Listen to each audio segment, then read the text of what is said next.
Good morning. Mr. Mater, Morning. good morning to you. You haven't been sworn yet. I'm going to ask first the court reporter to swear you, please. Yes.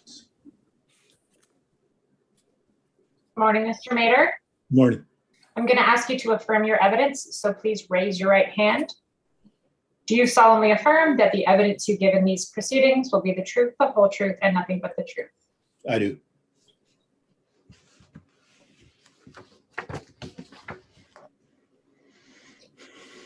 Good morning. Good morning. Just before we get started, I understand that you have your laptop set up or your screen set up so that you're able to view documents as well as see Yes. me and the commissioner. Okay. Yes. Today we are going to be taking a break at 11:30. So we're going to go 2 hours and then take a 15-minute break. But if you require additional breaks throughout the day, please let us know. Okay. Thank you. Thanks. So I'm going to start with some questions about your professional background. I understand that you're currently retired Yes, that's true. and you retired as of December 31, 2018. Yes, that's correct. What are your professional qualifications? In terms of education, I was a graduate of Mohawk College's transportation planning program back in 1979. I've taken a number of different courses or at work, during the course of my career in various fields, some of it waste management, some of it those types of things when I started with the city. But that's my formal education is with Mohawk. Thank you. I There's- understand. Sorry, there's just, and as we're going through this, I know we're, one of the things in my statement of evidence right off the top, it said I started in the role of Senior Director of Corporate Assets and Strategic Planning in 2016. That's actually 2013, I think.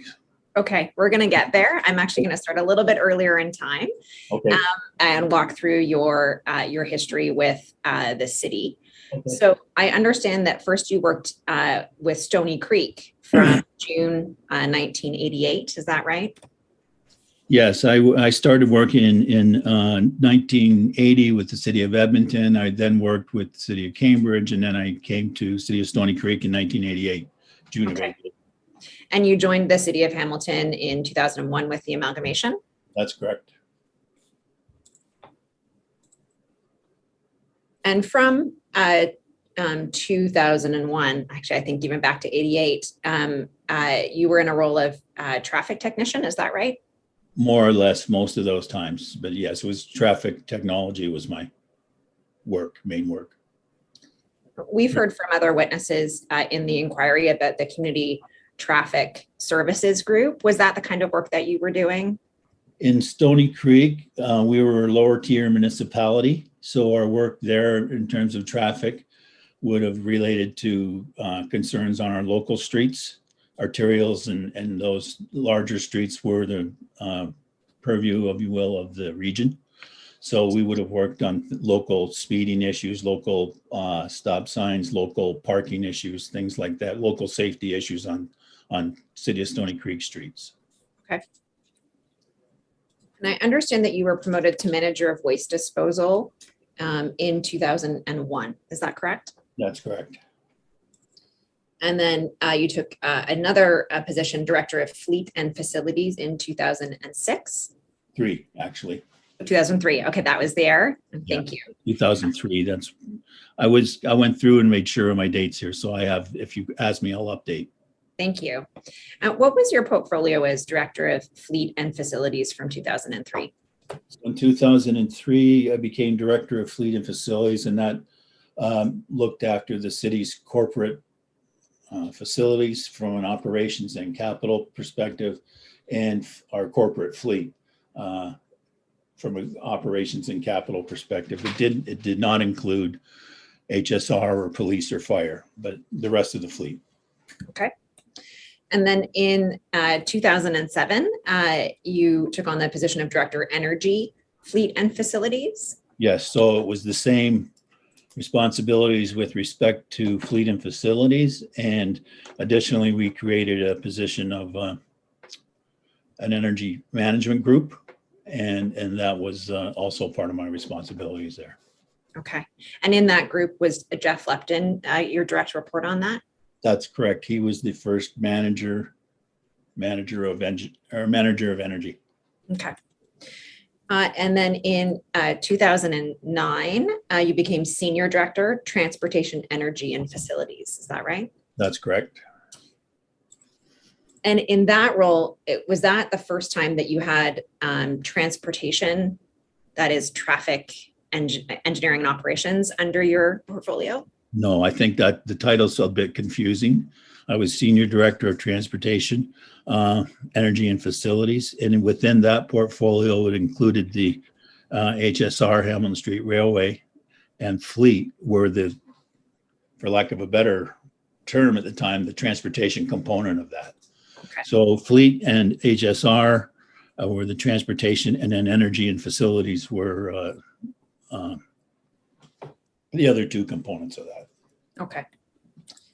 And in that role, who were your direct reports?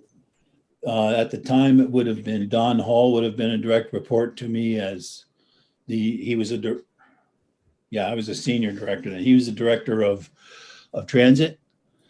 Jeff would have been the director of energy and facilities, I believe, was Rome D'Angelo at the time. And Fleet was also, I believe, part of, I'm trying to remember now. I think Fleet was with Jeff as well at that time. Okay. I could be corrected, but I think that's when it was. I won't take you into the corporate records, but I think that that's correct. Okay. In 2013, your title changed to Senior Director, Corporate Asset and Strategic Planning. Is that right? That's correct. And what was, did your portfolio at that time still include traffic engineering and operations? Well, it didn't still include it. It was the first time it was included as Okay. part of my portfolio.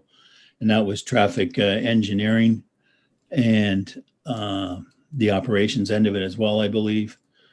Rome D'Angelo with facilities. Hamilton Street Railway was no longer part of my responsibility.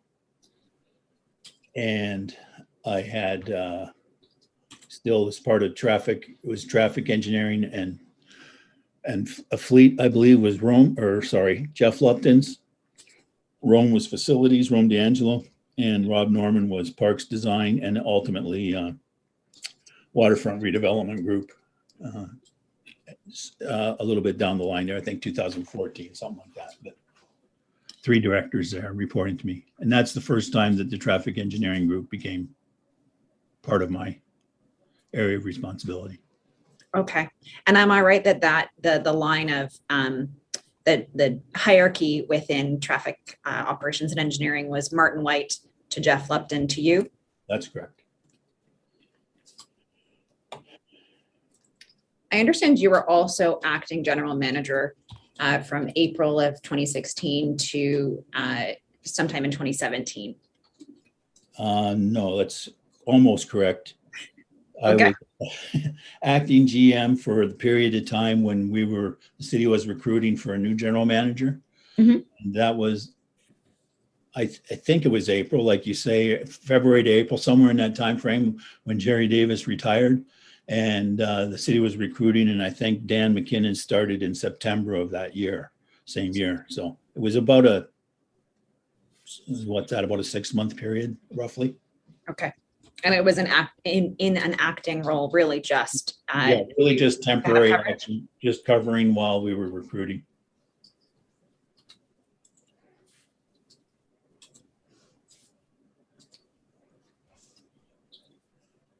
Okay. And then I understand that in January of 2018, you took on a new role, Associate General Manager, and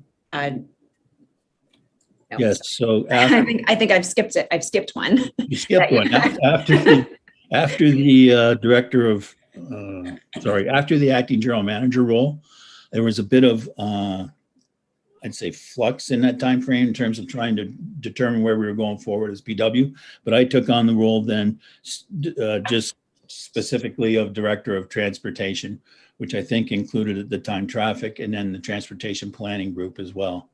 Okay. And I spent a good portion of 2017 trying to, I'd say, disentangle that as we move forward with it. In 2018, as you said, I became the sort of associate general manager of Public Works. And in 2018, then all of my operational responsibilities had been shifted and moved around to other parts of the Public Works group. Okay. And when you say you spent the part 2017 trying to disentangle, what do you mean by that? Well, at the time, traffic engineering and traffic operations and transportation planning group were all part of my area of responsibility.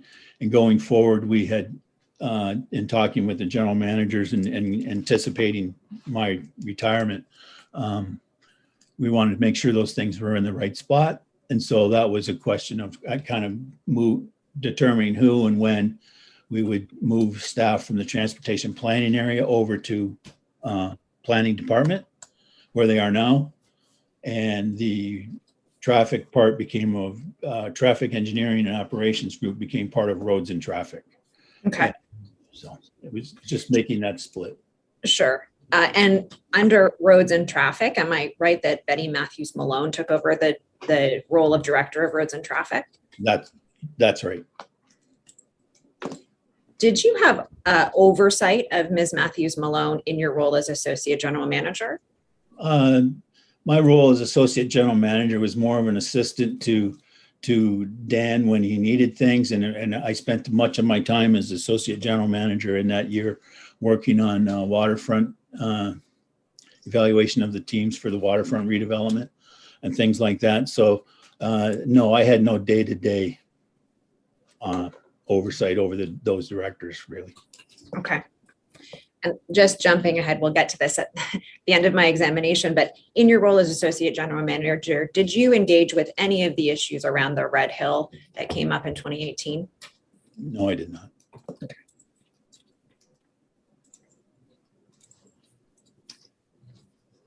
Okay. We've just gone through a bit of a winding path on your various roles. Yes. From your perspective, going back to 2013, when you were in the role of Senior Director, Corporate Asset and Strategic Planning, I believe, how did you find the effectiveness of the Public Works organizational structure? I mean, I found it worked well. We had 3 senior directors, which then had responsibilities under them. There was a senior director of CASP and 2 others. Sorry, I can't remember, but the responsibilities were split up in such a way that it provided some backup for the general manager and some additional resources for directors and more time to do the work they need to do. I personally thought it was a good arrangement.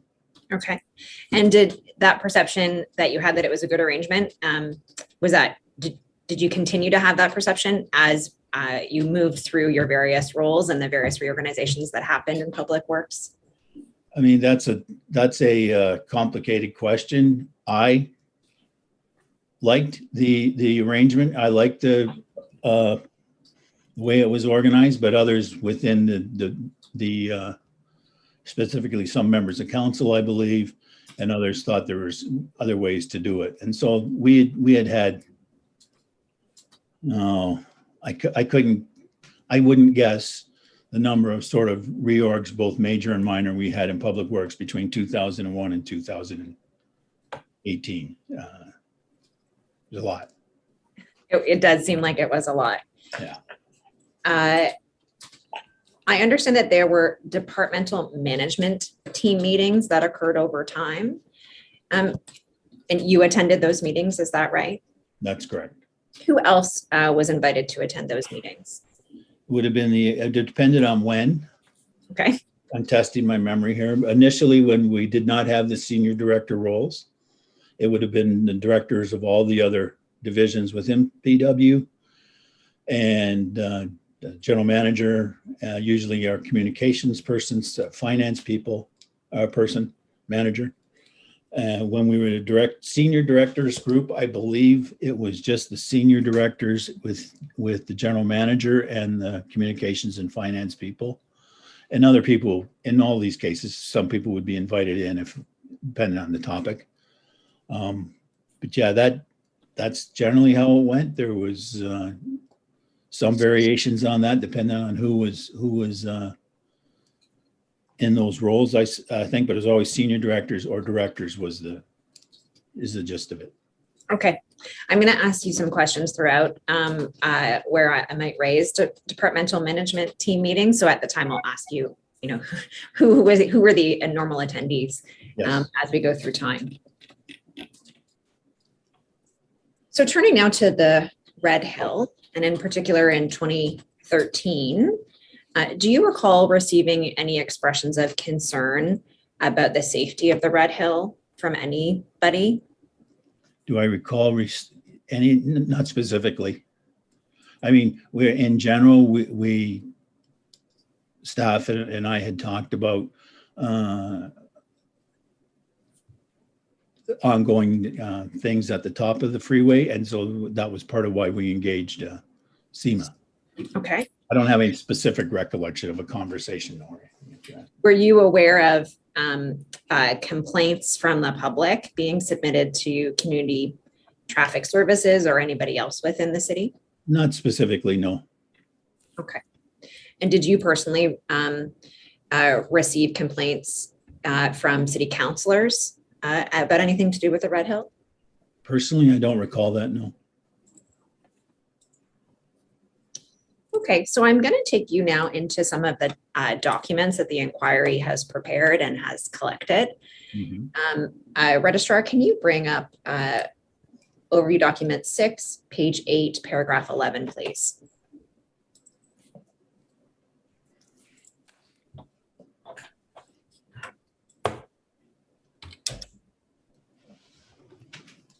Thank you. So just stopping here just to make sure that our tech is working. Mr. Mader, can you read that entire page? Yes, I can. Okay, Registrar, can you also bring up the next page so that it's 2 pages side by side? Right. Do you have any issues with seeing both of those pages? No, I can see them both. Great. Registrar, you can take down number 9. Just leave up number 8, please. So you'll see in paragraph 11, and Registrar, if you can call out paragraph 11, please. Yes. Mm-hmm. There we go. So it's a little bit bigger. In January of 2013, the Public Works Committee passed a motion in respect of Red Hill Parkway improvements. And in particular, that staff were directed to investigate upgrading the lighting on the Red Hill in the vicinity of the Mud/Stone Church Road interchanges. Yes. Directed to investigate better reflective signage, lane markings, and other initiatives. And that a full costing with all options and terms would be presented.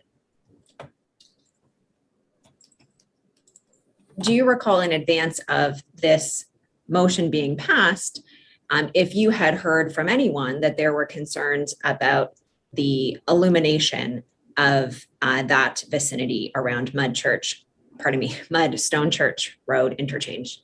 I don't remember specific conversations or anyone in particular. It's hard now, having reviewed all of this, it's just kind of recalling when I knew or when I saw something. I do obviously, I remember that there was conversations within the organization through about that area of the Red Hill that is identified here.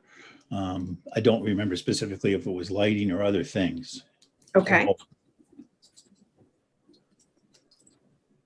At the time that this motion was passed, did you have any knowledge about why the Red Hill was not fully illuminated in this area? I don't know if I knew at the time. Lighting was not part of my area of responsibility. Okay. And given this motion, did you understand that one of the options that the Public Works Committee wanted staff to investigate was the feasibility and the cost of upgrading illumination in this vicinity? Yeah, I can see that's what they asked for.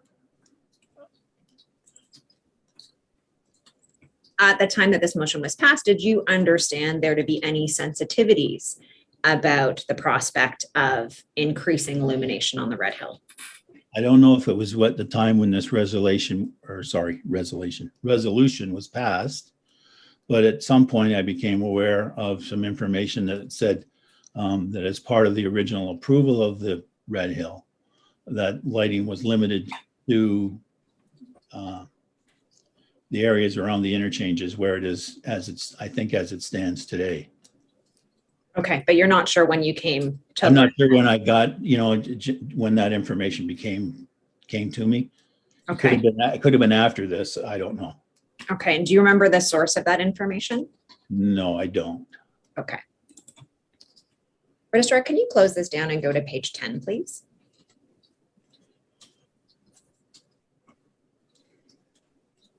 And if you could call out paragraph 17, please.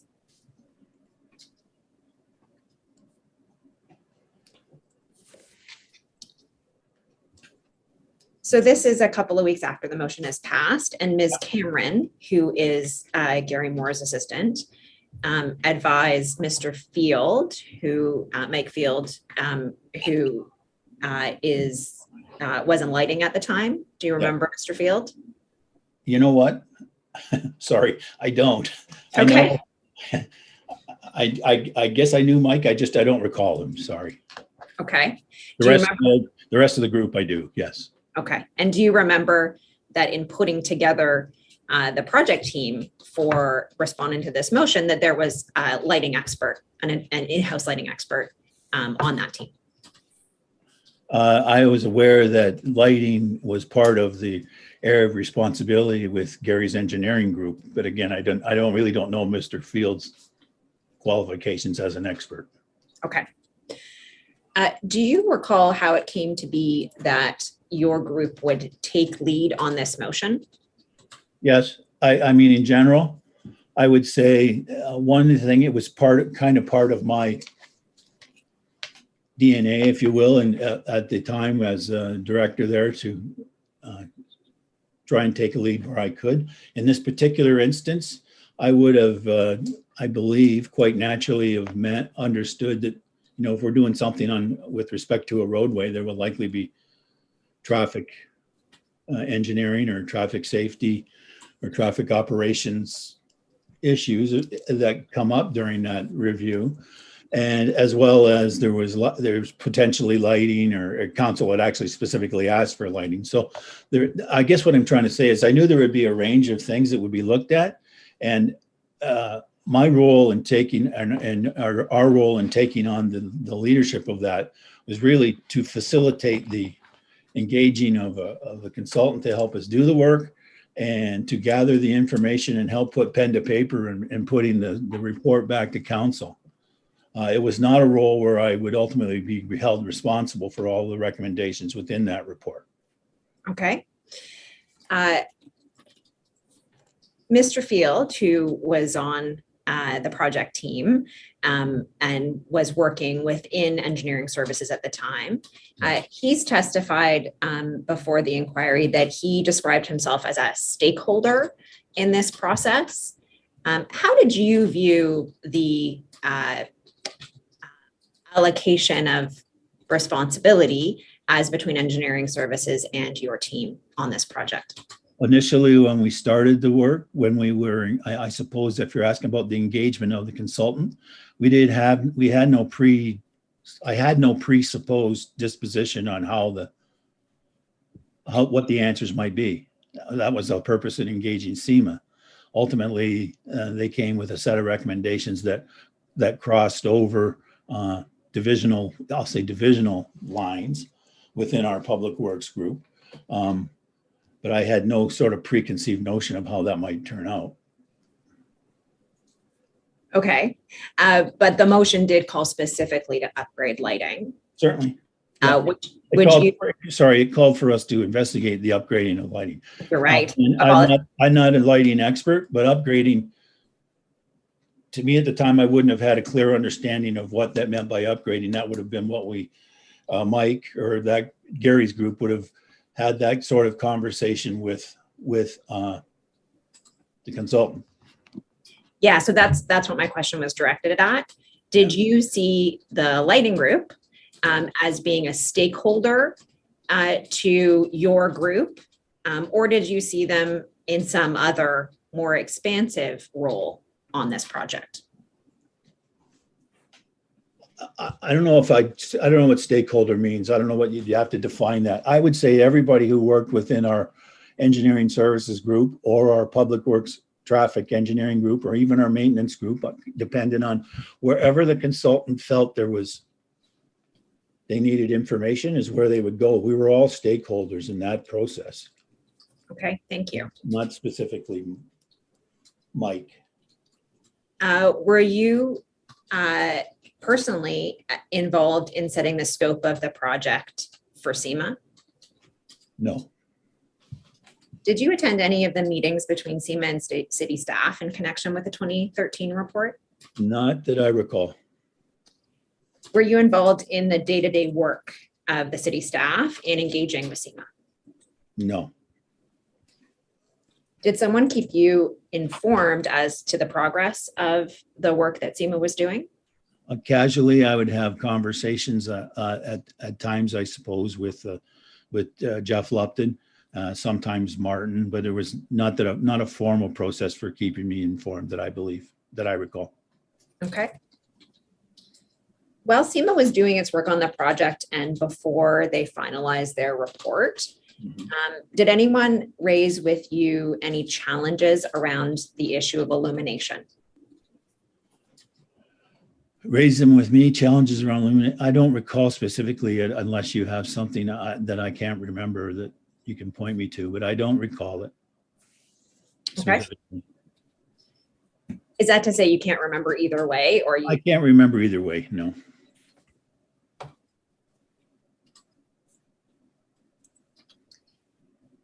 So just to orient you to time, this project is going forward really between January and November of 2013. You said earlier that at some point you became aware of some of the issues around illumination, or at least the initial design on illumination. Yes. Did your understanding of the factors that were at play in respect of illumination, did your understanding change over time between January and November 2013? I don't think it did. I mean, I understood that the consultant would look at the question of illumination as council put forward, and would come up with some direction, operation on that. But that was really Gary's area of expertise within his group. I didn't concern myself specifically with lighting. Okay. Do you recall having any conversations with Mr. Moore about the topic of illumination on the Red Hill in 2013 before the report went back to the Public Works Committee? No, I don't recall. In 2013, had you seen any documents like environmental assessment reports or design reports that explained the limits around lighting on the Red Hill? No, I had not. Did Mr. Moore ever explicitly tell you that the environmental assessment process had prohibited the installation of lighting on the main line? I will say this, I have a recollection of him saying something like that. I don't know when that was. So. Okay. I'm going to take you through some documents. So if anything triggers your memory about when you learned that, let me know.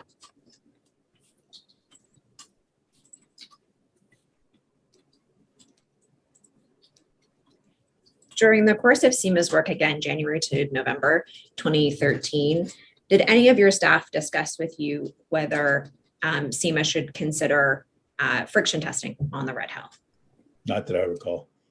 What about the application of high friction pavement overlays? We never discussed it with me. I get paving and friction testing, pavement conditions, pavement types.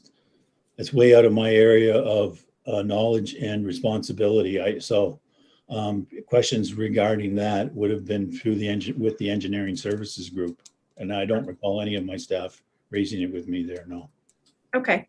And just on a sort of more general level, just moving away from this report, when you say paving, pavement conditions, and pavement types are out of your area and within engineering services, Yes. which division of engineering services in particular? Well, I don't know. Maybe I should just say they're under Gary's group. I don't even recall that there was different groups within engineering services. I guess there was, now that you say that, but I don't know which one it would have been. Okay.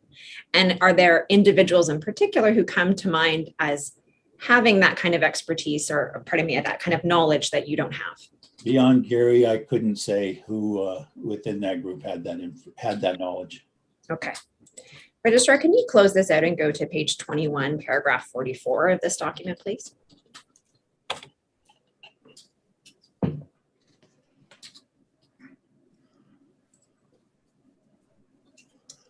Thank you. So in April of 2013, the city of Hamilton, through Gary Moore, retained Golder, an engineering firm, to evaluate the pavement condition on the Red Hill 5 years after it opened. It's called the 5-year condition evaluation. Were you familiar with Golder? I mean, no, I heard of Golder, but I've never worked with them. All right. And what about Ludimir Ozorowski? He's a principal there. Sorry, I apologize. I'd never heard of him until this inquiry. Okay. Memory. Did anyone tell you in 2013 that the city of Hamilton had retained Golder on this project? No. Were there any policies in place that encourage city staff to advise one another if there was a consultant retained on an area of shared responsibility? No policies in place that I recall. Were there any policies in place that required city staff, to your knowledge, to share consultant reports on areas of shared responsibility? No policies that I'm aware of. How would this type of information, here the fact of Golder's retainer, be shared within Public Works? In what format or where?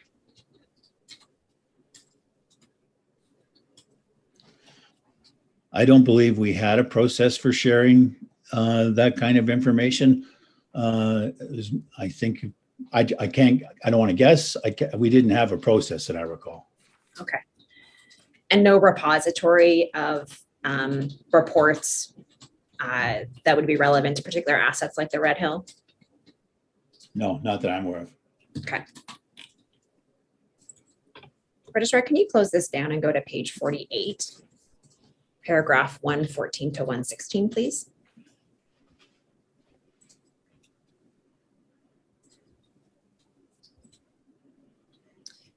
So, Mr. Mader, I've jumped forward a bit in time. We're now at September 2013, and SEMA has produced a draft report and provided it to David Ferguson, who has recently joined the city under Martin White.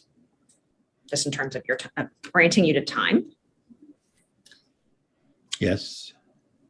And you'll see at paragraph 114 that Mr. Ferguson forwarded a copy of the current draft of the SEMA report, which had not yet been finalized, to Councillor Collins. And he sent it he said he invited Councillor Collins to sit down with Mr. Ferguson and Mr. Cooper and asked if that he wanted a meeting. And then he proceeded to schedule a meeting with three councillors, Collins, Clark, and Jackson, to discuss the draft report.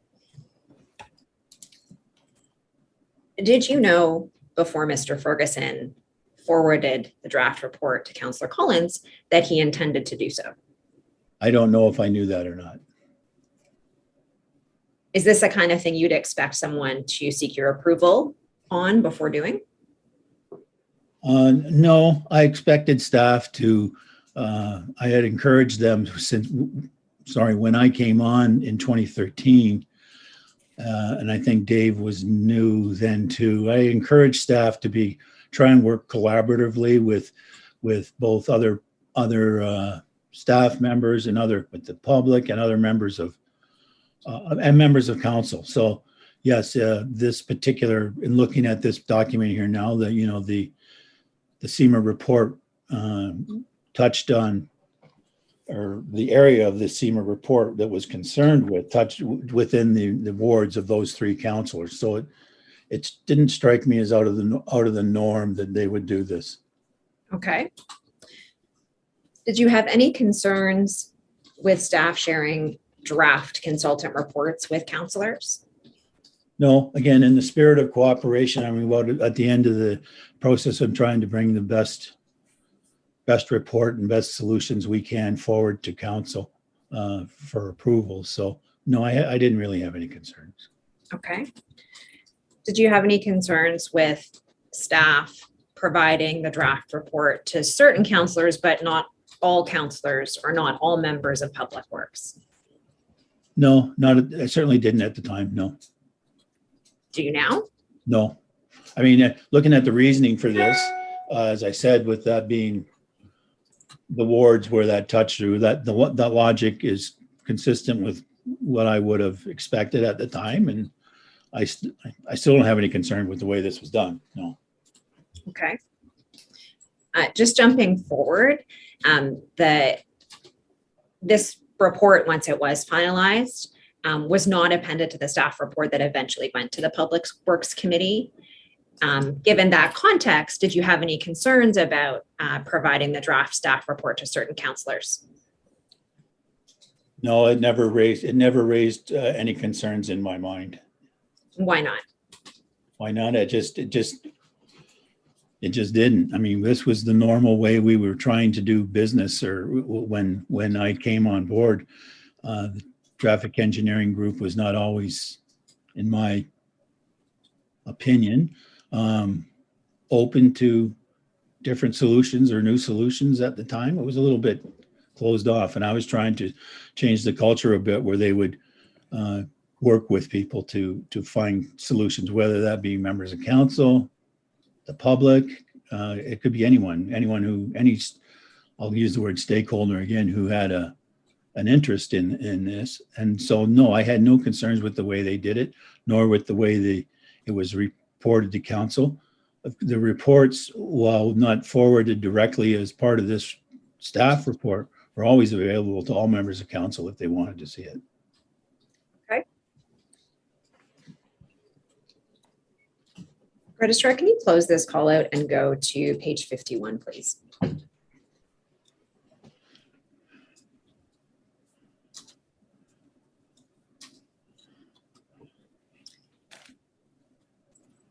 And can you call out paragraph 126, please?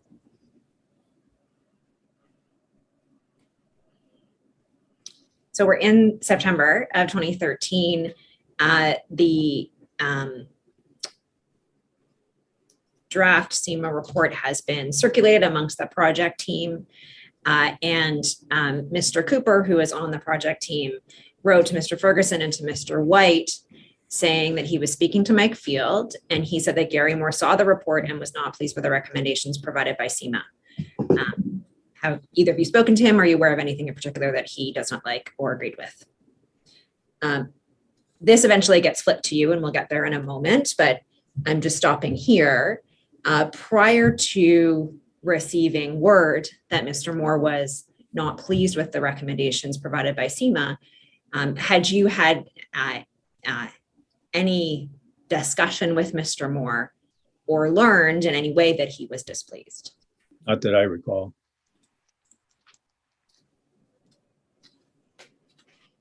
Can you close this out, Registrar, and go to the next paragraph and call it out, please?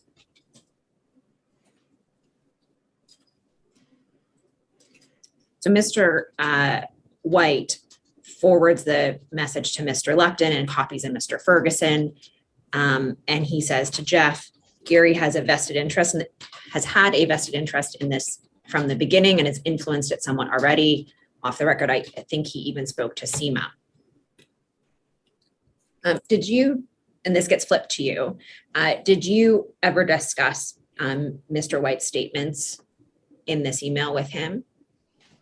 Not that I recall. We may have had a conversation afterwards, but I don't recall it specifically, no. Do you recall it generally? No, I was showing this particular email chain in our work here in preparation for the inquiry, but I don't recall if I didn't put any what's the word, extra concern into this than I did in many other instances. No, I had no recollection of having a conversation about this with Martin. Okay. Did you believe at the time that Gary had a vested interest in the SEMA report? Yes. Gary certainly should have had an interest in the SEMA report, in as much that lighting and roadway design and pavement conditions and all that were his areas of responsibility. So if SEMA had provided recommendations within those areas, I would have expected him to deal with those recommendations. Okay. Mr. White also says he, referencing Mr. Moore, was on the original team that built the roadway. Did you perceive that Mr. Moore had a vested interest given his connection to the original design of the roadway? Well, I don't know what you mean by vested interest. Gary certainly had an interest in the freeway because, yes, he was part of the original person or team that did the design. And he should have had an interest in the SEMA's report because of some of the, if they were going to provide recommendations with respect to areas under his responsibility.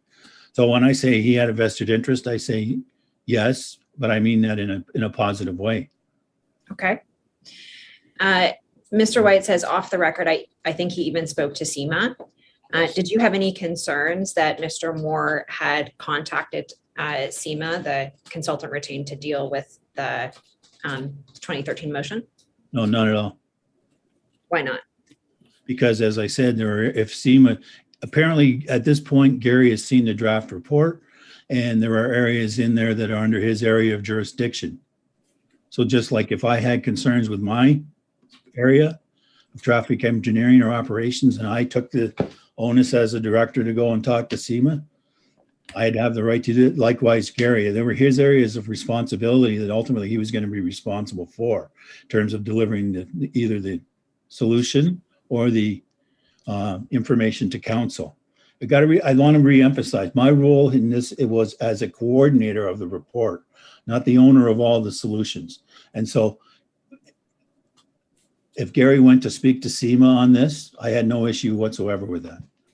Okay.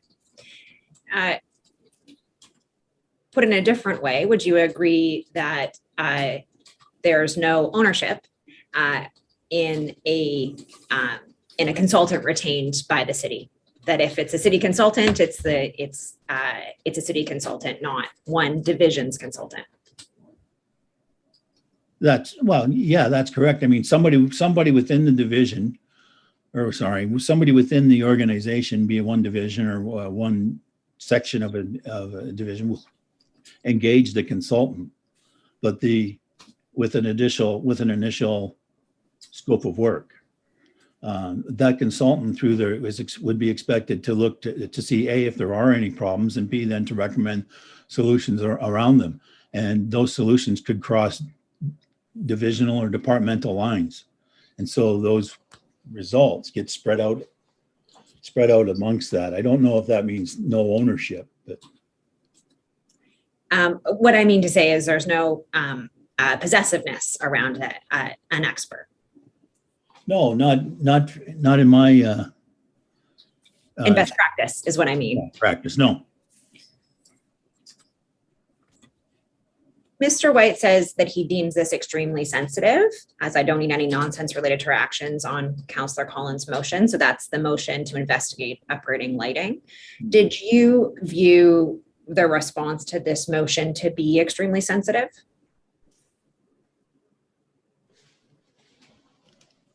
No, at the time, I know that I didn't think that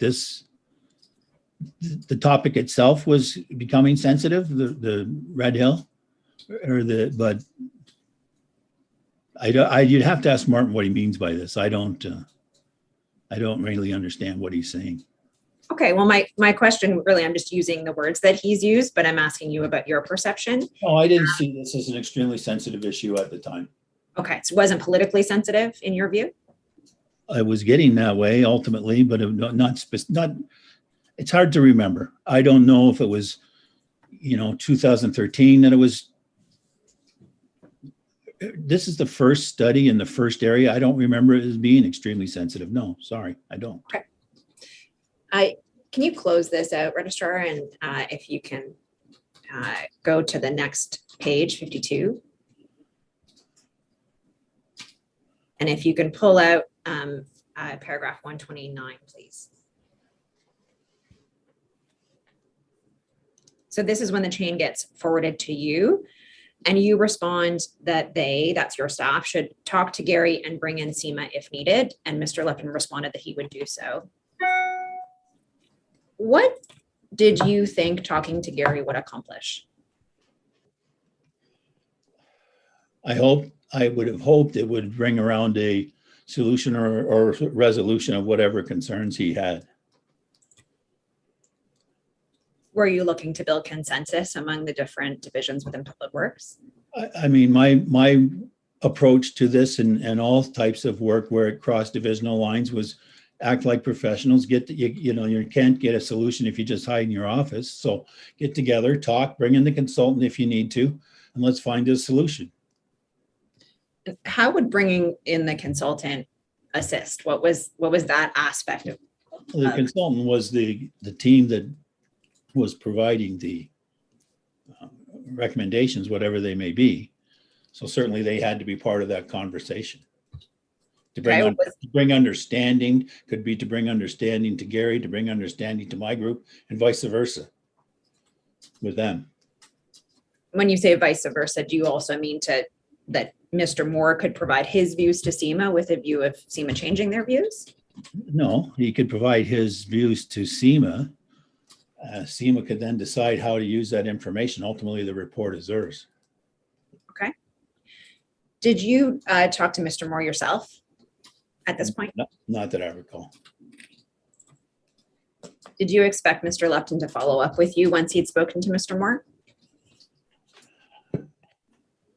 No, not in particular. What I wanted was the report to get, to go forward. But I didn't expect specifically that Jeff would report back to me on this issue. No. Okay. Would you expect that if the conversation didn't go well, that he would report back to you? Is that the kind of thing you'd want to know from your? It's the kind of thing that Jeff likely would have shared with me, and if it didn't go well. He may have shared it with me if he did go well. I just saying I don't recall having any kind of conversation like that. Okay. Registrar, can you close this down and turn to the next page, 52, paragraph 131, please? Right at the bottom.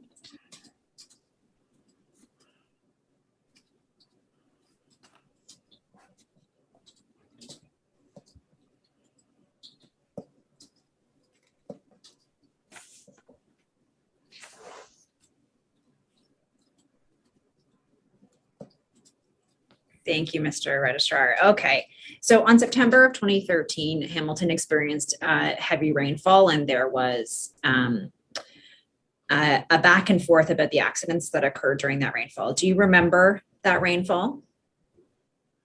I remember the rainfall. No. No.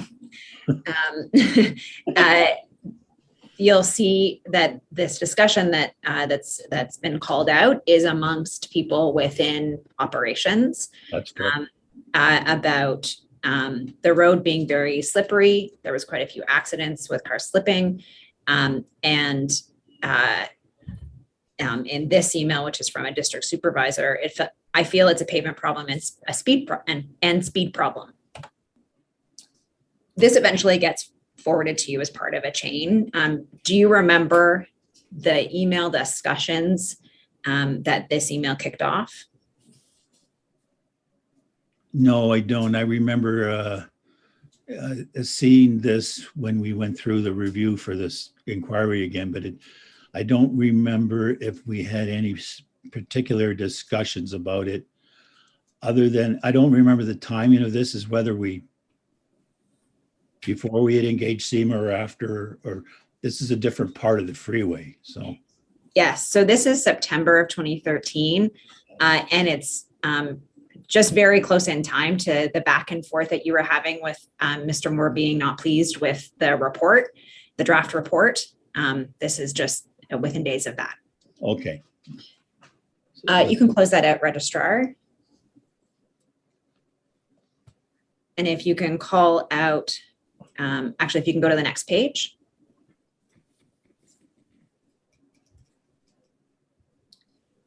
And if you can call it first on paragraph 134. So Mr. White responds to a request from the road operations staff to put up slippery when wet signs across the main line. And Mr. White says, this is an extraordinary request. It should be substantiated by collisions history. And do you agree with that position that Mr. White took? Go get some evidence. Yes, I do. You want to close that down, Registrar? And then if you can pull up 136. So by this point, Mr. Moore has been looped in and you have also been looped in. And Mr. Moore responds to an email from one of the road operations people about the pavement, the type of pavement, which I'm not going to take you to, but this is Mr. Moore's response. And he says, Registrar, if you can highlight the 6th line, the surface course mix is called SMA. Before this point, were you aware that the surface course on the Red Hill was a particular kind of pavement called stone mastic asphalt? No.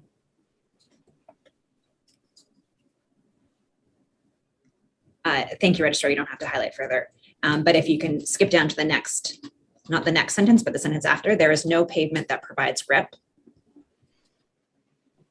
So Mr. Moore says there's no pavement that provides grip when the road is covered with water and the speeds are excessive. And then he has in parentheses hydroplaning. Mm-hmm. Given your background from Mohawk College and with Stony Creek and other municipalities, you had some understanding of the phenomena of hydroplaning. Is that right? I understand what hydroplaning is. I don't know if it had anything to do with my background or not in terms of, from driving. Yeah, I know what it is. Okay. And did you have a basic understanding of the physics of skid resistance? I would say yes and no. I mean, the more, the rougher the surface, likely potentially the, you know what, I'm going to change that. No, I don't. I mean, I think that's the way it works, but I don't know specifically. I don't have an engineering degree. I don't know the engineering behind it. Okay, I think you were saying the rougher the surface, and I think what you were going to say is the more grippy it will be. I was going to say that, and then I thought, well, I'm not sure, because I know you can have a rough surface like a gravel road, which is very rough, but I don't think has the same skid resistance as a a paved road. So that's when I, in mid-sentence, changed my thought to, yeah, I don't actually know. Okay.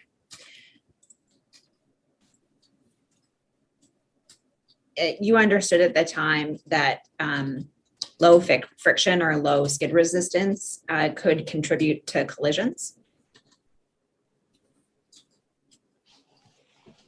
Not specifically. I mean, in any given collision, there are probably literally hundreds of potential reasons for that collision. From, you could start with pavement condition, I suppose, but you also have, condition of the car, condition of the driver, condition of their brakes, condition of the tires, the amount of rain we had within a given period of time. I mean, there's just so many variables, I guess, that no, I didn't have any other sort of idea that about pavement being more important than one other thing. My question wasn't whether it was more important, but in terms of the number of factors that can be at play, you knew at the time that low friction could be one of the factors that could contribute to collisions. Well, what I knew was that when it's slippery, when it's wet, things are slipperier. And yes, those could be factors. Okay. I don't have any idea whether that had anything to do with the pavement or not, though. Okay. Registrar, you can take this down. So to orient you in time, we're still in September. You just had that back and forth with Mr. Lupton about Mr. Moore being displeased with their report, the SEMA report. Mm-hmm. At this point, had you reviewed a draft of the SEMA report? I couldn't say for sure. I may or may not have. I don't remember. Okay. Had anyone amongst your staff told you that the draft SEMA report included a recommendation for friction testing? Not specifically. I guess if it was included in the draft report, I would have seen that, but I not specifically. Okay. Again, friction. It's not that I wasn't paying attention to it, but friction testing was not part of my area of responsibility either at any point in time. And if something needed to happen with respect to friction testing, I trusted and had good faith in what Gary and Gary's group was doing, that they would be taking care of that. Okay. So turning to something that was part of your group's responsibility, did you ask Mr. Lupton or Mr. White or Mr. Ferguson about SEMA's findings as they related to wet weather conditions given the September rainstorms? No, I didn't specifically ask them, that I recall. Okay. Do you recall seeing a collision history review, the one that Mr. White suggested would be appropriate in response to the suggestion to install slippery when wet signs? I don't recall seeing it.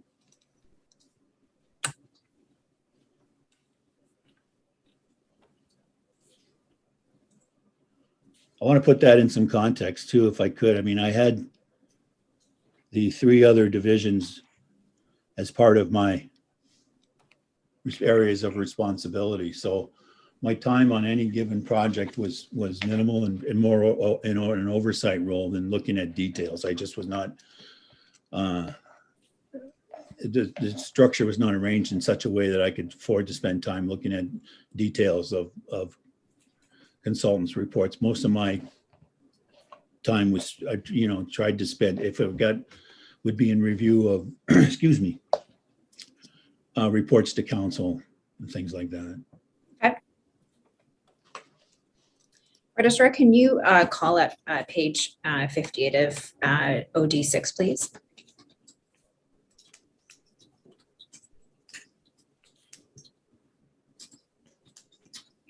And if you can call out Mr. White's email at paragraph 147. Just the email, please.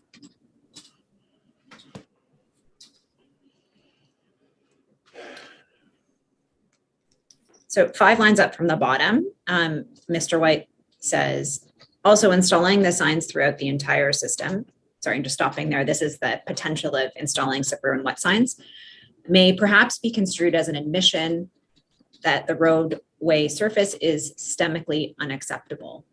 Road staff have been commenting that erecting the signs would will reduce our liability. I'm not certain that's actually true and wonder if we actually have claims relevant to road conditions. Copies in John McCullen from Risk. So stopping there, you know John McCullen. Yes. And in fact, in your role, you had to deal with risk management issues. Occasionally. And you interacted with John in those, in dealing with litigation that involved your group. I had very little interaction with John in a professional way regarding litigation. Okay. I honestly can't remember any specific instance where I did. Okay. Not to say I didn't, but I just don't recall it. Okay.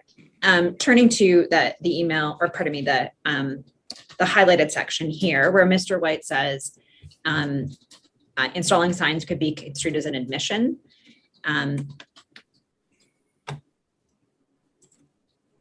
If a collision review or a claims history review had demonstrated there was a collision pattern, what's your view about how your staff should approach installing countermeasures to address that collision history or claims history? My position would be if, so first of all, I really don't understand what Martin's saying here, but you'd have to ask him. But in terms of if there was a problem on a roadway that was identified and there was a technical solution for it that we had, I'd expect us to go ahead and do that. You'd expect that your staff wouldn't shy away from taking safety improvements because of a potential concern about liability? Let me say, in my experience as a traffic guy between 88 and 2000, that thought never crossed my mind. If we had a situation that required signing, I mean, that's what warning signs are. The manual, when I was a traffic guy, provided guidelines and recommendations and as to when and where you should put those signs. So you will see slippery when wet signs and curve warning signs and dead end signs and all of that, curve warning signs all over the roadways. None of that, in my view, is an admission of an inferior roadway.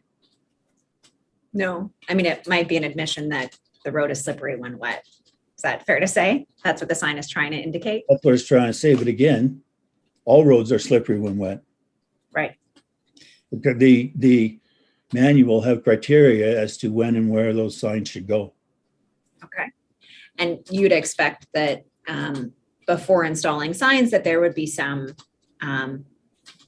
evidentiary basis for the installation, either from a manual or from a collision history or from a claims history.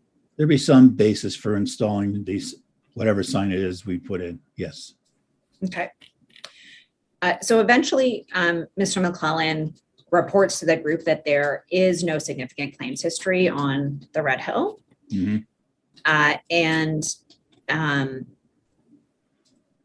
Mr. White has already said he's going to do a collision history review. Registrar, if you can take this down and bring up page 60.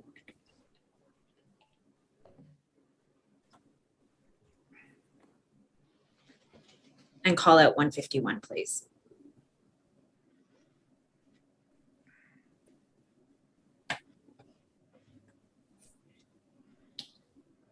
So at the end of all this back and forth about the slippery and wet signs, doing a collision history, that there's no claims history, Mr. Moore responds to Mr. McClellan, Mr. White, Mr. Mader, Mr. Scheinel, Mr. Lepton, and you, and says, as part of the ongoing pavement monitoring for asset management purposes, we will have skid resistance testing completed on both the Link and the Red Hill.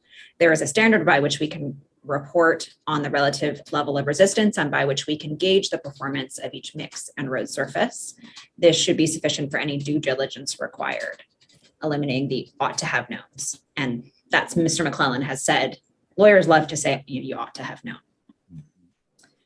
Do you recall receiving this notice that Mr. Moore's group was going to do skid resistance testing?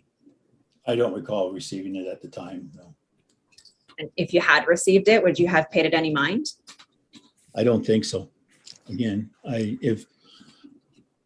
don't know where Martin's getting this information, so I don't want to assume, but clearly he had to have been talking to Gary or somebody. This is Mr. Sorry to interrupt you. This is Mr. Moore writing to all Oh, of you. this is Mr. Moore. Okay, Yeah. sorry. Yeah, sorry. No, I don't. So ask me the question again. I've forgotten my train of thought. Sorry. That's fine. I interrupted you. My question was, when you did receive this, would you have paid this notice that Mr. Moore's group was going to do skid resistance testing? Would you have paid it any mind? No, nothing out of the ordinary. I mean, again, this was Gary's area of work.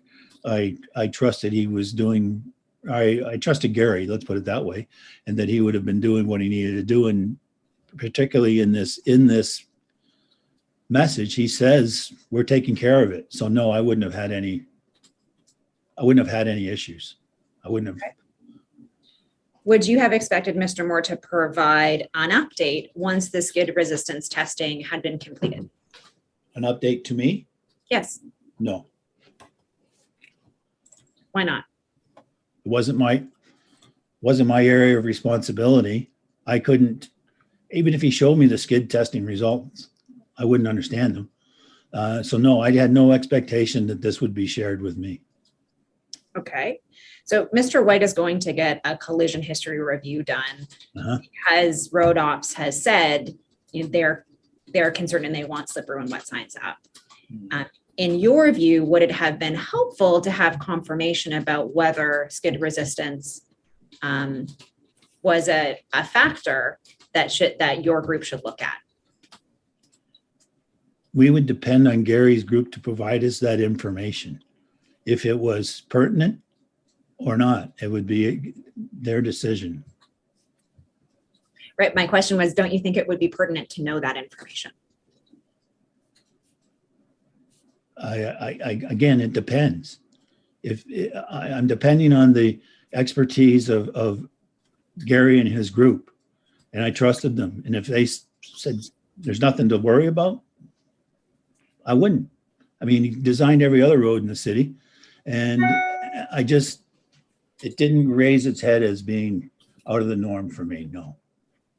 Okay. So my question was not about whether it raised your concern or whether it was out of the norm. It was really, if I'm going to use your words, if Gary said there's nothing to worry about in response to this email, we've done skid resistant testing and there's nothing to worry about. Do you think that information would be helpful to your team? Yes. Whatever the information would be helpful. There's no question about that, but I would leave it to Gary's discretion to provide that. Why would you leave it to Gary's discretion to provide that if you agree it would be helpful to your team? That's his area of responsibility. Which would have an educational value for your team. I said yes. Okay.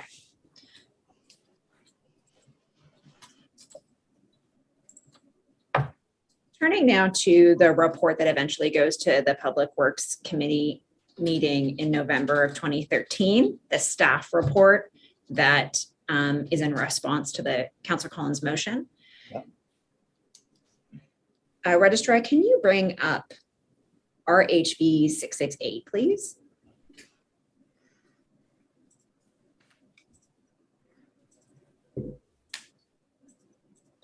So this is an information report. Mm-hmm.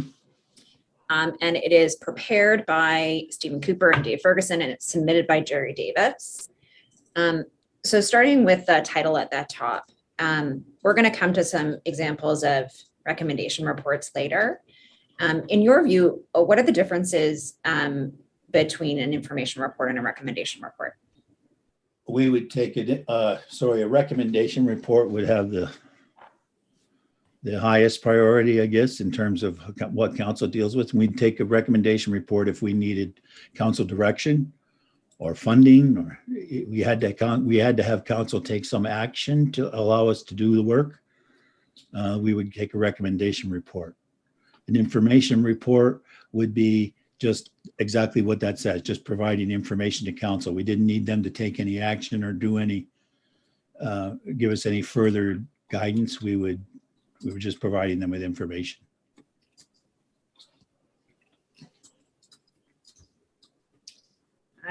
Okay. Registrar, can you go to the third image of this document?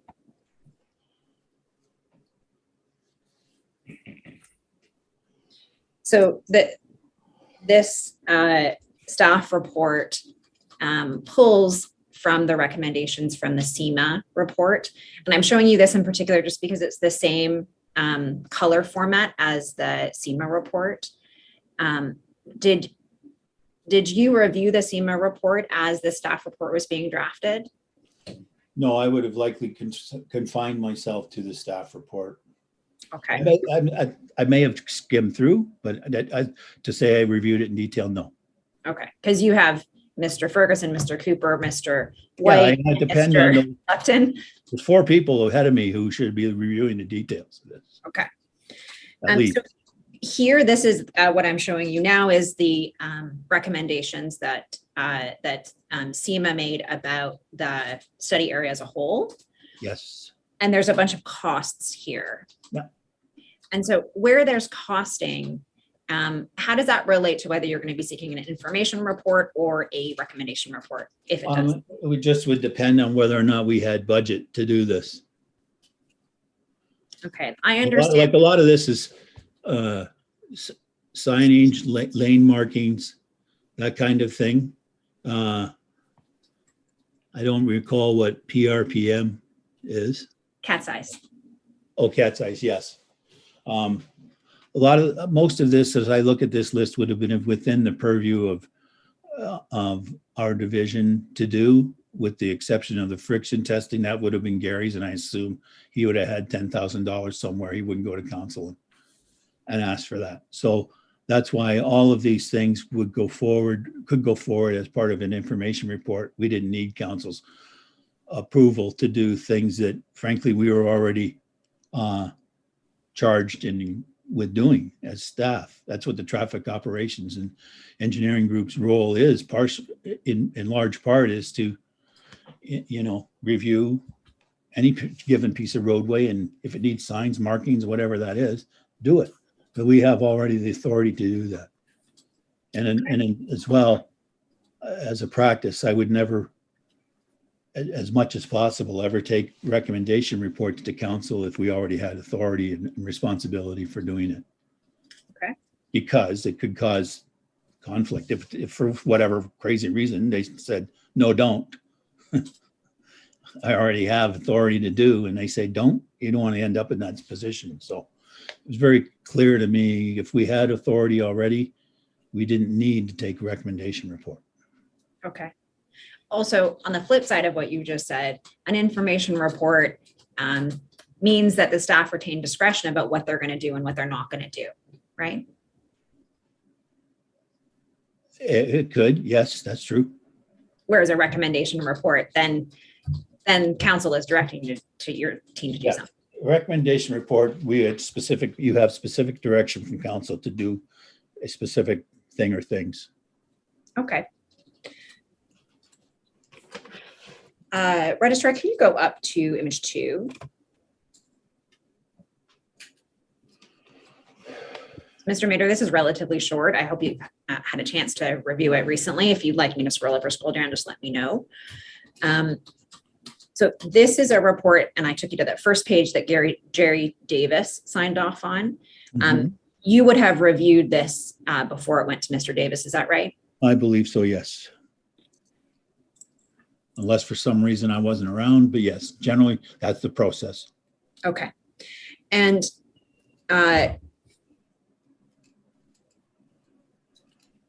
you'd expect that the report, once it came to you through the 4 other people who looked at it, that it would be an accurate reflection of a consultant report. It would be, yes. Not word for word, but I mean, staff has the I think the responsibility to look at the consultant's report and put it in the context of what we can do when we can do it in context of other projects that might be going on, input we had from other parties on this same subject. It may be members of the public, it might be, and their own general knowledge. You end up with a report that goes to council. So, but yes, generally speaking, I'm not quite what you're getting at in terms of accurate. It's not verbatim, but it is accurate. Sure. Well, it needs to reflect what the consultant's recommendations were in their report. In most instances, yes. I suppose there could be a situation where staff might just did not agree with what a consultant would put forward, and they would put that in front of council, I'd say. But I don't know that that's the case. I don't think that's the case here. Sure. So maybe my term accurate. Again, it's one of those, it depends kind of answers. And I know that sounds weaselly, but that's the truth. It depends. Okay, so why don't we just break out what I meant by accurate? So certainly you'd agree with me that staff can't misrepresent what a consultant said. If a consultant says recommendation A, staff can't say in the staff report, not A. Sorry, they can. They say not A, and here's why. But no, I mean to say, you can't say the consultant said the grass is blue, and then the staff go, well, no, the consultant said the grass is red. Right. I mean, so yes, no, you can't do that kind of thing. Okay. So that's one aspect of accuracy. Yeah. Another aspect of accuracy I'm going to suggest is being comprehensive, that staff should include all of the recommendations that the consultant made. To me, that's another, it depends. If the consultant's providing, because again, our staff have their own knowledge of budget, knowledge of other projects that are going on, knowledge about timing, whether or not certain aspects of the project could be done more quickly than others, things like that. So it depends on those things, in my opinion. Okay. I'm going to suggest to you that staff need to include all of the recommendations from the consultant, but that they also need to include their analysis of the things that you just mentioned, cost, other works, feasibility, and that's the value that the staff bring to a staff report. Would you agree with that? Yes.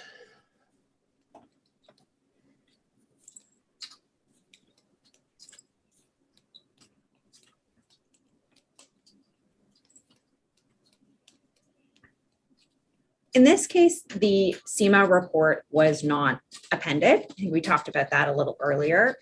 In that case, do you agree that the staff report needs to be both accurate in terms of not false and also comprehensive in terms of what the consultant recommendations were?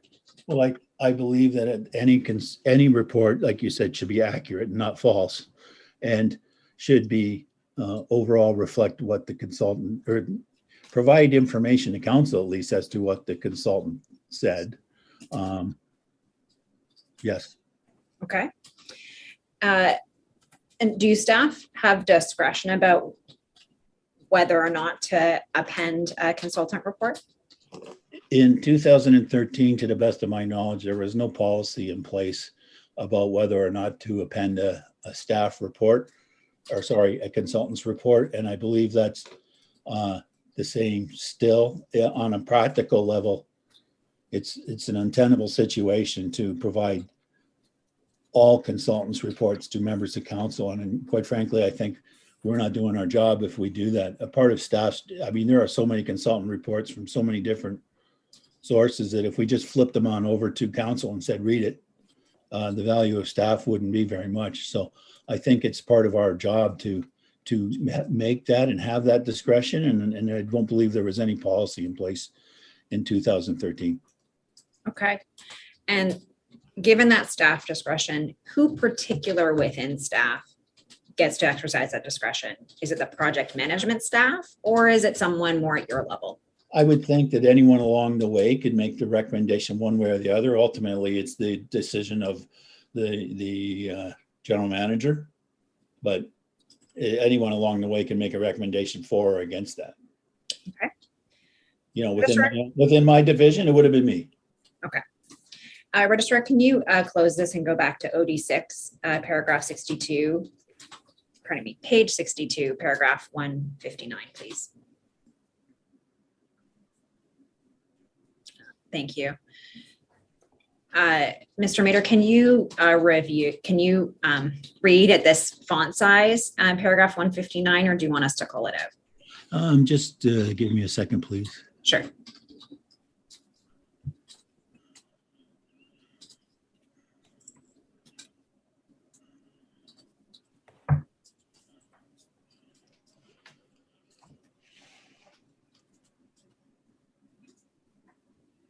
Can you possibly take page 63 and just make it big? I've read the other.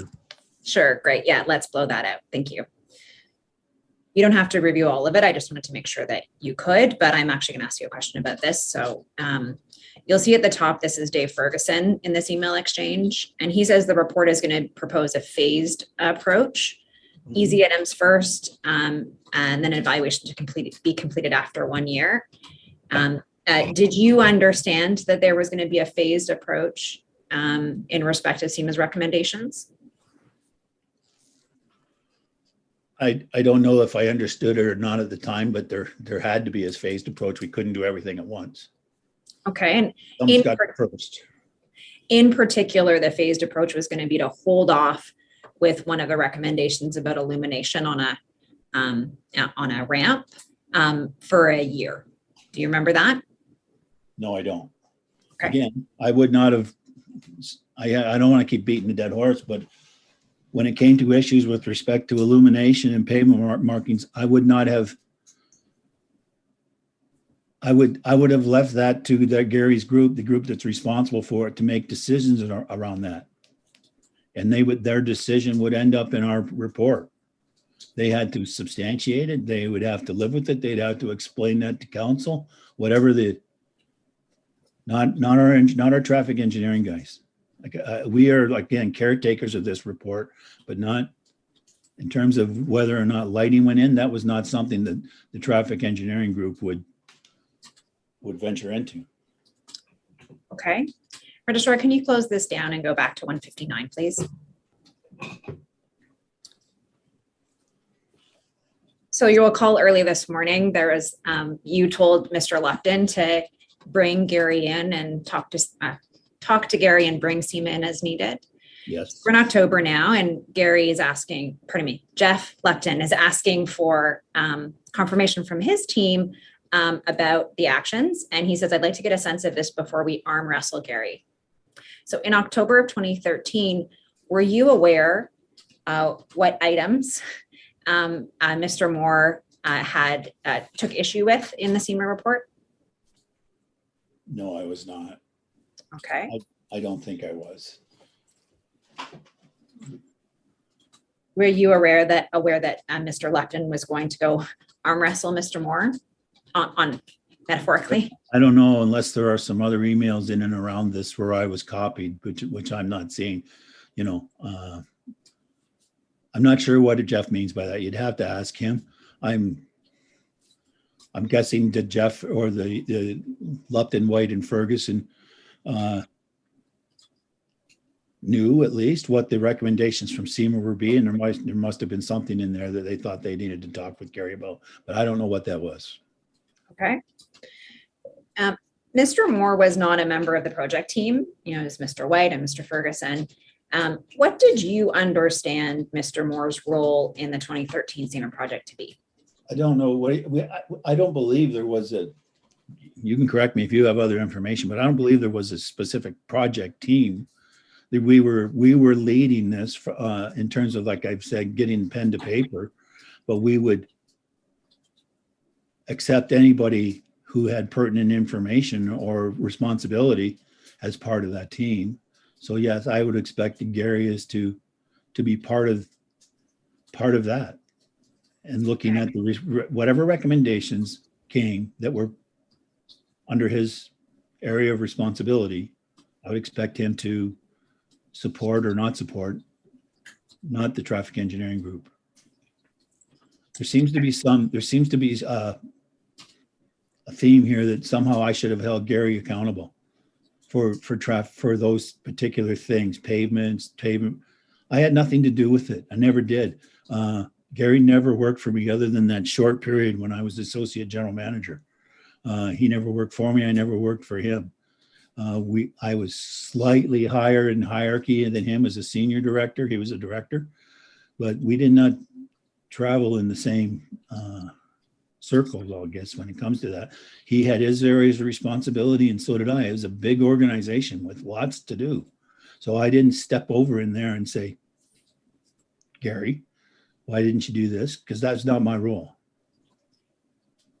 So my question was specifically, what did you understand his areas of responsibility to be? And I mean, Mr. Moore personally. His area of responsibility was to deal with things on this particular report that were under his area of control, specifically as we're talking about this lighting and pavement, guardrail, things like that. Those were engineering things. Okay. Registrar, can you close this down and go to page 63, please? And if you can go to 160.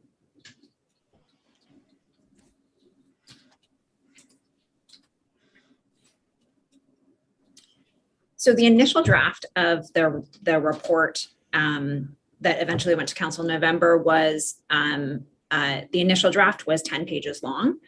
And it eventually got shortened down to 2 to 3 pages. Did you review the 10-page draft before it got reduced in size? Sorry, I'm not sure I did or I didn't. I think this is the report. And I don't know if you have it somewhere, you can show me the draft. But I think this is the report where Dave initially drafted it, saying things like traffic engineering group will do this. And then there was a bunch of things. Engineering services group will do this. And there was a bunch of things. And yeah. Traffic maintenance group will do this. No, that's later. That's 2015. I don't know what this one is. Sorry. I can show you it just so that you can see it. It's Registrar, if you can bring up HAM 454, please. And if you can put up two pages side by side, the next page. So you'll see it's at the top, page 2 out of 10. It's a 10-page document. And Registrar, if you can. This is a draft? This is a draft that Mr. Cooper and Mr. Ferguson put together. I honestly have no recollection of seeing this in draft or the final. I mean, it's here obviously, but I don't remember the process as to how it got from 10 to 2. Okay. Sorry. How many pages did you say it ended up being? 10. It's 10 pages. Oh, sorry. It ended up being 2 pages plus appendices. Okay. Can you go back, Registrar, to page 63, paragraph 161?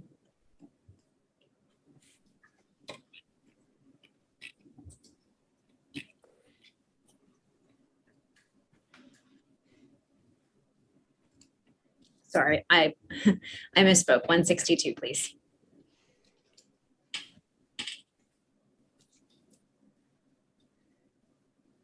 So the reason that I'm asking whether you reviewed it is because Mr. White advised his staff that there was a rush revision from John and Jeff for us to make today. And the approach was changing it to an info report, not a recommendation report. I'm not sure if that assists with refreshing your memory about any suggestions you made, if at all, to the 10-page draft. It does not specifically, but I'd have to read the 10-pager and then see what we came to with the 2. I don't recall that today sitting here. Again, if we already had, and I think we did, authority to do many of these things, if not all of them, then we didn't need a recommendation report with all of that particular background information. I wouldn't send a report, again, like I said, where we already had authority to do things. Okay. Is ultimately the decision about an info report versus a recommendation report yours to make? Ultimately, it would be the general managers, but within the division, yes, it would be mine.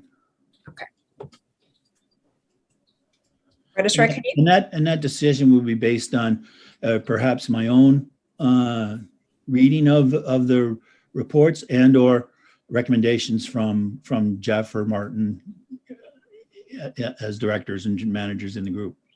Okay. Yeah. Registrar, can you close this out and go to 63 and 64? Pardon me, 64 and 65.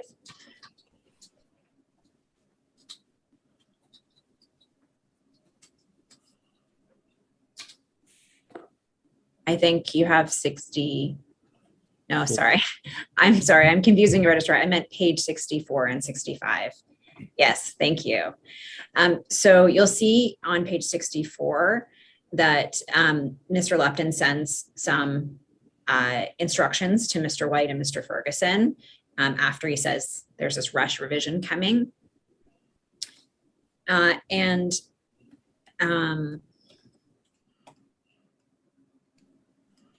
On the bottom of page 64 and the top of page 65, it's two little I's. Registrar, can you call out number 4? Hear what staff are doing on the bottom of page 64, and then the paragraph at the top of page 65. Yeah.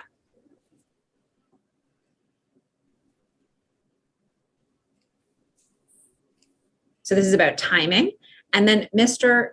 Lupton says, did Gary agree to the frictionless piece? If not, take it out.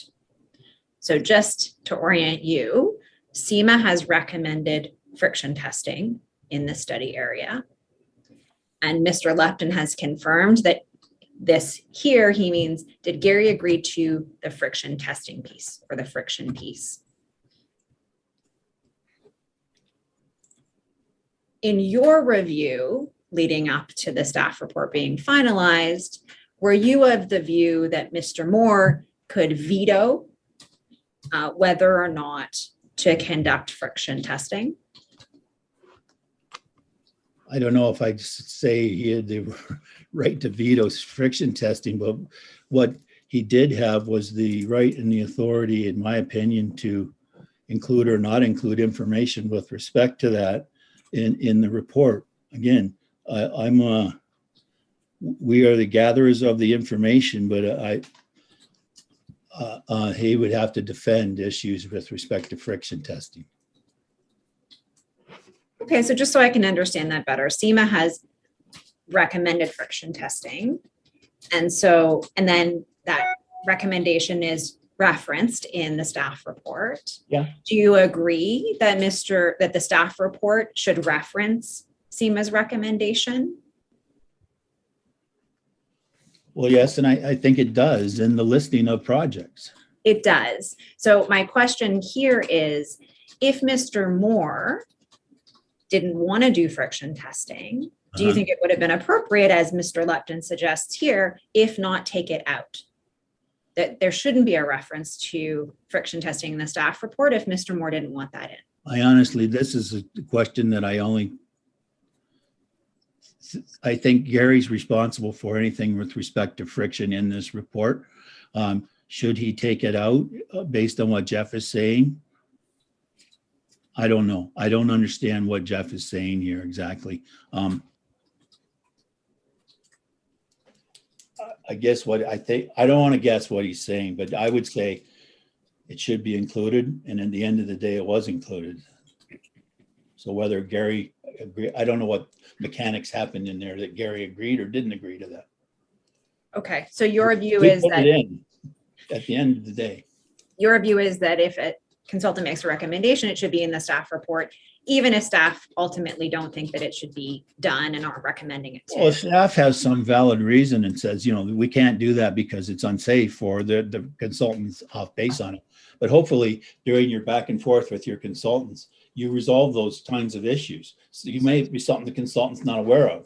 Consultant might recommend something and you say, well, that's I don't know, it's an environmentally sensitive area, so we can't do it. Oh, we didn't know that. I don't know. It's specific. It depends on each individual situation. But I agree that If they made a recommendation that makes sense and we all ultimately agree that it did, we put it in the report as an action item. Okay. Registrar, can you close this out and bring up RHV 668, please? So this is, we went to this before, this is the information report that ultimately goes to council. And this is the entirety of the drafting, and then there's appendices. Mm-hmm. Did Mr. Lupton or Mr. Ferguson raise with you that there was nothing in the SEMA report that was responsive to the suggestion to do full illumination on the Red Hill? Not that I recall. Okay. Registrar, can you pull out the third from the bottom paragraph on image 2?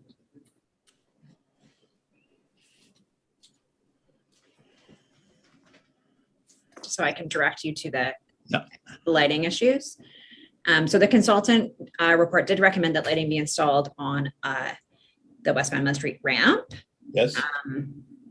And there's a reference to the original report approved by council that roadway lighting was not recommended as a result of environmental concerns.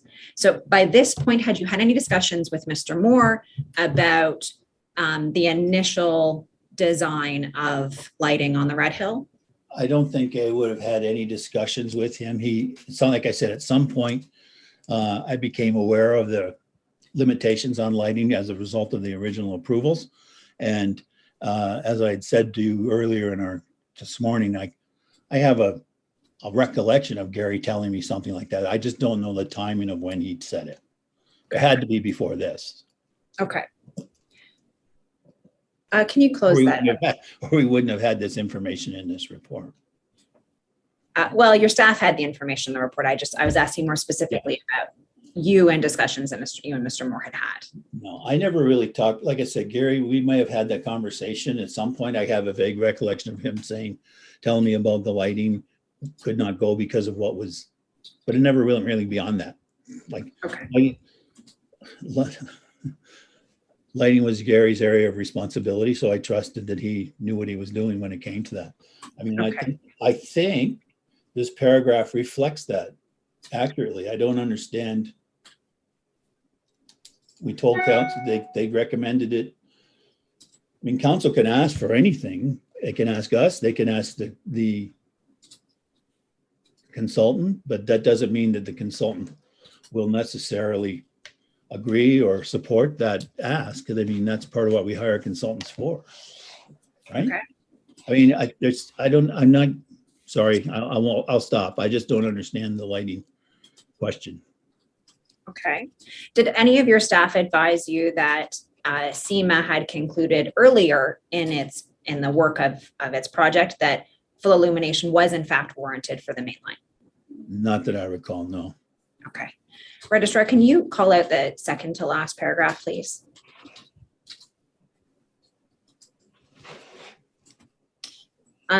So here, this is that phased approach that Mr. Ferguson mentioned earlier that I took you to.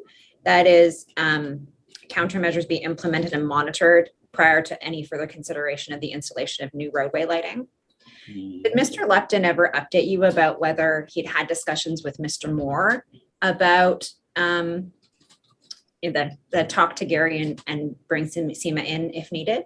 And if so, if it related to lighting? No, he did not. He didn't update you? Okay. Can you close that out, Registrar? And if you can pull out the middle paragraph, the consultant's report also recommended.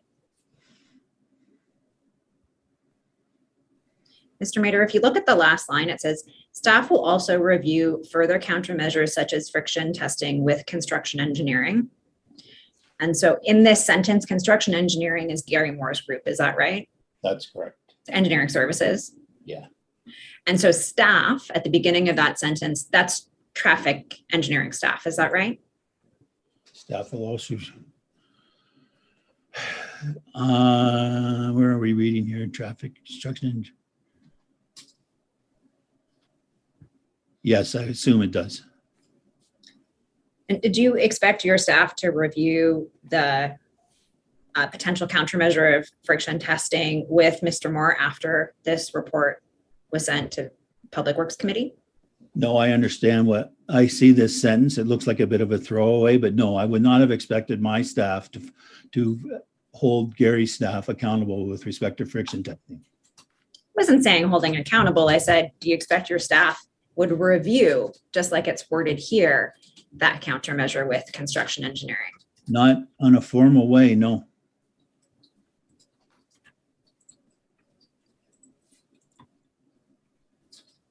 Did you discuss including an explanation about friction testing in the Public Works report, the staff report with Mr. Moore? In this report with Mr. Moore? Yeah. Did you have any discussions before this staff report was filed with Public Works with Mr. Moore? I don't recall any, no. Okay.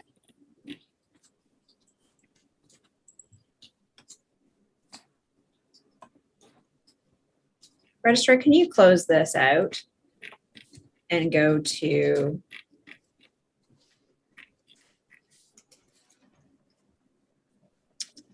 page 70, pardon me, OD6, page 70, paragraph 177.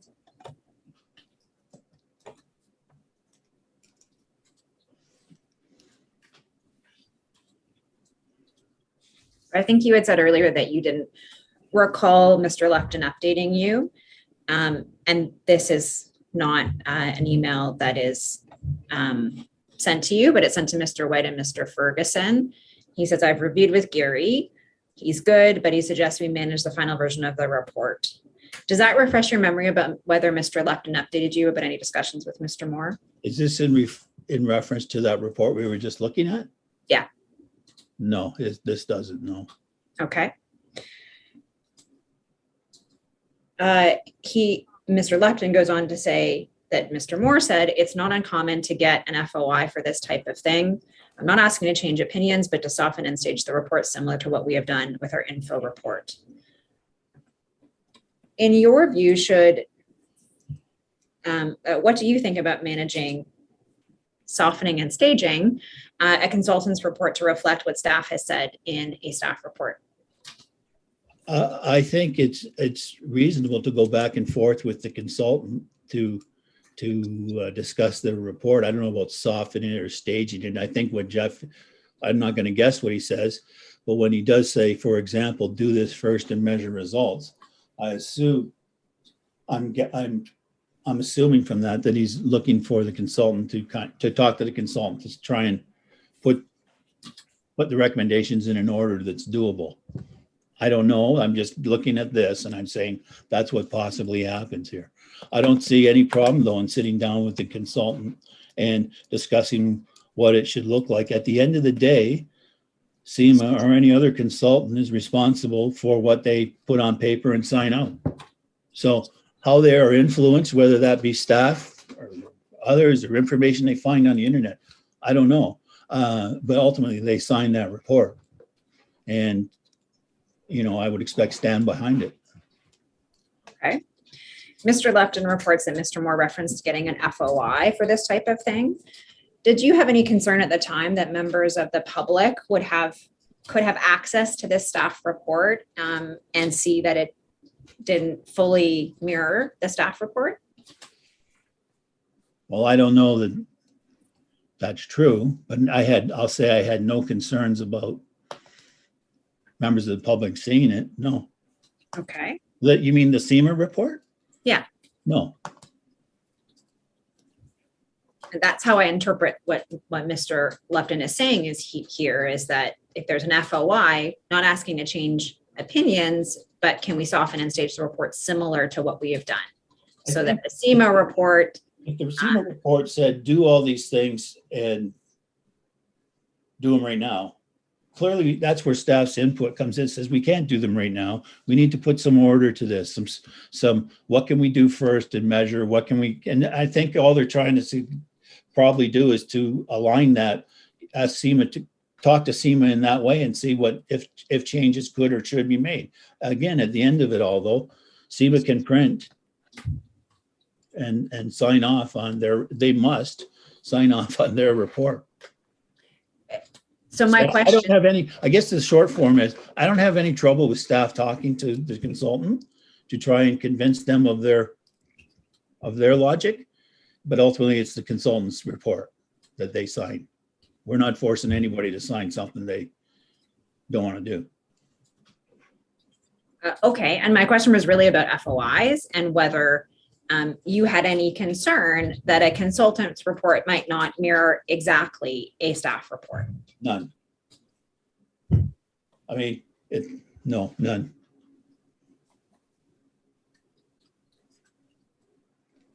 And close that down, Registrar. Did you attend the November 18, 2013 Public Works Committee meeting? I don't recall if I did or not, but it would be a matter of record if I did.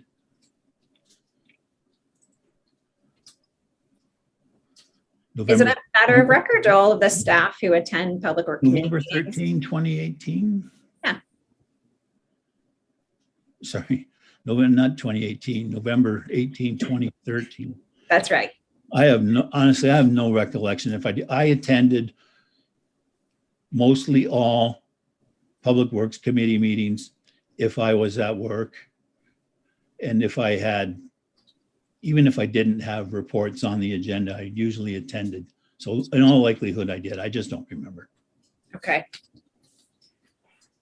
Registrar, could you bring up RVH 961 and go to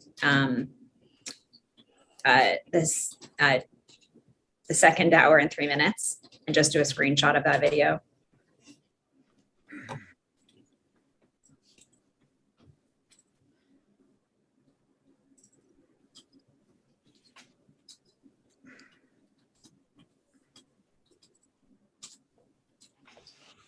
Mr. Mater, I'm gonna bring up there's a video taken of that Public Works meeting, and it shows where staff sit at the side of the council room. I had a question and I'm not sure I got an answer to it. In your understanding, do the staff who attend Public Works Committee meetings, are those staff recorded somewhere, the list of attendees? I don't know, to tell you the truth. I thought it would be part of the clerk's minutes, but I'm not positive of that. Okay. So there you go. A familiar sight for you, I'm sure. Is this the meeting? This is the meeting. This is that video, but I'm not gonna play it. So we've identified a number of the people who are sitting in the gallery. Can you take a look for yourself there? I don't believe you're there. No. I don't see myself. Okay, and would you have sat anywhere else if you were there? I could have been in that open spot that's between Rob Norman and, I forget the gentleman's name. He's retired now too. But if you're looking at it from the left, I see Gordon McGuire in the front row, Gordon McGuire, Jerry Davis, Jeff Lupton, Don Hall. I think that's Dan McKinnon, Rob Norman, and then the empty space. So looking at it, all three of my directors are there. So it's likely I wasn't for some reason. Okay. I could have been in the, Okay. I wasn't sure. I just wanted to double check that I hadn't. Unless that guy with the gray hair with his head down is me, but I think it's Dan. Okay. He's better looking and thinner than I am. So. Okay. Can you close this down, Registrar? So at this meeting, the Public Works Committee accepted the report that we were just looking at and made a motion to keep the issue of lighting on the outstanding business list. That's correct. Do you remember that? I mean, I remember seeing this document about the, another motion, I guess, if you will. All right. Registrar, can you bring up Ham 4336.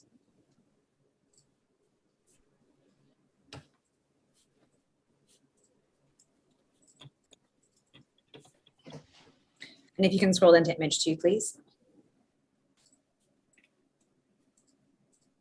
Actually, no, that's not necessary. Well, so this is the flipping of emails that start with the OBL list. Yep. And you'll see there at the bottom, Ms. Cameron has sent to Mr. Field, Mr. Locks, Mr. McGuire, and Mr. Moore the business list item. Staff are directed to report back respecting the lighting aspects of the outstanding business list for the list C, which is a reference to the staff report. Yes. And Registrar, can you pull out Mr. Moore's response?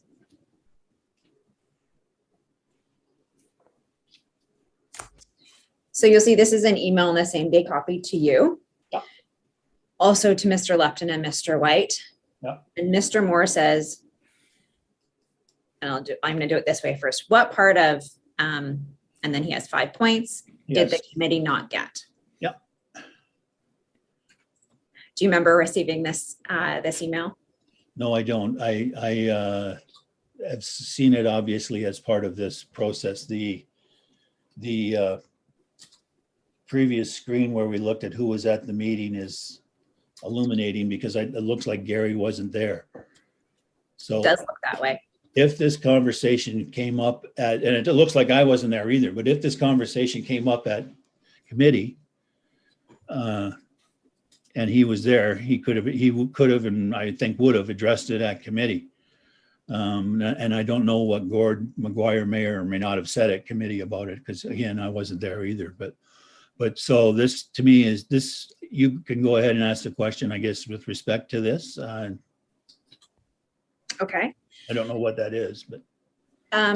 So my first question is, were you surprised by the tone of this email? And in particular, the phrasing of what part of 1, 2, 3, 4, 5 did the committee not get? And the references to exclamation marks and the multiple question marks. No, I was not surprised. Why were you not surprised? You know, Gary, often in my experience in dealing with Gary, his first response would be kind of, I'll say bombastic like this, but he always came around, you know, it was normal for me.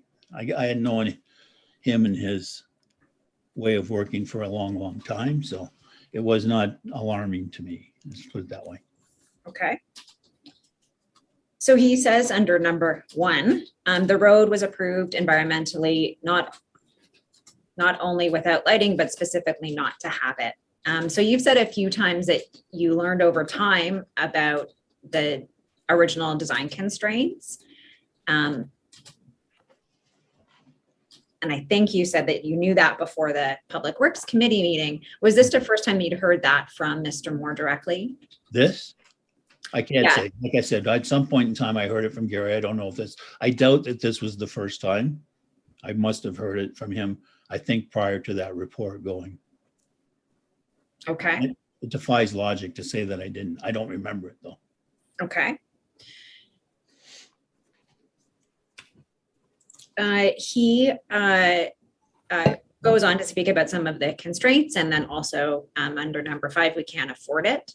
So just stopping at that point in terms of affordability, whose decision is it to undertake projects that may be expensive? Is it staff, or is it council, or is it some combination? If you need funding, yeah, go to council. Council sets up priorities for spending based on their broad range of demands on them. And I think questions of affordability are questions for council. My advice to my own staff would have always be, don't worry about whether or not you can afford it. That's council's cost. That's council's decision. If they think it's worthwhile, they will fund. Okay. He also says that doesn't even begin to address the fact that we shouldn't be talking about potential improvements that will give any claimants more ammunition. And I asked you earlier about Mr. White's comments about safety improvements potentially, I'm going to use the language here, providing ammunition to claimants. And you gave your answer about how you told your staff to approach that issue. But what did you think about Mr. Moore's raising the issue around potential improvements? I don't think I would have given this any more thought than I am right now, is saying this is just Gary blowing off some steam. And Okay. we'll, you know, having understood how he works and how the division and department worked over a period of years, we'll get to an answer here. Whether he likes it or anybody likes it or not, if council is asked again to explore the issue of lighting, we'll need to explore the issue of lighting. We got direction. And Okay. that direction, if you go back to the last document we were looking at here, that's why Diana has sent it to him. Our guys attended the meeting, so he's looking at it, saying, why didn't you guys defend us? It's not my job. It's not my guy's job to defend his lighting problems. So, Okay. So you said you thought this was Gary blowing off steam. Yes. Mr. Lupton used that exact phrase Yep. when he testified earlier in this process. Uh-huh. Did you, Mr. Lupton, talk about how to best manage Mr. Moore blowing off steam in 2013? I don't think we did. No. I mean, again, in the context of everything else that I had to do, this was just one more email. I got lots of emails from people who maybe were blowing off steam or wanted to say something. I mean, part of your role as the director, senior director, was to, you know, listen to people, right? And whether they're from your own division or others, and let them say what they want. But it's not, that doesn't mean I have to react in a way that's panicky or immediate or even react at all. I mean, wasn't my first go round, I guess is what I'm trying to say. And so I didn't put any particular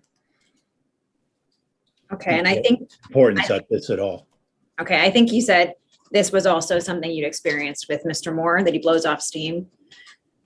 Well, in this instance, I think he was.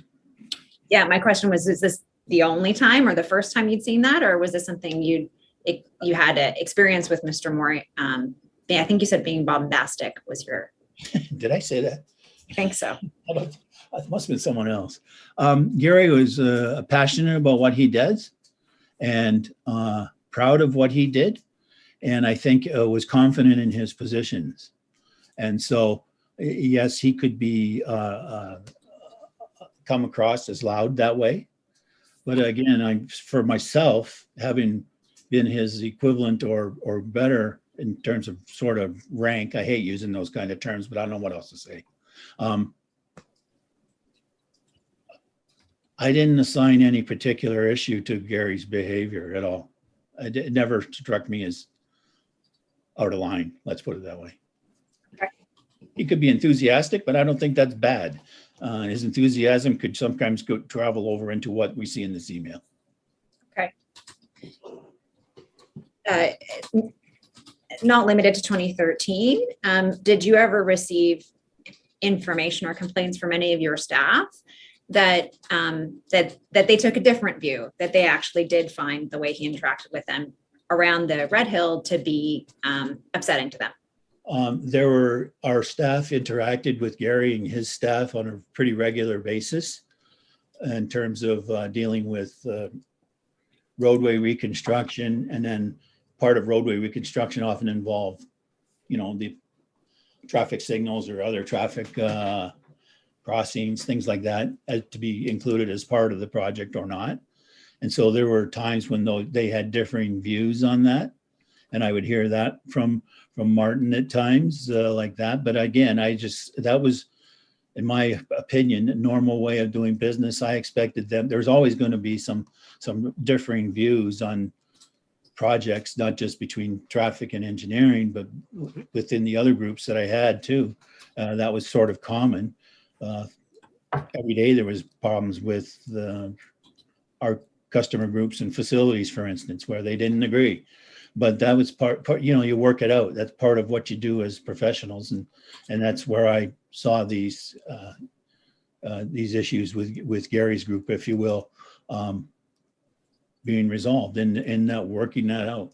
Our guys were not that easy to get along with either all the time. Okay, thank you. I know that it's 11:30 and I did say that we would take a break. I'm sure you could use one, Mr. Maynard. Commissioner, is this a good time to take a break? It's 11:30. Yeah. Let's take a 45-minute break. Sorry, a 15-minute break and return at 11:45. Thank you.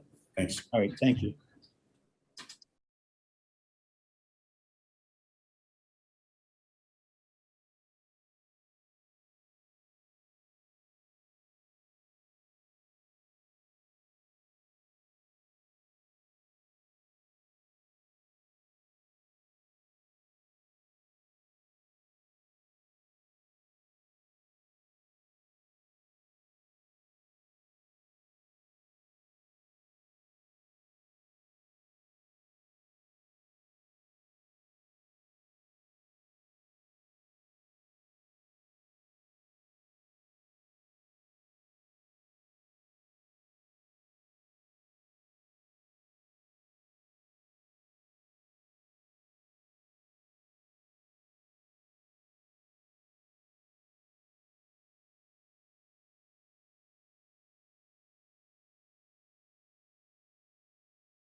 Thank you. Mr. Commissioner, may I proceed? Yes, please proceed. Thank you, Mr. Mader. So coming out of the public, Sorry, Emily or Ms. Lawrence, could I just say something before I forget? I wanted to say I appreciate you and the commissioner allowing me to change my day to today and do this from home. It's been a wild couple of weeks for me, so I appreciate that very much. Yes, I'm sure it has. No problem. thank you. And again, just in terms of our schedule, we're going to go until 1 o'clock when we take a lunch break for an hour and 15 minutes. But again, if you need any breaks between now and then, we can of course adjust our time. So just let me know that, okay? Well, I'm fine. I just wanted to make sure I said thank you. Okay, so we were talking about the Public Works Committee meeting and the outstanding business list that came after. Coming out of the Public Works Committee meeting, there were two recommendations that SEMA had made that were set out in the appendix to that staff report. One dealing with the high friction pavement application on ramp 6, and another friction testing. Those two recommendations are set out in the report. I'm not going to take you back to them. In your view, whose responsibility was it to ensure that those recommendations were implemented? That would be with Gary's group. And in terms of the costing or the funding for those, which division was responsible for obtaining any funding that might be necessary to complete those? Same answer. It would be Gary's group. Gary's group would be responsible for anything to do with that, from the obtaining funding to approvals to whatever approvals might be necessary to doing the work itself. Okay. Having the work done. They wouldn't go out and do it. But. Right. To your knowledge, did anyone within your group convey those recommendations and the fact that they have been in the SEMA report, the SEMA report and the staff report, to Gary Moore's group? I don't know that they did or didn't. Okay. Would you have expected them to have, for example, come up with a chart saying, here's all the things that we're doing, here's the things that are on your plate? No, I really wouldn't have expected them to do that. I mean, Gary's group was responsible for part of the work. My group was responsible for part of the work. I don't recall if it was this report or the next one, but operations was responsible for part of the work. So as directors, my expectation was that you take care of what you're responsible for. Might have been Jerry's expectation but no chart that I recall was ever done. Okay. And no discussion about separating out the division responsibility for the items that were in the staff report? Not that I recall. Okay. And is that the usual practice, that there's no sort of discussion on when there's a big staff report like this about who's actually taking lead on next steps? I mean, at times it depends. There could be. It depends on the report and the complexity of it. And there are always issues that kind of, or they're not always, but at times there are issues that overlap amongst our divisional lines, if you will. Mm-hmm. So then, yes, there would be conversations around that. Usually, if there needed to be, but it's not as a practice. It depends. Okay, I think more my question was, is there any practice to ensure that nothing fell through the gaps, to make sure that every item was allocated to a particular division? Well, we would have ultimately the outstanding business list at council would keep track of what was due to them when it was a recommendation report. But in terms of the information report, I don't know that there was a formal process to track that. Mm-hmm. As a director, I would track it within my own group, what I was responsible for, and I would expect other directors would do that with the areas that they were responsible for. whether there was no formal cross-referencing of that, if that's what you're asking me. Okay, thank you. Registrar, could you bring up OD page 6, page 125?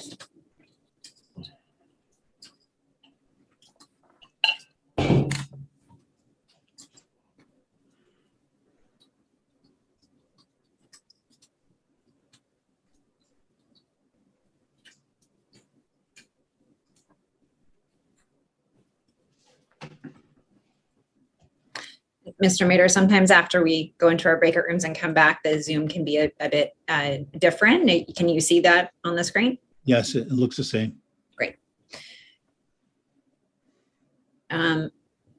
So there was a fatal crossover collision on the link in late 2014. Do you recall that accident? On the link or the red hill? On the link.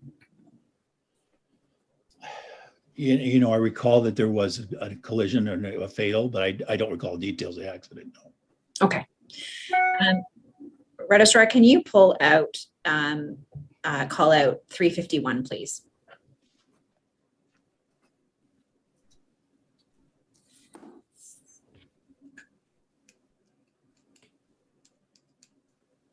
So this is an email from a collision analyst, Linda Juzenick, to Mr. White and to Mr. Ferguson after that fatal collision on the link. This is October of 2014 at this point. And she says, I've seen the preliminary link collision data and we may have a legitimate problem, exclamation mark. And then she goes through, I'm a bit disturbed as I was told this analysis was, pardon me, I misspoke. Let me try that again. It was Mr. White who was responding to Mr. Ferguson and copying Mr. Gallo. It wasn't the collision analyst. So he says we may have a legitimate problem. And then he, about 7 lines down, says, off the record, I'm a bit disturbed as I was told this analysis had been run by Linda before, apparently several years ago, and the results were the same on old data, and yet nothing came of it. So as I understand, this is about the link and not about the red hill. And he says, let's get a technical evaluation started properly and run it to conclusion, in-house solution or roster assignment. He says we can charge any and all to the RLC. And is that the red light reserve? That would have been red light camera reserve, I believe. Okay. You can close that down, Registrar. And then in 351, Mr. Lupton replied saying, once the facts are gathered, let's meet to review and discuss next steps. Thank you. And then he forwards this email to you. Mm-hmm. Do you recall receiving this back and forth after the link collision and noting that Mr. White was suggesting a technical evaluation for the link? I don't recall receiving it in 2014. I just recall seeing it from our review here now. Okay. Do you recall if at the time your team was also considering a similar technical evaluation on the Red Hill? I don't recall. No, I don't recall if they were or not. Okay. Registrar, can you go to the next page, please?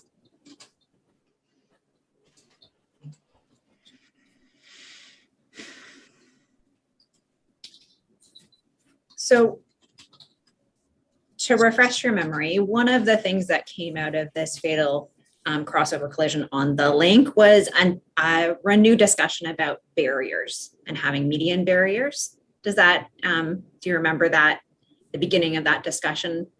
I don't remember, but it says I sent an email to Gary Moore, so. It does. This is an email that you sent. It's from a member of the public to a counselor, and then it gets flipped. And you suggest that you should have a discussion with Mr. Moore to prepare a response. And Mr. Moore responds at paragraph 357. And Registrar, can you call that out?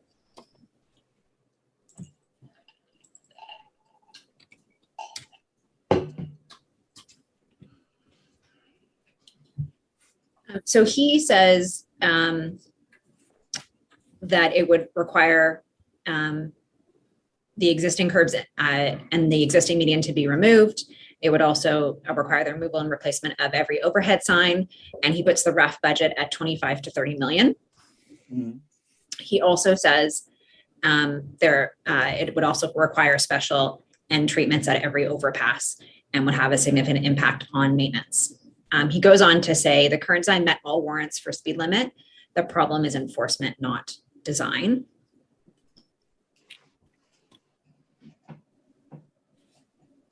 Do you remember having any discussions with Mr. Moore about the potential to install median barriers at this time in 2014? I don't know if it was in 2014, but at some point I remember talking with Gary about this issue in a kind of a general way. And his comment to me at the time was around having to redesign for drainage and all of that, because it was designed in a way, I think, like he says here, the current design met all the warrants for the speed limit at the time. So I have a recollection of having a conversation. I can't point to exactly when that was. Okay. But it was more about drainage that he spoke to me rather than in addition to this here. Okay, well, barriers will come up again. So if you, as we go through, if you are reminded about when that conversation occurred, just let me know. Can you close this down, Registrar? And if you can go to the next page, actually that 127 and 128. And if you can call out paragraph 361.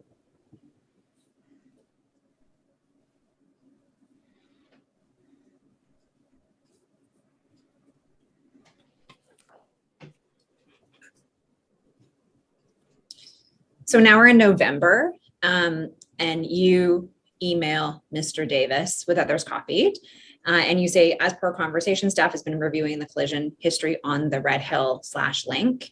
So Mr. White had mentioned before the legitimate problem he saw on the link collision data. Had you had discussions with your staff about a Red Hill collision data review? I don't remember them specifically, but looking at this, I would assume I must have. Okay.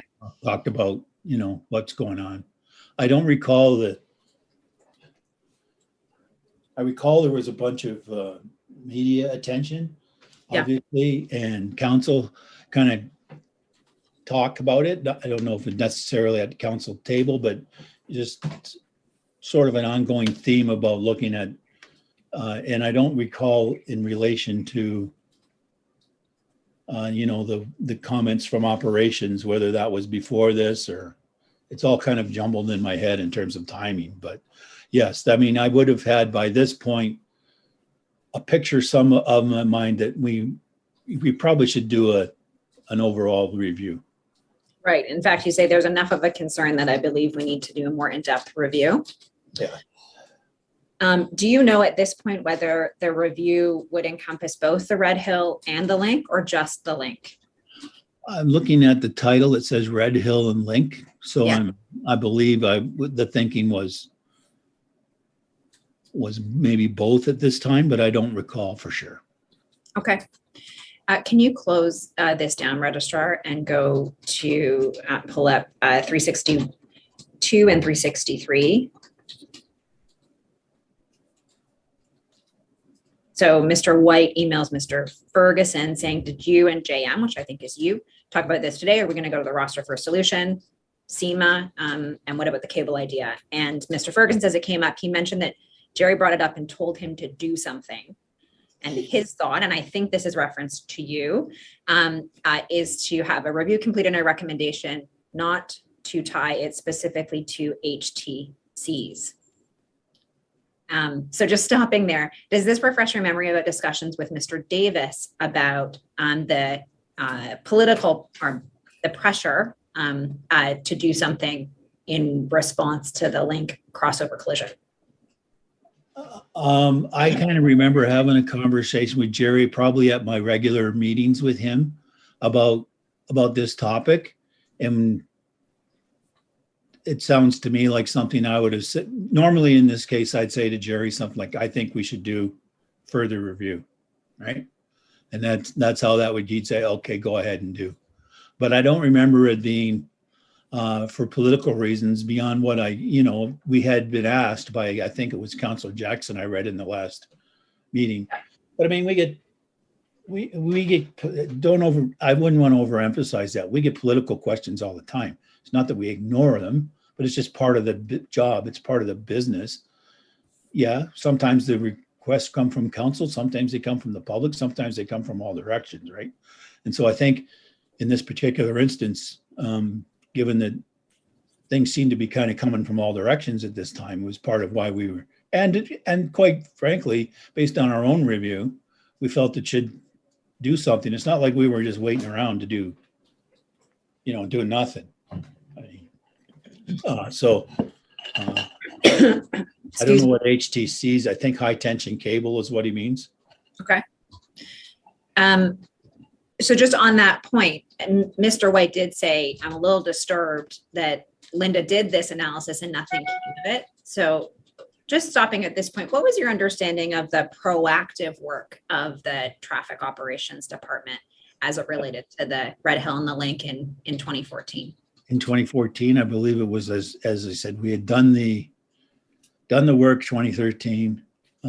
We'd done some of I think by that time we were starting some of the countermeasures in terms, and it would have depended on seasonality in terms of paint and cat's eye markers and things like that. I can't recall off the top of my head when they went down, but we had started some of those things in terms of being proactive on safety measures on that.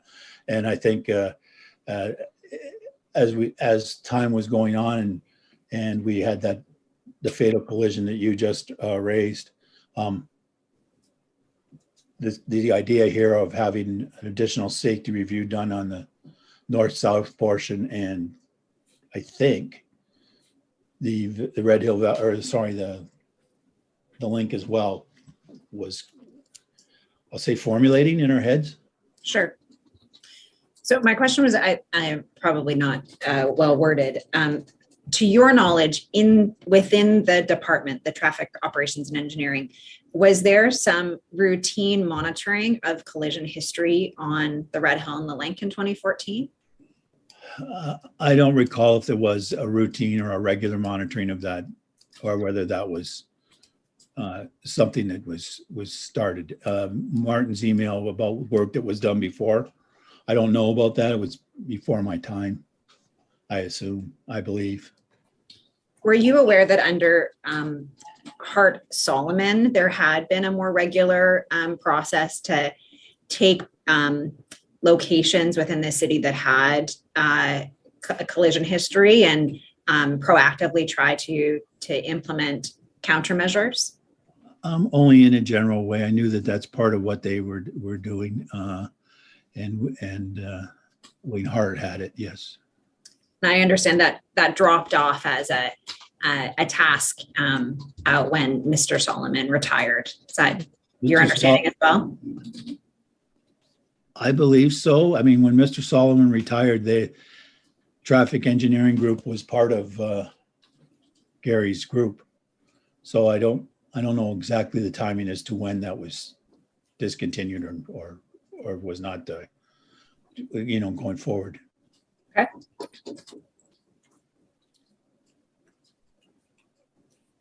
By this point in November of 2014, when you've received information from your staff about these collision history reviews, were you aware if any friction testing had been completed on the Red Hill in that study area? No, I wasn't aware.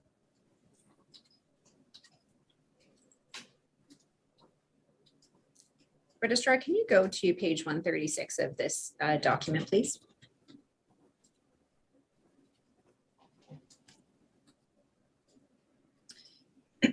So I think you said earlier that your team had started to implement some of the countermeasures from the 2013 SEMA report. And one of those was reflective markers, the cat's eyes. Yes. And there was a bit of a back and forth about how big the cuts in the pavement needed to be in order to install those cat's eyes. Yes. And if you can call out 391 and 392, please.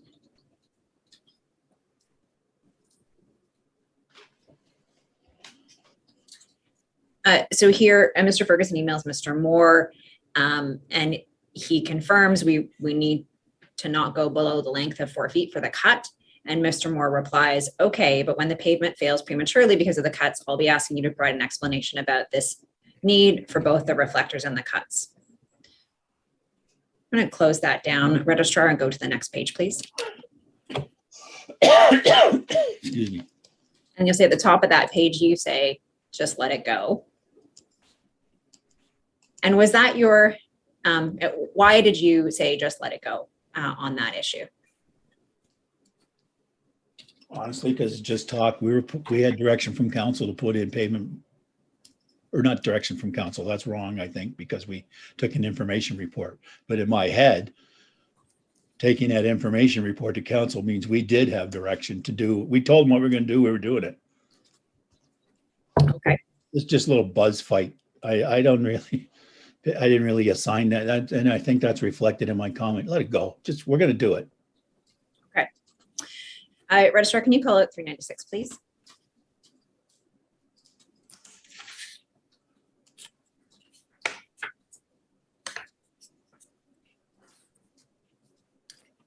Thank you. So this is Mr. White's response to your email.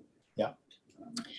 And he says, has anyone told him, and I think here the references to Mr. Moore, that we are doing the link collision crossover study with SEMA? He's going to react when he finds out. Traffic staff shouldn't have to put up with his reaction when he finds out.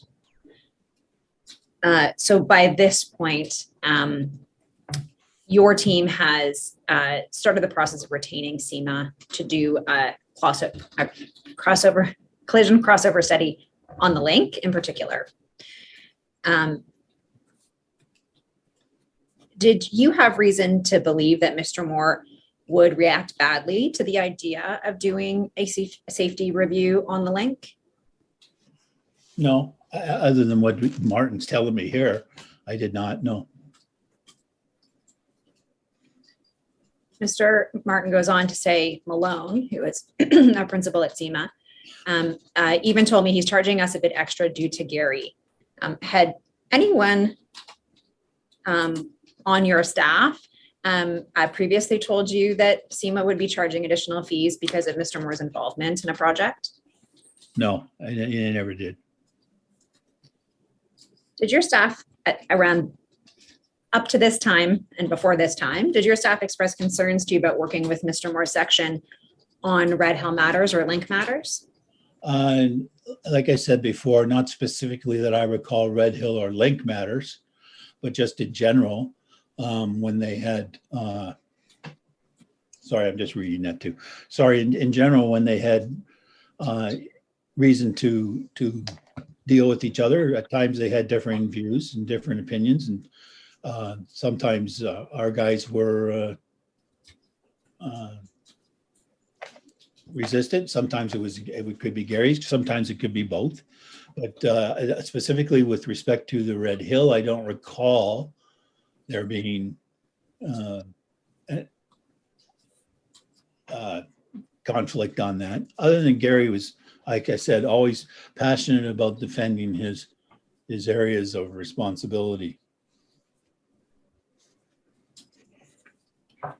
Did you view the Red Hill as a whole part of his areas of responsibility, given his past experience with the construction of the Red Hill?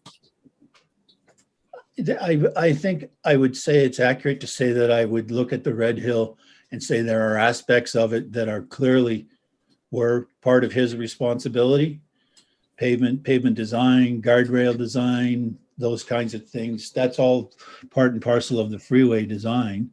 But then, like any other project, somebody completes it and it's handed over in a sense to the traffic engineering group, and it's your job to then sign, put markings and signals if required, whatever overhead signs are required, things like that. Those are the traffic engineering warning signs.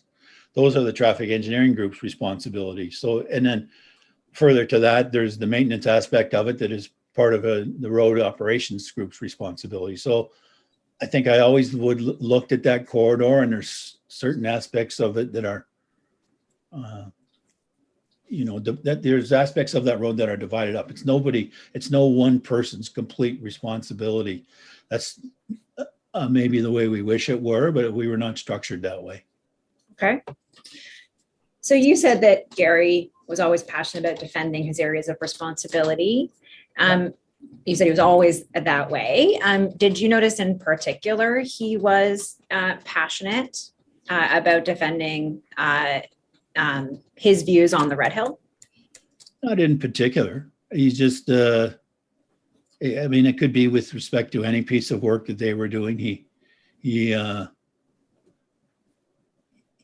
He would, like I say, he was passionate about it. He was proud of it. He was certainly willing to defend his role or his positions within these projects. I didn't, Gary had a style, and I had a style, and Martin has a style, and sometimes those things would conflict, but generally I had no issue really with the way he did it. Okay. I'm going to turn now to 2015. Registrar, can you close this document and bring up OD7, in particular, page 5, please? While that's coming up. Oh. Thank you, Registrar, for moving so quickly. In May of 2015, there was a fatal crossover collision on the Red Hill involving 2 young women. Yes. Do you remember that collision? I certainly remember the media and concern around it. Yes. Okay. And it prompted Councillor Connolly to request that a safety study be conducted on the Red Hill with particular attention to median barriers. Do you remember that? I don't remember that specifically, but I mean, there was a lot. I think we were thinking about it already at the time from the 2014 period, I believe, if we're going back in there. But there was a lot of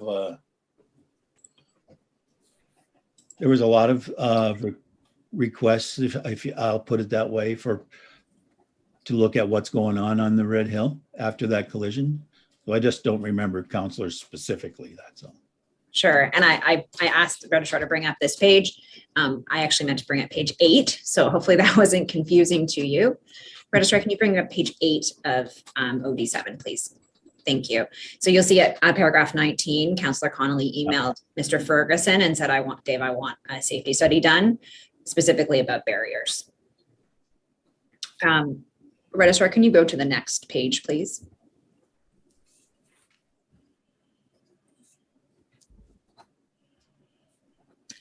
Actually, sorry, can you go back one page? Thank you.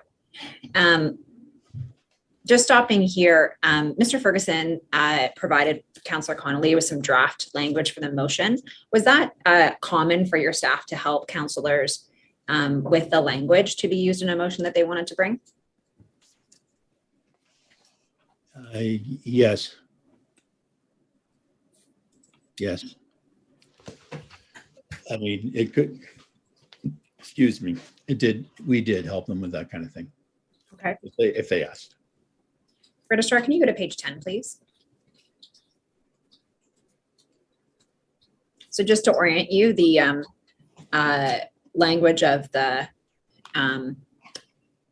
motion that was to be added to the May 21, 2015 agenda is in paragraph 29. And Registrar, can you call out the paragraph after, therefore be it resolved?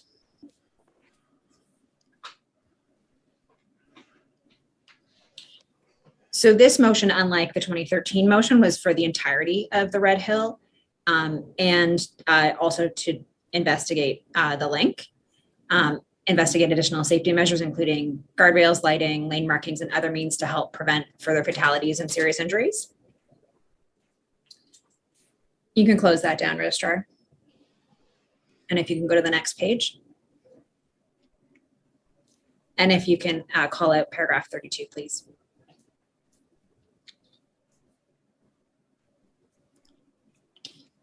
So here, Mr. Moore responded to the draft of the motion. You had asked him for his views, and he focused on the cost. And he also said in the last 3 lines, put up a guardrail and you have immediate damage to a car, as well as the guardrail, as well as the possibility of redirecting the car back into the traveled lanes. Not a simple answer, especially when you add the speed profile issue.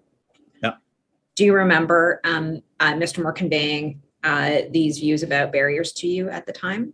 Only after rereading this email. Did you agree At with? the time, I don't recall. Did you agree with Mr. Moore's views at the time about it not being a simple answer? Yes, I did. It's not a simple answer. There is a million reasons for any given collision. And certainly what you don't want to do is just jump to some conclusion and either, I don't know, put in barriers or add lights and say, no, I fixed it without doing the appropriate groundwork ahead of it. It would be irresponsible to just go and put up a guardrail that, as Gary said, has the possibility of creating more problems than answers. I mean, you don't know until you do the work. So it's not a simple question. And part of doing the work was to retain SEMA to do a comprehensive safety audit. Yes. Registrar, can you close this down? And if you can call out paragraph 33, the paragraph and the excerpt. So the Hamilton Spectator published an article about, well, the subject line is about lack of lighting on the upper part of the Parkway. Mhm. The article references past safety reviews and public comments, and then also addresses the public discussion about barriers. Do you want to? I'll just give you a chance to. Yeah, I see it.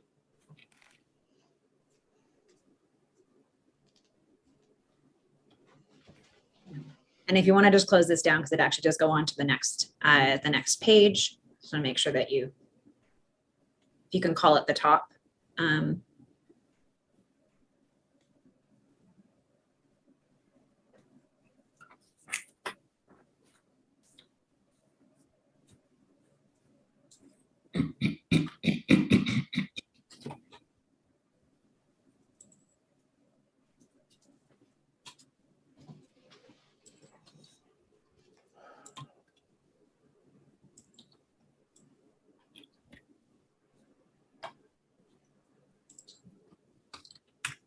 Sorry, I'm just looking to pull up another document.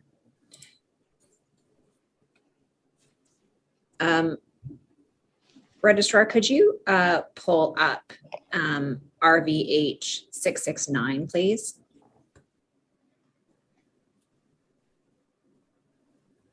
Sorry, I think I said RVH, I meant RHV.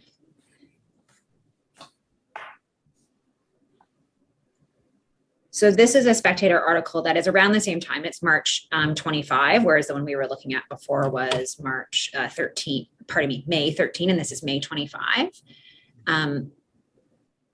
This is a little bit small in terms of the font. Registrar, can you pull out the text of this just to blow it up for us a little?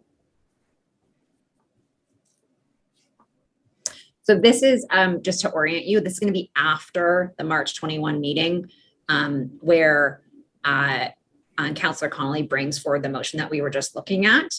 Mm-hmm. And so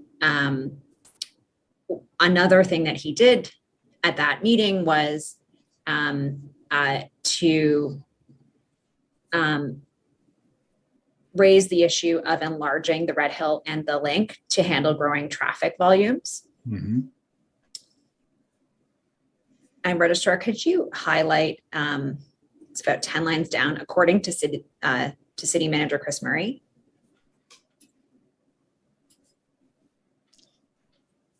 So Yeah. here it says widening the sister highways, which is the link in the Red Hill, which connect to the QEW and to 403 across the mountain, is a part of ongoing review of the city's transportation master plan, which is expected to be finished in the next 12 months. So just stopping there, was the transportation master plan under your portfolio at this time in 2015? I believe it was, yes. Okay. I'm going to ask you a few questions about that now, just to sort of understand this comment from Mr. Murray. Yeah. Registrar, you can close this document down.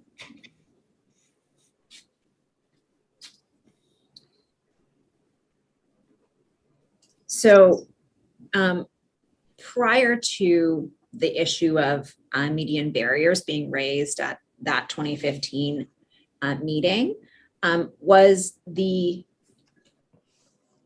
possibility of widening the Red Hill and the link already part of the purview of the transportation master plan review? I can't remember specifically if it was at the time, but I do know that over time, as things were occurring along the freeway or the Red Hill and the link, that some of those questions were more long-term in nature, such as widening or guardrails and things like that. And I think the thought at the time was, let's see if we can look at that within the context of the transportation master plan and hook those two things together and get an answer about those issues that way. So I think that was the thinking of at the time. Okay. And just to provide a bit of a foundation on this, the transportation master plan, that's an overall transportation master plan for the whole city. The transportation master plan is an overall, basically a policy document that says, lays out the framework of how you would want your city's transportation network to grow over the next period of years. The initial one was done 2007? I think it was 2007, was supposed to be an update in 5 years. It was sort of delayed, I guess. And somehow when it came into my area of authority around in that 2015, 2014 timeframe, we moved on to start or further that process. There was a lot of input from the public, so formal information gathering sessions and a series of revisions to that. And at the time, I think Chris expected it to be done in middle of 2015 or 16. And when in fact it was delivered to council after I retired, somewhere in the middle of, I think, 2018. I will as well, the change in leadership on the TMP occurred in that 2017, 2018 timeframe when we divulged the transportation group. And as I'd said right at the very start of this, moved planning over to planning. So then they took on the completion of that report at the director over there is Brian Hollingsworth. So it got bounced around is what I'm getting at a little bit, but eventually they completed it in and around, I think it was 2018. Okay. Just so that we have the dates, I'm going to come back to some of this, but just so that that we're clear on that process. Yes. Registrar, can you bring up OD5 paragraph page 20?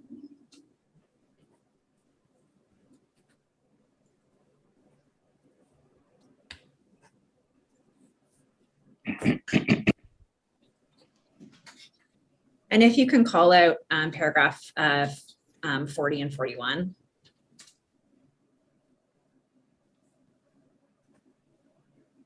So 2007, you were right, is when it was first approved, and that it is the policy to guide the transportation planning needs to 2031. And then there was a monitoring program in 2010 Registrar, if you can close that down, and if you can go to the next, actually page 22, please. And then if you can call out paragraphs 45 to 48, please. So then in February of 2015, so we've just been talking about May of 2015, but in February of 2015, Mr. Malloy, who was with transportation, and then a gentleman from Coal Engineering provided council with a presentation about a 5-year review. Yes. And that presentation was just, hey, we should do a 5-year review. Do you recall that? I recall Mr. McGill and Mr. Malloy being in council chambers that day, and I don't remember the details of their review, or what they said, but I remember that, yes. Okay, maybe I'll take it this way. So there's a presentation about the 5-year review and update, but I think you just said earlier that the review and update didn't happen until later. Yeah, and I guess this is I shouldn't guess, but this is a where we are presentation to council so they know what's going on. And then you'll see at paragraph 46 in September of 2017 that you submitted a report entitled Transportation Master Plan Review and Update to Council. Yes. Does that just refresh your memory in terms of your involvement in 2017? I think at the time, between Steve Malloy and Al Kirkpatrick, they were kind of the lead guys on the Transportation Master Plan. Mhm. And they were providing regular, I thought there was actually more than one. I thought there was 4 updates to council. I stand to be corrected though, but I do remember them submitting, I think under my signature, the updates. Okay, Registrar, can you bring out RHV 695, please?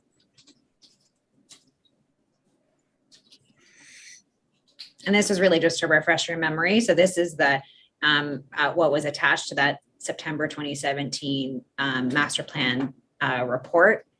And I won't go through all of it. Sometimes just seeing the cover page is helpful, but do you remember this is the document that was being filed under your signature? Yes. You can close that down.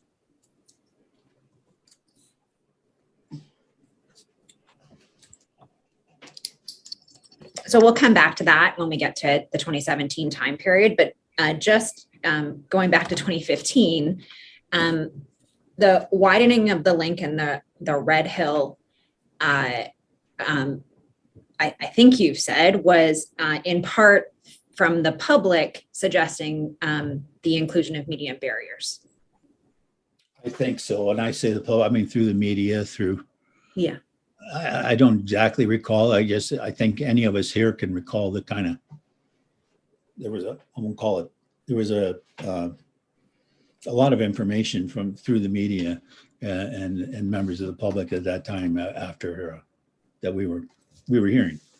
Okay. And was the widening of the link in the Red Hill also being looked at, or at least discussed to be investigated, to alleviate congestion through the city? I don't believe it was at a staff level. Okay. That wasn't something, the alleviation of congestion was not something that the Transportation Master Plan was looking at? The Transportation Master Plan would ultimately look at potential need, I think, for widening and the need for and to how that might connect to other transportation infrastructure in the region, the 403 and the QEW. But in terms of reduced congestion, I mean, I guess that's part of what that would look at, as to whether or not there is even a need for it, so. Okay. I don't recall what the Transportation Master Plans ended up being. I just don't. Okay. You just mentioned the connection to the the QEW, I believe. Yeah. The connection to the QEW and the 403, those are on one side and the other of the link in the Red Hill, right? That's correct. And is it fair that to say that any expansion of the link or the Red Hill in terms of the number of lanes would affect the interchange onto those two provincial highways? Yeah, that's fair. But I'm saying that just as you or I would as a layman. I would have no idea as to how that occurs, technically from a design perspective. Oh, sure. I'm not interested in that. I'm just saying Okay. that was part of, That makes sense. was that part of one of the things that the transportation master plan was looking at over time? I think that would be part of the consideration. Like I said, I don't recall how far that got within the TMP review, but Okay, we'll come back to that again when we get to 2017. I just wanted a bit of a foundation. Turning back to May of 2015, which is where we have the crossover collision on the Red Hill occurred, and Councillor Connolly's motion. Did you know at that point whether or not friction testing had ever been carried out on the Red Hill? no, I didn't know.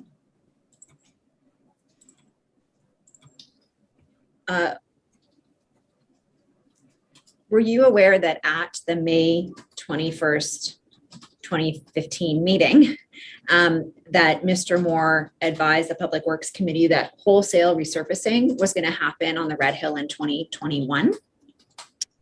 If I was at the meeting, I would have heard it, but I don't recall it specifically. No. Okay. Would you have been tracking when Red Hill resurfacing was going to be up? No, I never, pavement reconditioning or pavement replacement was part of Jerry's capital budget. Not Jerry's, sorry, did I say Jerry? Gary's capital budget program. And I had my own capital budgets of which to concern myself with. No, I never really paid direct attention to any of the repaving issues or projects. Okay. Is it fair? Is it fair to say that to the extent that you were paying attention to resurfacing, it would have been to coordinate work of your group with resurfacing? Yes, and that would have been well after the fact, probably in terms of, or not, close to the time of when the projects will be let for construction, right? Where you would add, if it was markings or signals or whatever. Okay. Depends on the extent of the reconstruction, as to what our involvement would be. Okay. Registrar, can you bring up OD7, please? And you can go to page 12. Mr. Mader, were you involved in the city's decision to retain SEMA? For this? For the Red Hill. I probably had to sign off on the PO, but I didn't have direct involvement that I recall in terms of hiring them. Okay. No, I didn't. Okay. Did you direct your staff in terms of what the scope of SEMA's review would be? No, I would not have directed them specifically to that. Okay. You'd expect that they would have a scope that would be responsive to Councillor Connolly's motion? Yes, I mean, if you recall where I had a sort of a broad range of responsibility, I did not get involved in the details of scoping out how they did this particular project. I would expect them to have listened to what the information and direction they got from council and from whatever conversations they had been having, and just set the scope of work to be appropriate for it. Okay. I wouldn't do it. Registrar, can you call out paragraph 35, please? So this is an email between Mr. Malone at SEMA and some of his colleagues summarizing a discussion that he'd had with Mr. Ferguson. And he says in the last sentence, the review would be for the RHVP and would include the areas towards the escarpment where the lighting is absent, essentially the repeat of the previous work, with the recognition that the answer regarding lighting is not simply no, as it was previously. So you understood at this point that Mr. Moore had concerns about the Public Works Committee's requests around illumination on the Red Hill, right? Yeah, based on that email we looked at, yes. Did you have any discussions with your staff about the scope of illumination for the SEMA 2015 project? No, Did you consider whether scoping out illumination for SEMA's review might upset Gary Moore? no.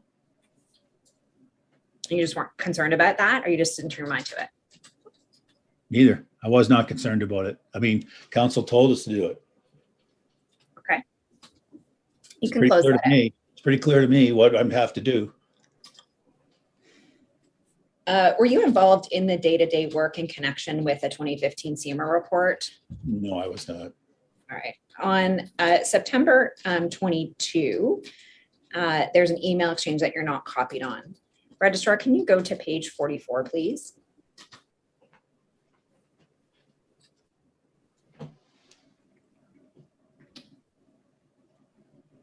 And can you pull up paragraph 132?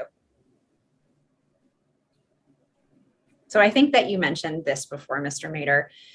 Mr. Ferguson emailed Mr. Moore, and sorry, just to orient you in terms of time, SEMA has done its preliminary analysis. They're in the process of preparing the report. They provided a draft report.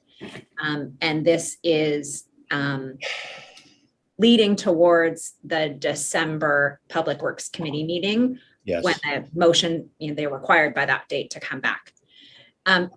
So SEMA has included in its recommendations a high tension steel cable median barrier, sheetrock cuts, friction testing, again, shoulder rumble strips, and end-to-end illumination. Mm-hmm. And Mr. Ferguson sends Mr. Moore an email that identifies engineering services to be directed to either investigate or identify items that relate to those recommendations. Right. In the usual course, when a staff report goes to Public Works, do you expect to see the allocation of responsibility at the division level? No. Okay. Is it common as In fact, I'd say never. never? Did you have any discussions with Mr. Ferguson about why he was drafting the recommendations in this way? I don't recall having any discussions with him. And I kind of find it hard to believe it would get to my desk in this format, but maybe it did. And I would have said, we don't do that like that in Public Works. Our format was to say that the general manager of Public Works be authorized to and directed to do A, B, C, D, and it would list perhaps the action items in here, but it would never say engineering services do this, traffic engineering do this, maintenance do that. We just didn't do reports like that. I can't think of an instance in my career where in Hamilton where we did a report and split it out by division. I don't recall that ever. Well, this was Dave's, I think, initial attempt at a draft report. And can you see that it might be helpful, at least in his dealings with Mr. Moore, to identify the items that he believed would be an engineering services plate and not his own group's plate? I can see how that might be the case, but not in the report. Right.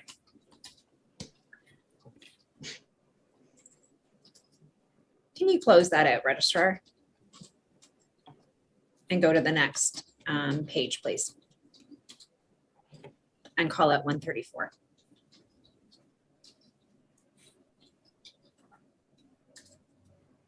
So this is Mr. Moore's response, and he copies you. He also copies Jennifer D. Domenico. Did you know Ms. Domenico had been part of the Red Hill team? Yes. In her role as manager, corporate service delivery review, financial planning and policy, corporate services, would she have had any involvement in the items that were going to be in the staff report? I don't think so. She had knowledge of the project because she was involved in it when it was built, but I don't know. I can't guess here as to what Gary's thinking was in copying her. I don't know. Okay. So Moore says, I need to see it, which I think is a reference to either the staff report or the SEMA report. And it needs to be discussed at DMT, or at least with John, Jerry, and myself before it goes. But here are my comments. So just stopping there, do you recall having discussions at DMT about the recommendations to be put in the staff report? No, I don't. And that was not something we regularly discussed at DMT. Excuse me. So no, I don't. Okay. And I'll come back to this, but just for now, because we're here, do you recall having a meeting with yourself and Mr. Davis and Mr. Moore about engineering services work coming out of the 2015 SEMA report? No, I don't recall that. Okay. And is that to say you're quite confident that didn't happen, or that I'm you just saying can't I don't recall? remember it. Okay. It could have happened. I don't remember it. We had dozens of meetings. It doesn't stand out to me. Okay. Now, just looking at his comments, he says you can take engineering services off every line. We don't do investigations. We do programming, design, tender, and construction supervision. In fact, Registrar, could you call up on one side the call out that we were just looking at? Mhm. It's the page before. You can call out just the text in 132 and then the text in 134, just so that we can see, so we can follow along.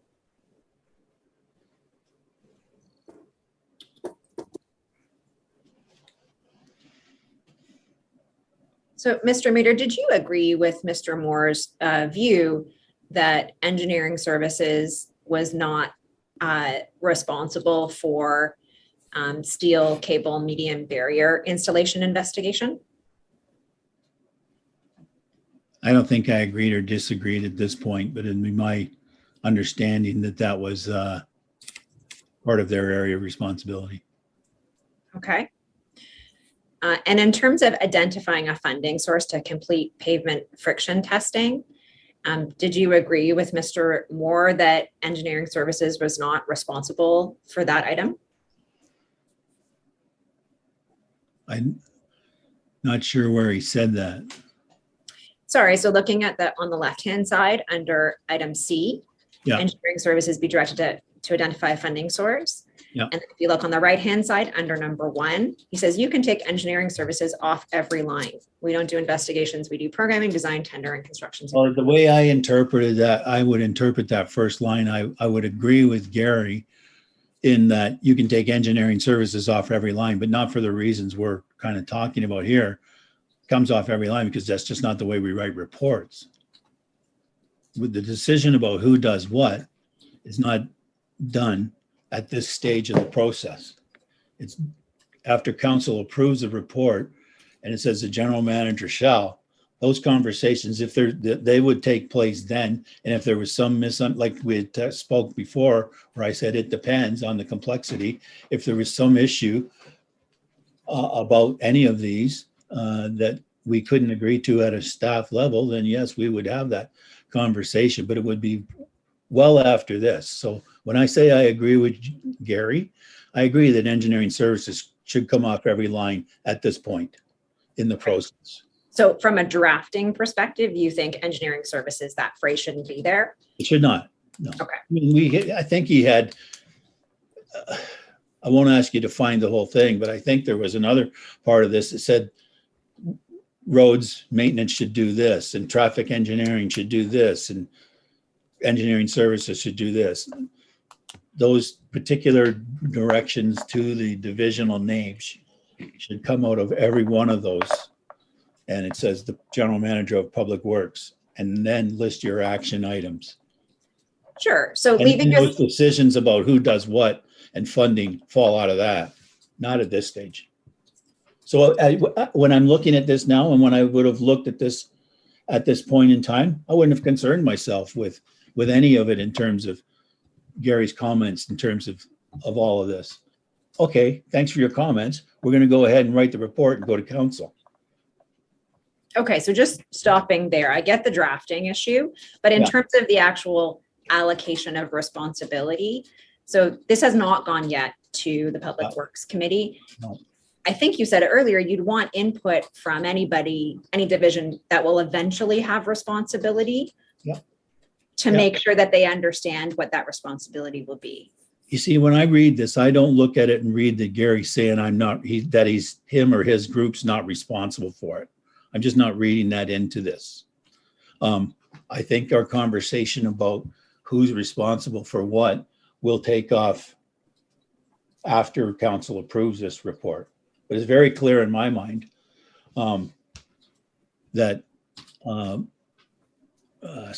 it's very clear in my mind that medians, pavement, friction testing, all of that is part of an illumination, is part of the work that Gary's group is responsible for.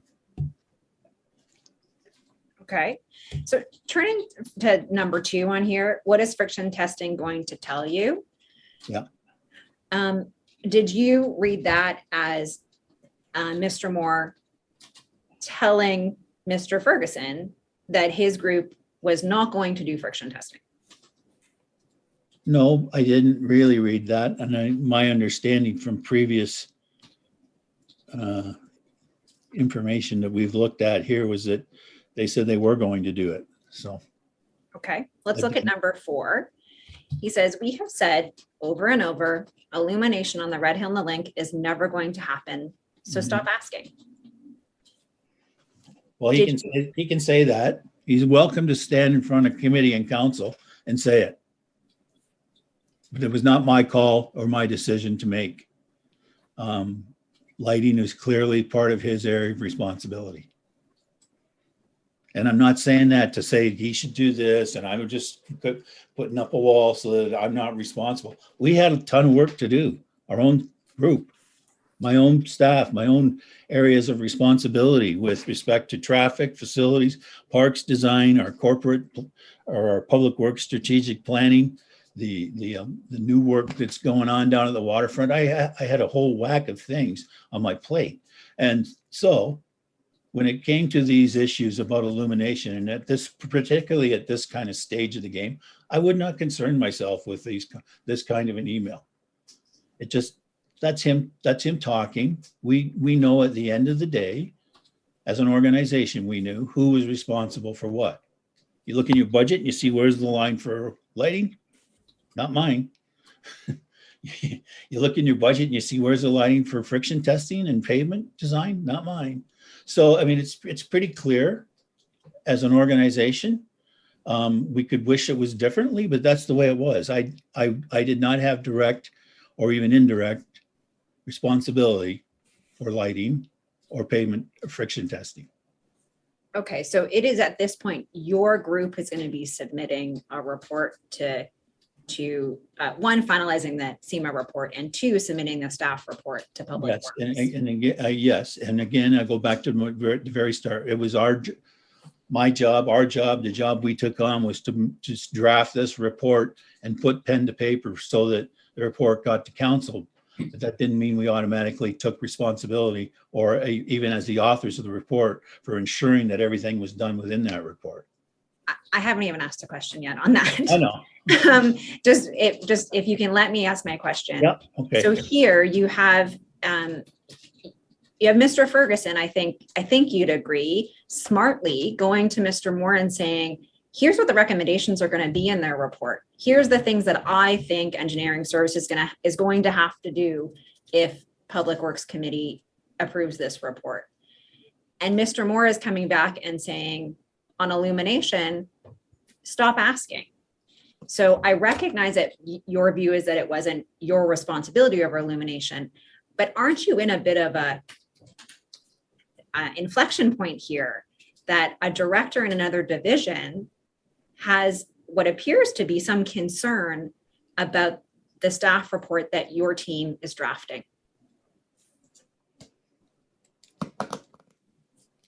Do I no, I don't. I didn't have a concern. You didn't have a concern about Mr. Moore, about going to council when Mr. Moore has expressed concerns about the illumination recommendation? No, I did not have a concern because we were going to review the illumination as we were directed by council through SEMA and come up with some recommendation, which here it says, investigate the possibility of and report back. No, I didn't have, we're going to take that. We've been told to do it. So I didn't have a concern. Maybe I'll put it this differently. Didn't you see you were going to have some work to do in order to go to Public Works Committee and actually get this staff report done? Can you see that this email might have twigged you that you were then going to have to do some mediation, some conciliation, some consensus building? No, it didn't. Okay. Can you close This this? was a normal way. This was kind of a normal, I don't know if Dave was really thinking this was a way to put this in front of Gary as to what kind of work he expected them, they were going to have to carry out or not, or whether he just thought it was crystal clear as I do, and he just put it to him, you know. Gary's reaction to it is something that Gary can only speak to. I'm saying that my reaction to this was, yeah, okay. But at this point in the process, I'm not worried about it. Yeah, I think we have to remember this is what, this September or something. And ultimately the report gets to council, I think in December. So, but I don't recall having to do any mediation work on this in the meantime. Okay, can you close this down, Registrar, and call up paragraph, sorry, the next page, please, and call up paragraph 136. So just right after that, in response, you say to Mr. Ferguson, we should sit down and review this, find some time for Dave, Martin, Jeff, and I to review. So I'm going to put to you that you did note that email we were just looking at and recognize you needed to actually get involved. Yes, and I think I will agree with that. But the reason I got involved was because of the way the report was being formatted in terms of directing each individual division to do it. At that point, I would not have been concerned about Gary's response or somebody else's response. We got to get the report in the proper form that says what we needed to say before I'm ever going to really start worrying about what their comments are. We're going ahead. We're doing that report. If it needs to include a lighting component, I'm putting it in. I mean, I was not. I'm not that. I knew what I was paid to do and hired to do, and then we were doing it. I know you can get comments from anywhere, but that never necessarily meant that, you know, I had to react to it, right? Okay, so your plan at this point was that your group was going to file this report, including the illumination recommendation, even over the objections of Mr. Moore, whose division would eventually be responsible. Absolutely. Okay. Registrar, can you close that down and call up 139? So on October 20th, which is about a month after Registrar, oh, thank you. You actually just can call up just that bit right there. Thank you. About 3 weeks after, you just had the back and forth saying, can we talk about this? Mr. Moore attends a meeting with Mr. White, Mr. Ferguson, and folks at SEMA to discuss the SEMA report. Mr. Moore had not been involved in any of the previous meetings with SEMA. Were you aware that Mr. Moore was going to have a discussion with SEMA and with your staff? I don't think I was, no. So it was not your direction or your plan to try to bring Mr. Moore into the fold on what the project was by I don't recall that it was. I had no way to direct Mr. Moore to do anything. I mean, unless I meant direction to your staff to invite him to attend a meeting to try I to. don't recall doing that. I don't recall doing that. Okay. Can you close that down, Registrar, and can you call out the top of page 47?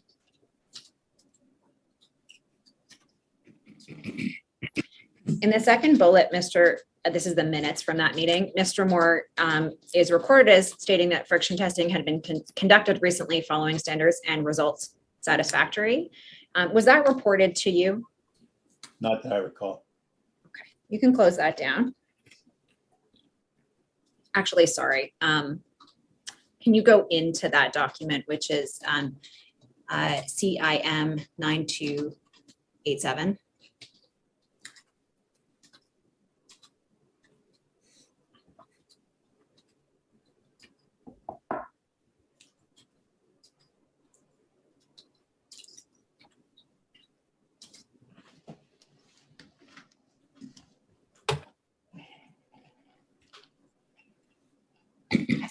And if you can go to the next image, please. And if you can call out the section under the dotted line. So this is, again, this is the actual, the document of the minutes of that meeting. Mr. Moore says he preferred potential solutions instead of recommendations. That SEMA's report should say potential solutions rather than SEMA's recommendations.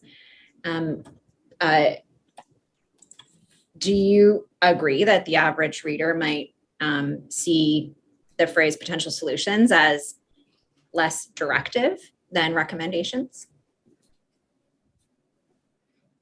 I don't want to guess what the average reader would say. I don't know. All right. Well, what about council? Because you have experience in drafting staff reports for council. Ultimately, within the body of the report, I guess if you called them potential solutions, that's plain English to me. But within the council report, we have to put recommendations in front of them. So, the report has to say it is recommended that. If you worded it, they recommended that these potential solutions be implemented. I don't really see it's kind of a softening of the language. I will grant you that, but I don't really see it changing the intent. Okay. Can you close this document down, Registrar, and go back to OD7, page 47, please?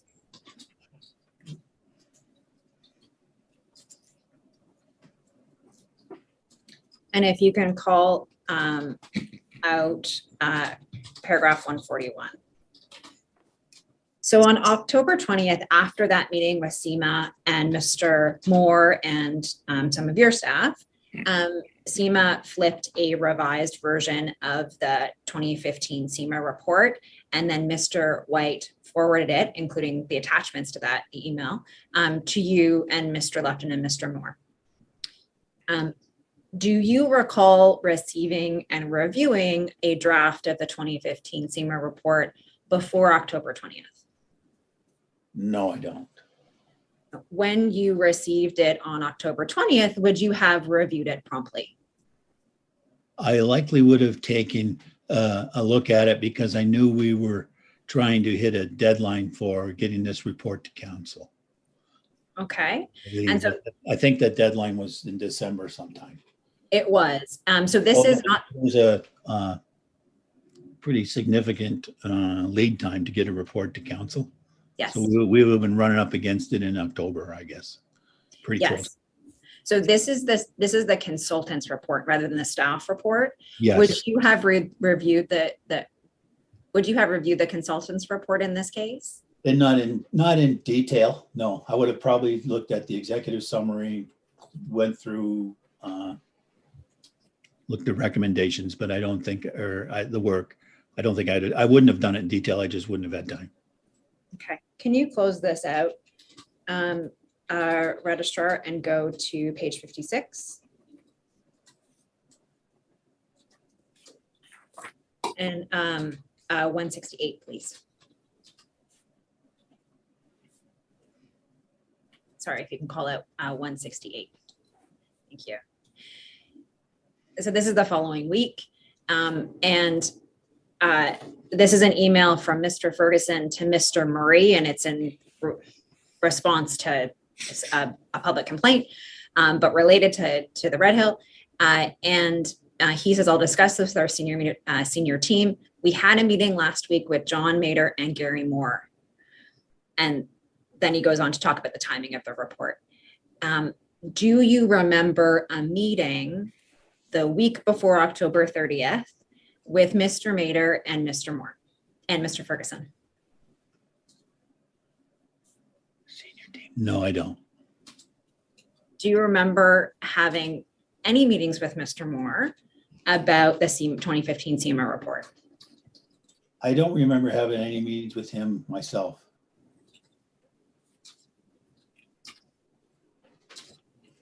Do you remember receiving, sorry, maybe I should just clarify. When you say you don't remember having any meetings, is that you have some confidence that you didn't have meetings, or that you just can't remember either way? I just can't remember. I mean, Dave is saying here we had a meeting. So I assume we did, but I don't remember it. Okay. To be clear. Do you remember, as the SEMA report is being finalized, any concerns that Mr. Moore had about the recommendations in the report? No, I don't. I know I wanted to hit that December deadline. I know that myself, but I don't remember concerns about Gary. No. Okay, I see it's just a couple of minutes after 1, which is our usual lunch break. Commissioner, is this a good time to break for the lunch? Yeah, it will be. So let's stand adjourned until 2:15.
Good afternoon. Commissioner, may I proceed? Yes, please. Let's go. Thank you. Registrar, can you bring up OD 7, page 55, please?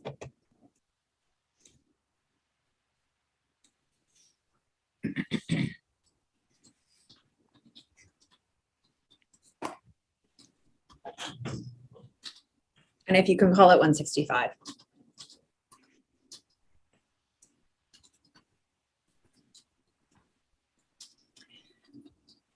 Mr. Mader, in late October 2015, Mr. Moore made comments in a PDF version of the 2015 SEMA report. Do you recall, and you'll see in this email, in this call it right here, Mr. Ferguson forwarded you Mr. Moore's comments on the report? Excuse me, I don't recall it, no. Do you recall reviewing the comments that Mr. Moore applied to the 2015 SEMA report? No, I don't. Okay. Registrar, can you close that call it and can you go into HAM 690?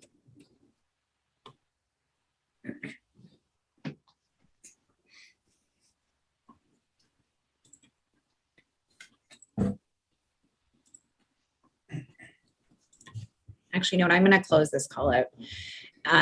If you can, sorry, not close the call out. Thank you. Mr. Mader, you don't remember reviewing Mr. Moore's comments on a SEMA report? I don't remember that, no. Okay.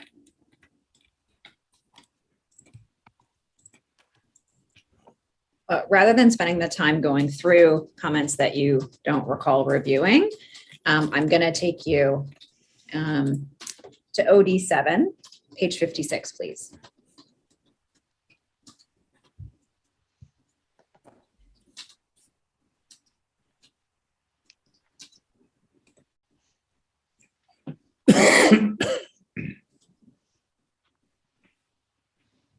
Registrar, can you actually, can you put up the next page as well? And it's the bottom of 171 and on to the next page.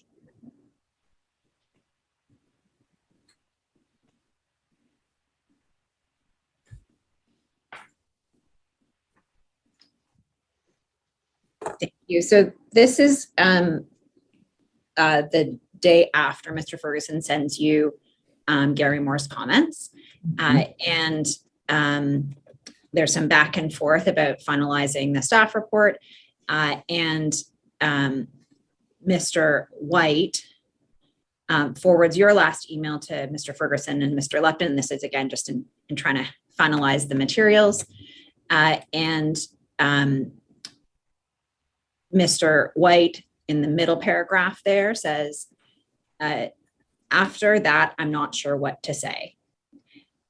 And it says it recs, which is the SEMA report recommends the guide rail, the lighting review, and the asphalt testing, all things Gary argues against. Despite this, I believe in be prudent and required. So just, I'm trying to orient you to whether or how you reviewed the Gary's comments. But do you recall, or does this assist you, that is the reference to the guide rail, the lighting review, and the asphalt testing about any concerns you understood Mr. Moore had during this period of time? I'm sorry, I don't recall this or having concerns specifically about this, no. Okay. Can you close this out, Registrar, and can you go to page 51?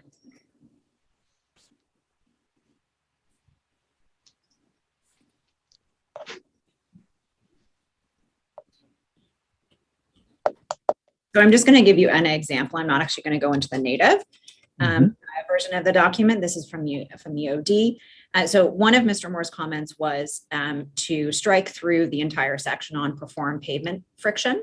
The Registrar, can you call out 157 just so it's a little easier for us to read?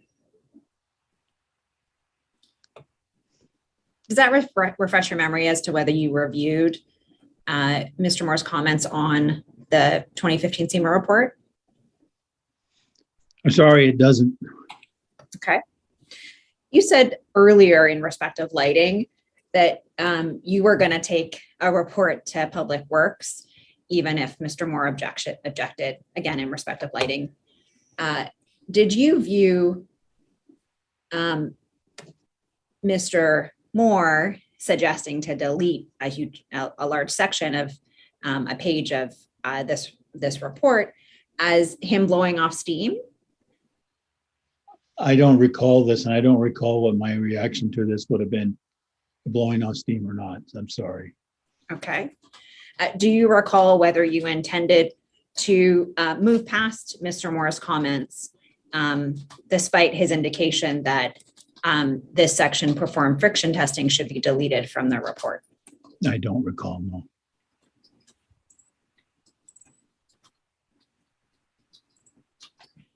Mr. Moore also had comments on slippery when wet signs. Does that, as a topic, refresh your memory about reviewing? I've seen the email exchanges about the slippery when wet signs from Gary to, I think it was Martin. I've seen them in our review here. Okay.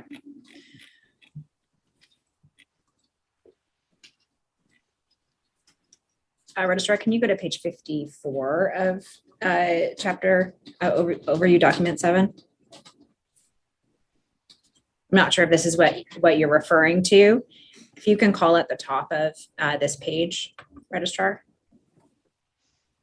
So Mr. Moore makes a number of comments on the SEMA's recommendation to include slippery and wet signs if there was a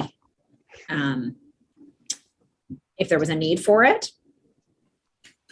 And he says, so does every other road in Ontario, in terms of a roadway having significantly reduced wet weather skid resistance.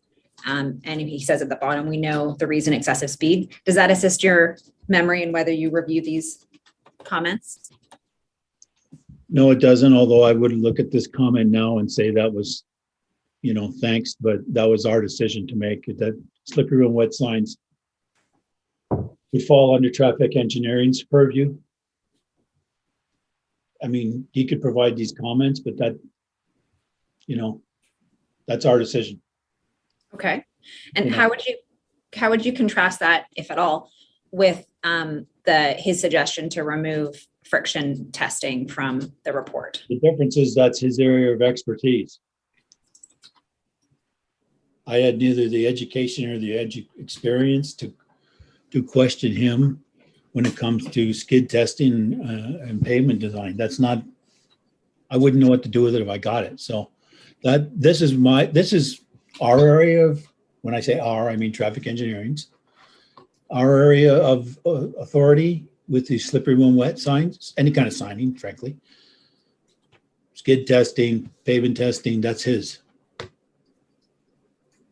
Okay, so I think I've heard you say, in respect of slippery and wet signs, you would say thanks for the information, and you would just proceed with adopting SEMA's recommendation, right? I think it's, yes, I think as it says there, the city should consider installing slippery and wet in accordance with OTM book 6 guidelines. Yes. That's what we would do. And you said earlier that with illumination, you were going to proceed and bring a report to council about illumination. So let me be clear there. What I said was, council has asked us to bring forward something on elimination. So whether Gary's answer was, yes, we'll go right ahead and do it, or no, we're never going to consider it because of the restrictions on it as a part of the freeway approvals. That's what I mean when I say take that forward, that we take that forward, Gary's group's response, whatever that is. Okay. So in contrast, in respect of the friction testing recommendation that SEMA has in its report, did you understand that Mr. Moore was declining to implement that? I don't know if I did. Okay. Honestly. So he deleted the whole section, the one that we just went to. Were you willing to go back to SEMA or direct your staff to go back to SEMA and ask them to delete that part of their report? I would not have wanted to do that or have my staff do that. if that particular part of the report as it relates to friction testing, I would rely on Gary's expertise to include or not include. So just to be clear, include or not include in what? In the staff report. I'm trying to, I feel like I'm playing from a little from behind here. I can't remember what was in the SEMA report. I can't remember if ultimately we did include information on friction testing or not. So I don't know. So ultimately, the friction, SEMA's report on friction testing did not change. Yes. And Registrar, can you close this call out? So what I'm trying to understand is how you and your team viewed Mr. Moore's comments on the SEMA report and whether you were willing to go back to SEMA and to direct them to remove a recommendation if Mr. Moore didn't want that recommendation in the report. I'll add to that too. I don't remember how we reacted to it, but I would not tell my staff or direct them to go back to SEMA and take something out of a report. And I don't think SEMA would do it. I mean, okay, so if that's the case, is it then fair to say that you treated his comments on friction testing in the same way that you did with the slippery and wet? Thanks for your information, but we're going to ensure that SEMA includes that in their report. Whatever SEMA it thinks is important to be included in their report, include it. I mean, I would not try to manage, other than like we've had conversation before earlier today. There's back and forth with consultants when it comes to content and sort of how it's laid out and maybe how it's presented, and making sure everybody has a full understanding of what each other is saying. But when it comes to at the end of it, and SEMA has presented a report that includes things and stamps that report final, we're not changing that. Okay. Registrar, can you go to page 58 of OD7, please?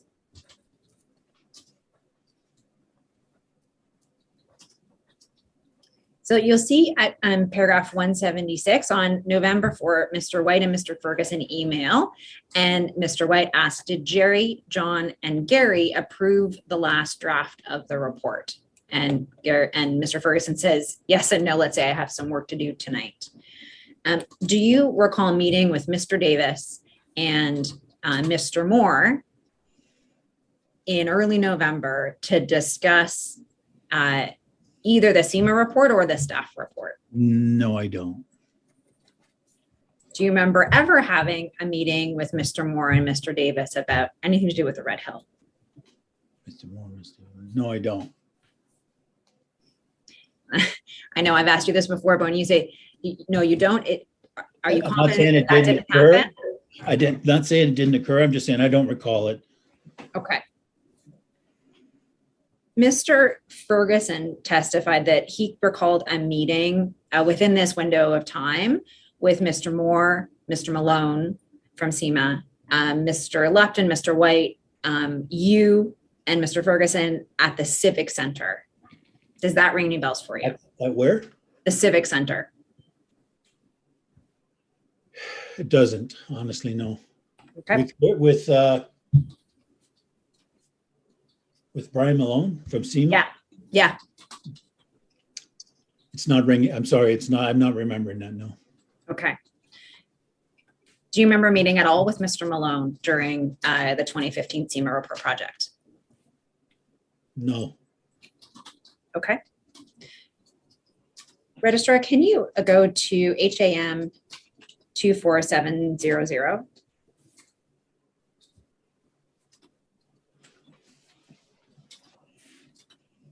And can you bring up the next page as well? So this is a staff report, the December 7, 2015 report that deals both with the link and the report that SEMA had done on the link, which we haven't really focused on today, and the Red Hill 2015 SEMA report. Do you remember reviewing this staff report before it went out? I would have to have reviewed it. I don't recall it specifically, but I would have to have reviewed this before it got to, before it went out to council, yes. Okay. And it's a fairly lengthy report. It's 8 pages. It also has a couple of appendices. Registrar, can you pull out the, call it the recommendation section on the first page, please?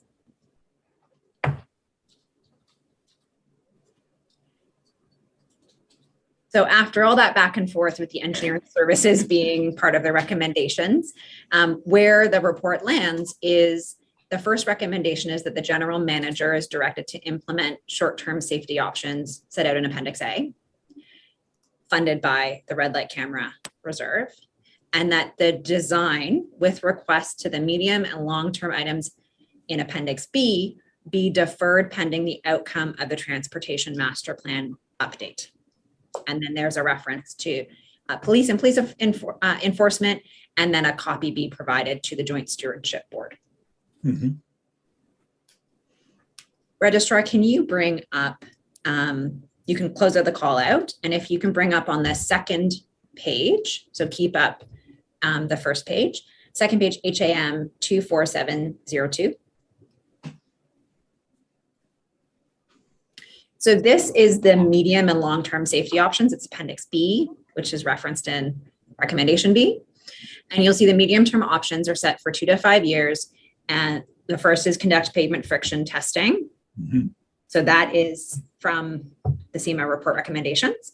Mm-hmm. The shield rock cuts between Upper James and Upper Wellington, also set out in the SEMA report. And then the long-term options are 6+ years. And they're the rumble strips, medium barrier on the link, medium barrier on the Red Hill, and end-to-end illumination. And all of those are set out as potential recommendations in the 2015 SEMA report. Do you remember those? They're tied with recommendation B to the completion of the TMP.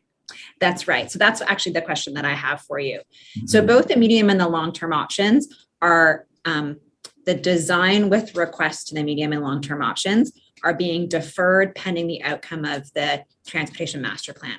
Mm-hmm. I think you said earlier that was in progress, but and we looked at it in a report, an update went in 2017 to council. You remember that? Yes. So do I understand correctly that the barrier system and the end-to-end illumination were both going to be put off because they would be appropriate to address during widening if that happened? That's how I would interpret this without reading the whole report again. I think that's what part of the logic was for deferring these items to the completion of the TMP. So okay. If the TMP, recommended a widening or something, that it would be done in conjunction with that. Okay. The recommendation B also defers the medium-term options as I read it. Mm-hmm. Is there anything to your knowledge about friction testing that was connected to the outcome of the transportation master plan? Not to my knowledge. I don't know. No. Okay. And am I interpreting this correctly that the consequence of deferring the medium and long-term options, which included friction testing as a medium-term option, was that was going to be deferred to some later date? Yes, some later date tied to the TMP completion. Okay. And sitting here today, do you have any understanding about how it came to be that friction testing was included in one of the options that would be deferred pending the outcome of the TMP? Standing here today, no, I don't. Okay. Thinking back in your mind, is it possible that you and Mr. Moore and Mr. Davis had a meeting where this was discussed?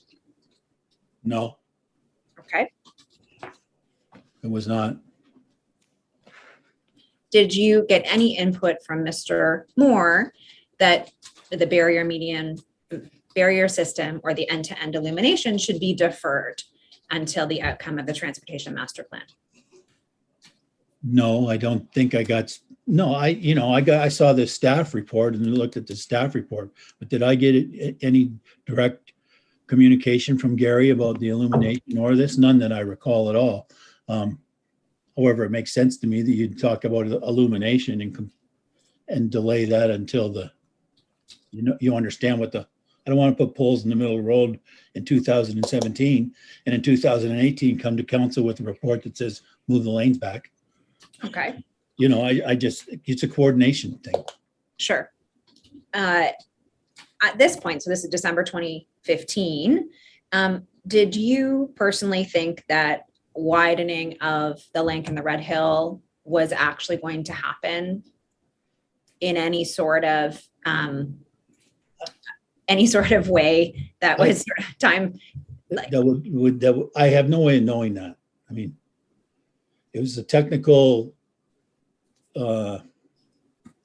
review would have to occur based on a whole lot of factors that are well beyond just traffic for sure these days. And so I have no way of knowing. Okay. Did you understand in 2015 that there was going to require input from the provincial government? Certainly, I would have. And did you understand that there might need to be environmental assessments and and we would have had to deal with the Joint Stewardship Board as well as part of that. There was a whole range of, that's what I mean. It's not just, we need more capacity anymore. That was a 1950s solution to it, but there is a range of legitimate interests that influenced the decision. Okay. So I couldn't say whether that was imminent or not.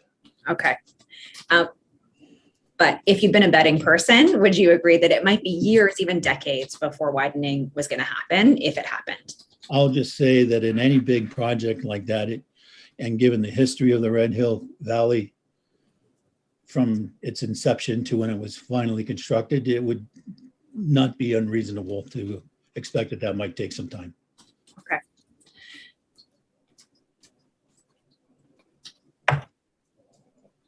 Do you have any knowledge or information about how friction testing came to be characterized as a medium-term option in the staff report? I don't know. Did anyone tell you that CMA had characterized conduct friction testing as a short-term measure in their report? No, I don't. Okay. I don't know that for sure.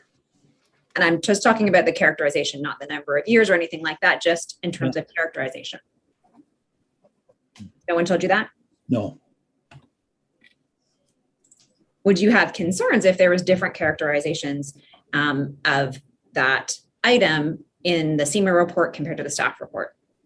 Not initially. No, I would say, the what do you call it, short term or medium term, 0 to 5 years is a relatively close timeline to move things along within municipal government. So that wouldn't have raised a flag with me. Sure, except it's being deferred, so it's actually not. It doesn't have to happen within 2 to 5 years. It's going to happen pending the outcome of the transportation master plan, right? And at the time we expected the transportation master plan would have been, I think, done by more quickly than it was. Okay, and so the expectation would then have been that friction testing would have happened after the outcome of the transportation master plan? Well, I think my understanding at this point in time, it was that some friction testing had already been done, based on the information we reviewed. And sorry, I lost track of my thought there. When the TMP was finished, they would do the friction testing. When I say they, Okay. I mean, the engineering services group would manage that however they saw fit. Okay, and did you get buy-in from Mr. Moore about that approach that you said you would have anticipated? I don't recall if we did or not. I mean, ultimately we did the report prepared by my staff, which I signed off on. So I don't know whether he supported that at this level or not. I can't recall. Okay. Registrar, can you close that down and go to page 71, please? Sorry, page 71 of OD7.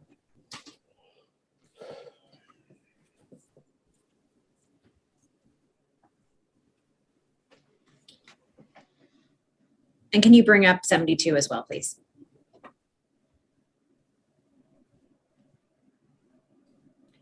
So, Mr. Maida, you can look at these 2 pages starting from paragraph 221. But basically, there's a bit of a back and forth between Mr. Lepton, Mr. Ferguson, Ms. Leduc at the legislative coordinator's office of the city clerk, Mr. White, and you. And it seems like the discussion is about whether to attach the SEMA reports for the Red Hill and the link to the staff report. And at the top of page 72, you say, Dave, I had another thought on this today. Sorry, I didn't get back to you. Lori, can we please hold off until I reconnect with Dave? And then going down to 226, Mr. Ferguson says, in talking with John, we've decided to hold off on issuing to committee. Instead, we will offer the consultant reports to those councils who are interested at the meeting on Monday. And then Ms. Leduc says,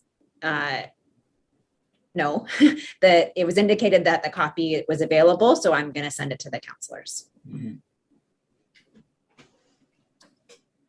Why did you, on December 1st to December 3rd, sometime in there, why did you and Mr. Ferguson decide to hold off sending the SEMA reports to the committee? So this was my kind of double clutch on this issue, and it had entirely to deal with how our relationship with members of council and how the media I was concerned might distribute this ahead of our council meeting. Councilors did not like and do not like to be surprised.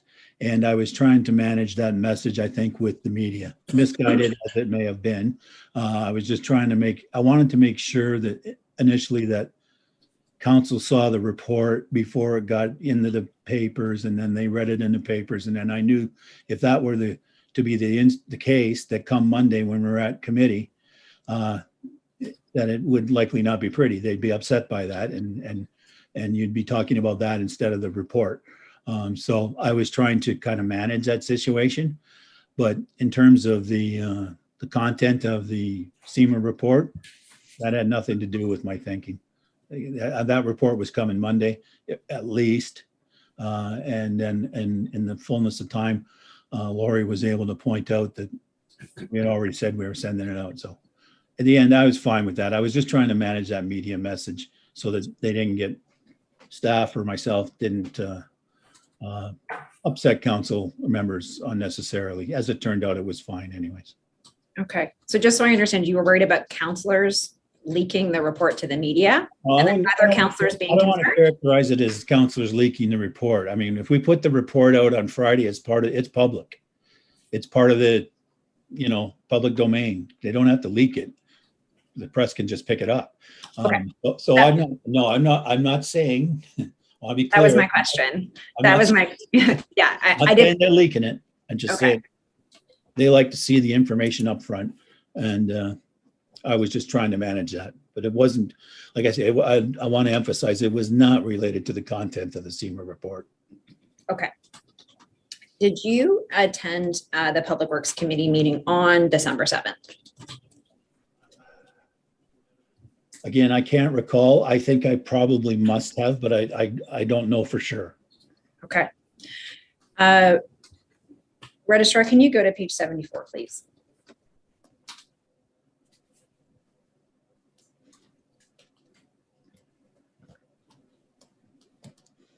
At that meeting, Mr. Moore made a number of statements in response to Councillor Marula, including that the city had used SMA and that MTO had performed the initial friction testing and received results and or above what the MTO typically expected from high grade friction mixes, Mhm. and that they had performed subsequent testing 5 years after, finding that the road was holding up exceptionally well. Do you remember Mr. Moore making those statements? Seeing this now, I would say to your question about me being at the meeting, I think I was at this meeting, and because I have a memory of this exchange with Councilor Marula and Mr. Moore. Okay. Excuse me. Did you discuss this exchange with any of your colleagues in your division? Not that I recall. I mean, again, this was Mr. Moore, Gary talking about his things with or providing responses to council or to Councilor Marula. So no, I didn't see it as my role to discuss that in any detail with my staff. Okay. Registrar, can you go to page 77, please?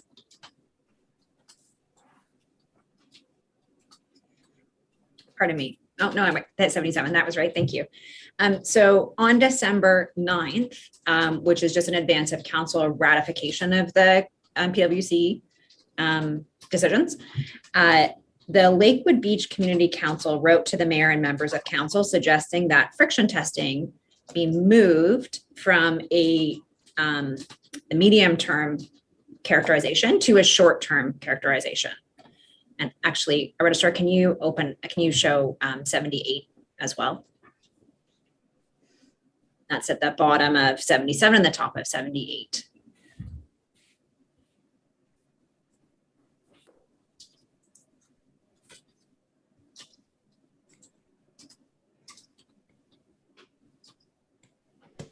They're saying it's on the short-term list, and we think that the cost benefit of conducting this test would be money well spent. And they reference some of the issues in the safety study, and that's their ask. Do you remember becoming aware that the Lakewood Beach Community Council had made this request to council? I don't remember it from the time. I've seen it during our review here a number of times now. Registrar, you can close that down, and can you go to page 111, please? Just while that's coming up. Counselor says, you know what, let's defer that back to Public Works Committee meeting rather than to council, which makes good sense, right? Yeah, I think items raised at Public Works Committee would be dealt with at Public Works Committee. Yeah. Yeah. So in advance of the next Public Works Committee meeting, if you can pull out Registrar 350 and 351. Mr. Ferguson writes to the Lakewood Beach Community Council and says, I am pleased to inform you that this testing, that is in respect of the friction testing, will be completed by engineering services in 2016. And then Mr. Moore's copied on that, and Mr. Moore replies, perfect. So a couple of questions on this. One, were you aware at that time that Mr. Ferguson was making commitments to the LBCC in respect to friction testing? Not until I saw this, but I think he's saying it was, I don't know where he got that. You'd have to ask Dave. All right, and he's copied Mr. Moore, yeah, who says perfect. Yeah. Is it unusual for your staff to make commitments on behalf of other divisions? Yeah, this, to be honest, this would stand out as for me as like, as I'm reading it now, like, why would Dave be involved in making that answer? Other than, I think that's where the original request came through, was with Dave. And he's just that kind of person. I mean, he take it on. Can you close this down, Registrar, and go to the next page, please?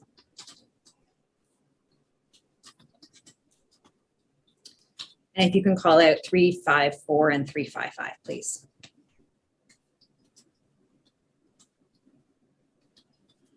So there's a delegation that for the LBCC to the next PwC meeting.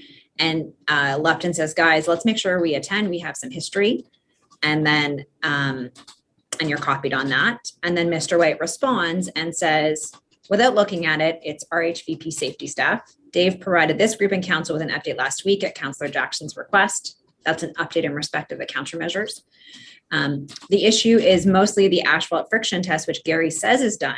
We have asked for a copy of results, but haven't seen it yet. We will be in attendance. So we're now in February of 2016. Did you understand, you personally understand, in February of 2016 that friction testing had been done on the Red Hill? Given that I've seen these emails were copied to me, I would have to say yes, based on what I'm reading here. Did you take note that Mr. White said we've asked for a copy of the results but haven't seen it yet? Not specifically, no. By this point, had anyone on your team told you that that they'd sought and not received these results before you received this email? No. Did you understand your staff to have any concern or frustration about having not received the results?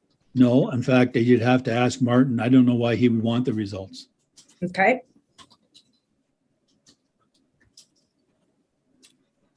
And if Mr. White wanted the results and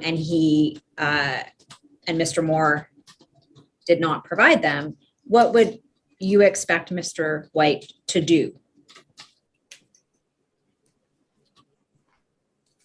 If he really wanted them for some reason, I guess he could ask again, but I wouldn't, I have no idea why Martin would ask for the friction test results on this issue. Okay. Friction testing was the purview of Gary's group, and whatever those results were, like I have said before, he was professional. I trusted Gary to make the decisions on that. Our guys would not have been making decisions about pavement. Okay. Yeah. Registrar, you can close this down, and can you go to the next page, please? Oh, pardon me, I was wrong. Actually, can you go back a page? And can you call it the last paragraph? So Mr. Moore does respond. This was from an earlier email exchange, and he says some roughness and skid resistance friction testing has been done. I'm trying to get analysis for it and put it into context. This is to Mr. Ferguson and Mr. Lepton. Did anyone tell you about this email from Mr. Moore? Not until I saw this as part of this process. I don't believe I saw it. Okay. Registrar, can you close that out and go to page 125, please?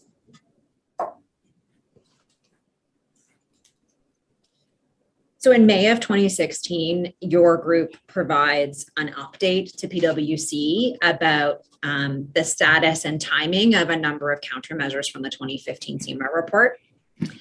And they flip a draft to Mr. Moore for his review.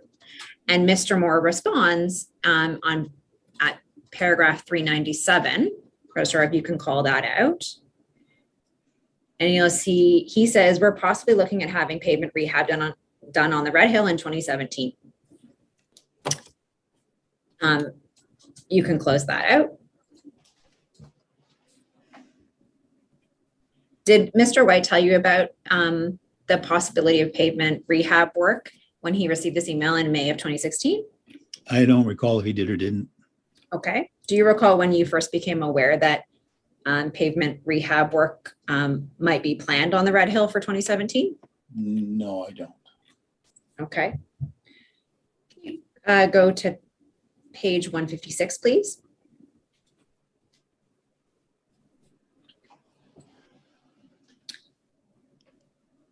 So now we're in February 2017. Sorry, can I say something else too? It's normally, when I said no, I don't, that was normal for me. I didn't follow or make it a habit of following the pavement replacement plan that was part of Gary's budget. I didn't follow that. So it's not that I just didn't pay attention to this. I didn't follow the pavement reconstruction program in any way, other than when it was done, when it was finalized, then we had to think about markings and signs. So. Okay, I'm going to take you to some documents in February of 2017 where your team wants particular aspects to be part of the scope of the rehab. Yeah. So I suggest to you that that's actually one of the circumstances in which you would be paying attention is to ensure that like I said, The markings and things like that, yes. Markings and other things, yeah. So this is, we've jumped forward to 2017, and you'll see in paragraph 469, Mr. Ferguson responds to an email from Mr. Endoga in asset management, asking if there's any things that traffic wants as part of the scope for the rehab. And Mr. Ferguson includes the installation of cat's eyes, Yeah. Pavement markings, Yeah. shoulder rumble strips, which was, you'll recall, a medium-term option, modification of an on-ramp, modification of alignment. And then he says, we've conducted a 5-year collision history review on both roadways. That's the link in the Red Hill. And based on this evaluation, we've identified 2 segments of concern that barriers would be installed. So do you recall in February of 2017 that in addition to a number of aspects that came out of the 2015 SEMA report, Mr. Ferguson was suggesting, as a matter of scope, to install barriers in particular locations on the Red Hill and the lake? I didn't recall that from the time. I've seen this email a few times now, but. Okay. Registrar, can you go to the next page, please? I think Dave may have forgotten that council gave his direction to consider those things with the conclusion of the TMP. Mhm. There's a 2-year time gap in here between the 2015 report to council and this 2017 email. So I'm not sure what Dave, you'd have to ask him, but. Okay. And he wasn't asking for barriers, sort of end-to-end barriers. He's asking for them in particular collision locations. Yep. And Mr. Ndogwa responds, and if you see under item 6 in paragraph 470, Mhm. being the installation of barriers will be a sensitive issue. Yeah. And what did you understand, if anything, about the sensitivity of that issue? I couldn't say I had any reaction to this. That is Rick Andoga's interpretation of it, but my interpretation of the installation of barriers will just simply be at some point a decision about where they go and how much, and if they're warranted. I didn't see it as particularly sensitive that way. Okay, can you close that out, Registrar, and go to the next paragraph, please? So you circulated a calendar invitation to Mr. Moore and Mr. McKinnon, who was fairly newly in the role. Do you remember the purpose of this meeting and what happened at this meeting? Sorry, no, I don't. Okay. Can you close this down, Registrar, and go to page 173?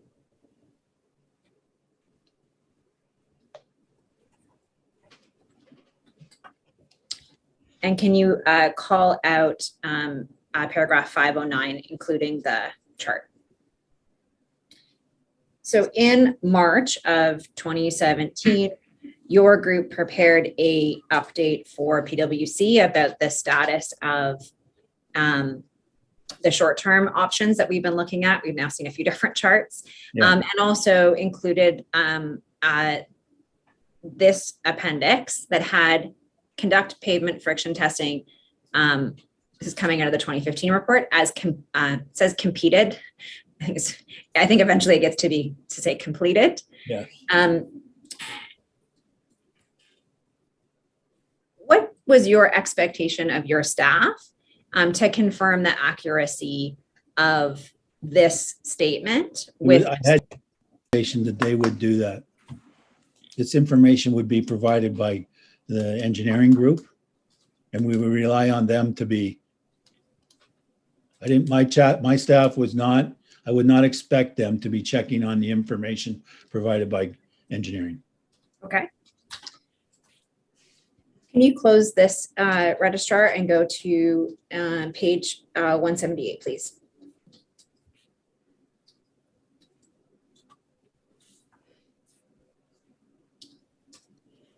And can you call up 179 as well?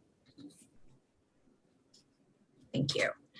Can you call out paragraph 518, please?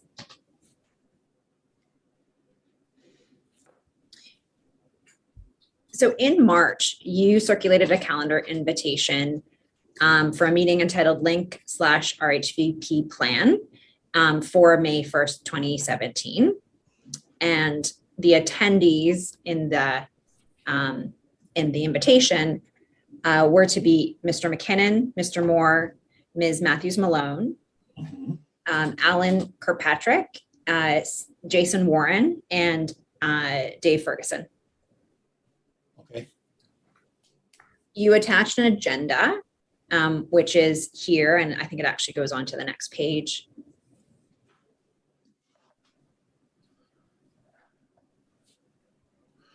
Excuse me. And the author of this agenda is N. Clark. Is that your assistant? No, that would have been Jerry's assistant. Jerry's not here at this point. Well, it'll be the GMs, whoever the GM was at that. What date is this? Uh, May 17? The meeting was May 1st, Yeah, it would have 2017. been, I think Dan was GM by then. Mhm. Yeah. Okay. Did you have any input into the agenda for this meeting? I don't know. I must have, it says it circulated a calendar invitation from me. Yeah. So I'm a little at a loss as to how it came out of Nancy's office. The agenda, the metadata of the Word document is Yeah. her, she's listed as author, but you're the one who attached it to Yeah, the no. appointment. Not that I don't believe you, I just don't understand how the mechanics of that. Would I have had some input into setting this agenda? Most likely, yes. Okay. I don't recall this meeting in specifics. I think, this is not the same meeting you were referring to you said that there was a meeting with myself, Mr. Moore, and Jerry that I did. Oh, yeah, so that was Jerry, I think. Yeah, that was in November of 2015. Okay, yes, no. So this meeting here, yes, I likely had some input into Okay. looking at the agenda, I can imagine I did. Okay. And do you remember what the purpose of this meeting was? Likely it was my practice to try and bring folks together to where there was where I thought it was appropriate to just bring people in the room to bring, I think at this point, bring Dan up to date, up to speed. So Dan, As to where we were with the Red Hill Red, it was certainly by this time was a big topic of conversation, both in the public and within our PW group.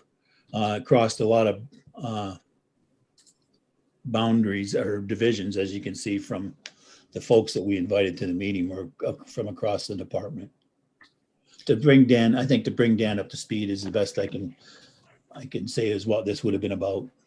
okay. And when you say a topic of conversation, both within the public and within the public works group, is that to say that it was a topic of conversation because there had been a number of short-term recommendations, many, many motions brought by public works counselors, and many items still on the outstanding business list?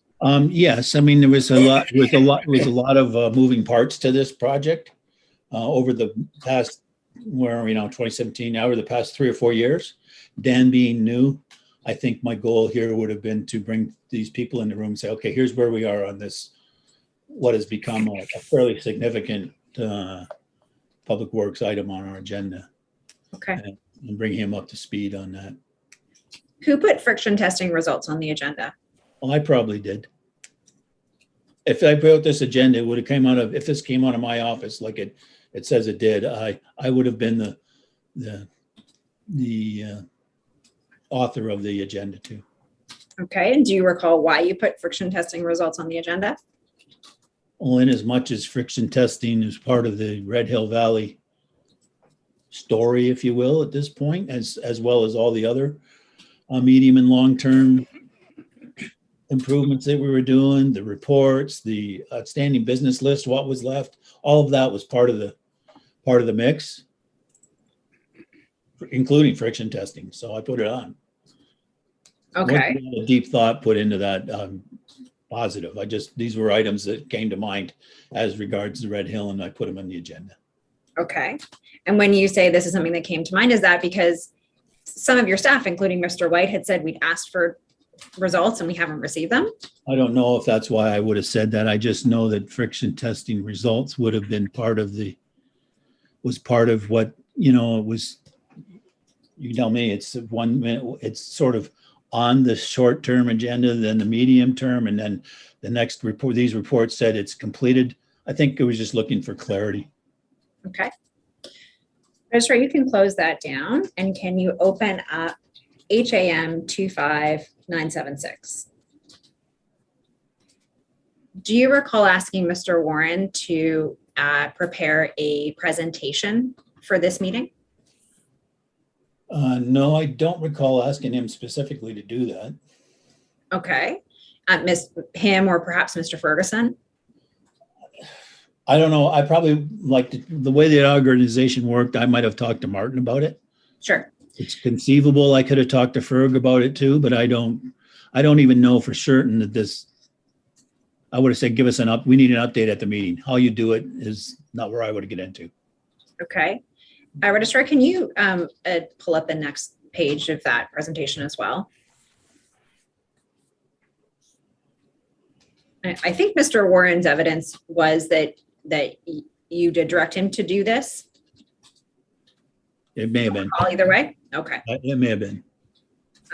Registrar, can you put an image, the next image of this, image 3? Actually, image 3 and 4, please. I don't know if does this refresh your memory about you actually seeing this presentation?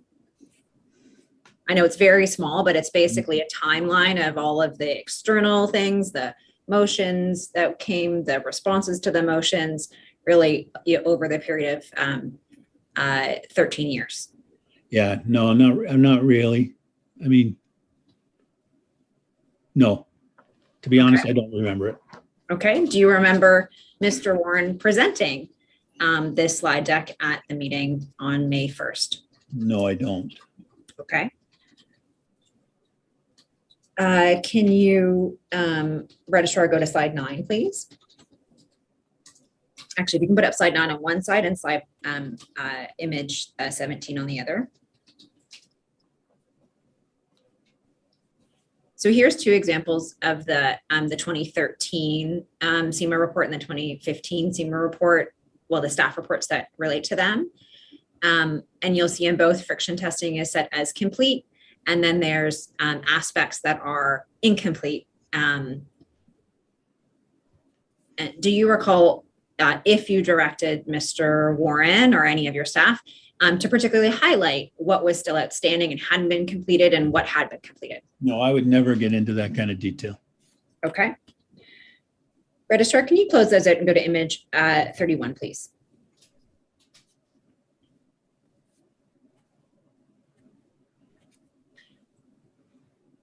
So this is the outstanding business list as of that date that was pulled together. This does feel like a fairly long list of items related to the Red Hill and the link for the outstanding business list. Sorry, you're saying, does it feel like a long list? Did it at the time feel to you like it was quite a long list? Yes. And at the time, did it seem like there had been a number of motions brought by counselors and a number of things that were still outstanding? Yeah, these things continuously came to committee and came to staff through some, you can see there's various reports associated with each one of these things. And that were part of an outstanding business list that council. Yeah, in fact, we're at slide 31, and each slide is a different topic. Sometimes it's 2 slides per topic, but there's quite a history by this point. There's a long history on the Red Hill, and I think that's, in looking at this now, I mean, that's part of the reasoning why I would have wanted to bring Dan up to speed. Okay. So this meeting is you and Dan McKinnon and Betty Matthews Malone, who's a director at this point, Mr. Moore, who's a director at this point, and Mr. Ferguson and Mr. Warren, who are underneath you. So mostly at the director level. Yeah. Were you hoping that some key decisions would be made during this meeting? I don't think I was, no. Okay. I'm just What do you bringing, recall? I don't Go ahead. recall about the meeting. That's the problem. As I look at this and look at the agenda, it was just my practice, I would say, to try and bring a group together. If I thought there was a need to review that, we would do that in other portions of my portfolios, be it corporate security or there's, Dan was relatively new on the job. This was there's no doubt in my mind that this was a big issue. So we had a number of outstanding business items to do on this list, plus what we'd already done. I wanted to make sure, I think, that he had all the information, but I wasn't looking for there's no recommendation that I recall coming out of this meeting that you'd go and do something else, Okay. What do you recall about the tone of this meeting? Well, I don't. That's the problem. I don't recall the meeting. Okay. So you don't recall it at a meeting with these attendees that was confrontational or tense? No, because we met all the time. That's why it doesn't stick out. Like we met with the same people as part of our DMT, and that was usually a weekly thing. And it doesn't stick out to me in terms of its tone or its length or its who was attending.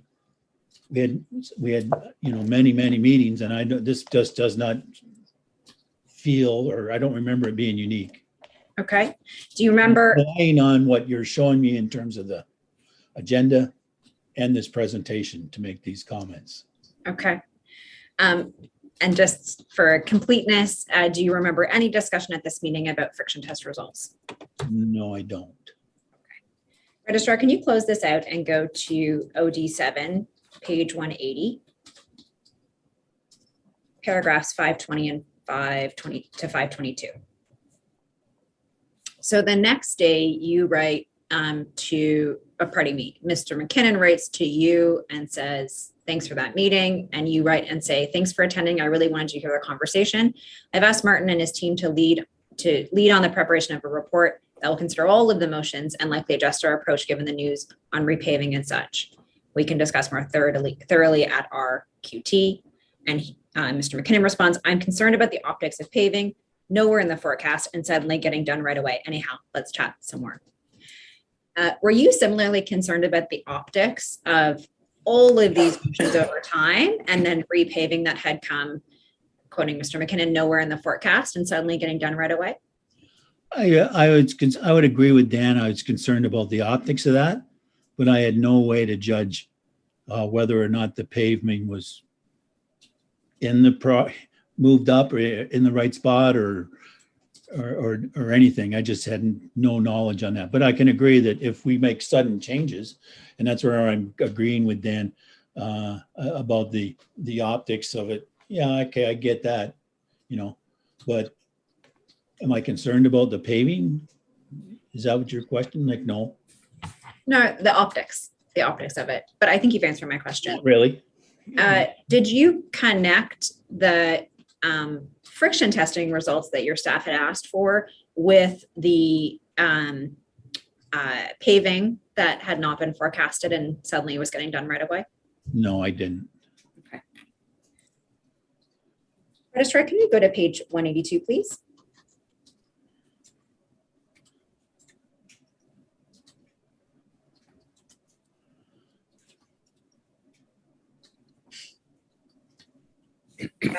Can you call out, actually, no, can you go to 185, please?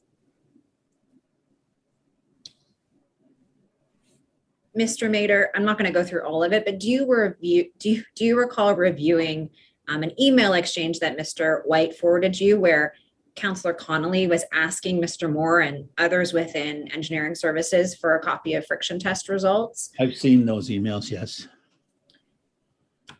So this is about a month after the May 1st meeting. At this point, was it known amongst your staff that Gary was not going to provide them with friction testing results? I don't think that was known. I don't know. Okay.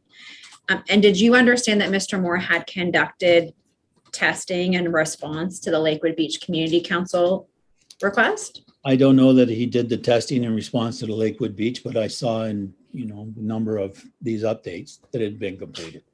Okay, but you didn't know when? I don't know when or why. Okay. And again, nothing was ever raised to me. The issue of friction testing never came to me in a point or to the point where I thought, geez, what's going on here? I mean, it was always just a regular part of the conversation that I was confident was being dealt with by the engineering group. And nobody ever came to me and said, oh my God, John, you need to do something about friction testing. It never was raised as an issue outside of, there's a million other issues. There's also a whole bunch of other reasons and why a collision could occur or other safety issues we were trying to deal with on the freeway. And quite frankly, friction testing was never raised to me to the level where I thought, oh my God, I need to do something. And it was not my area of expertise to begin with. So I never saw the need to do that. Had I saw that, I would have escalated the issue, but it just never came to that, even up to this point. Okay. Would you agree, and focusing on paragraph 539, that Mr. White, when he emails you, let's see what answer he gets, exclamation mark, exclamation mark. Mm-hmm. At some point, Mr. White became quite curious about where Yeah. these friction test results were. Yes. And he conveyed that curiosity to you? In this sentence here, I think, yes. Okay. Registrar, can you close this down and go to page 158, please?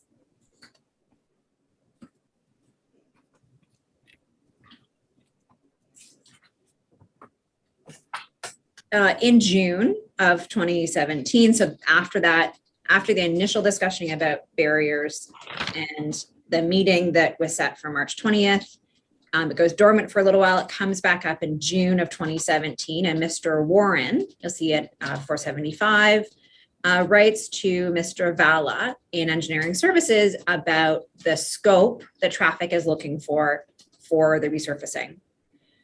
Registrar, can you also bring up 159, please? So you'll see Mr. Warren is again putting a scope together, much like Mr. Ferguson had done before. And it also, sorry, I'm getting stuck. It also references on page 5 at the top of 159. In addition to the median barrier system, we recommend the following items. So I think it might be number 3. But in any event, just to move things along, Mr. Warren continues, like Mr. Ferguson had before, to suggest that a median barrier system might be appropriate as part of the scope for the resurfacing. And if you go down to 146, Mr. Moore forwards this email to you, and he says, why are we getting this? I thought you and I and the GM were going to decide what to do. Where are your people getting this from? Do they think we're going to spend 10 million? And you respond, they're providing the scope they believe is required. Do you remember that back and forth? No, I don't, but I'm looking at this now. I kind of remember writing that email back. Okay. So after some back and forth between Mr. Vala, Mr. Andoga, Mr. Ferguson, and Mr. Warren at the sort of detail level, Mr. White seeks your guidance about next steps. If you can go, Registrar, to page 161.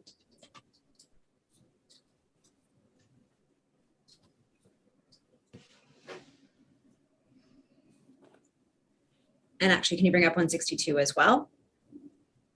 And can you call out paragraph 481 and 482 and 483?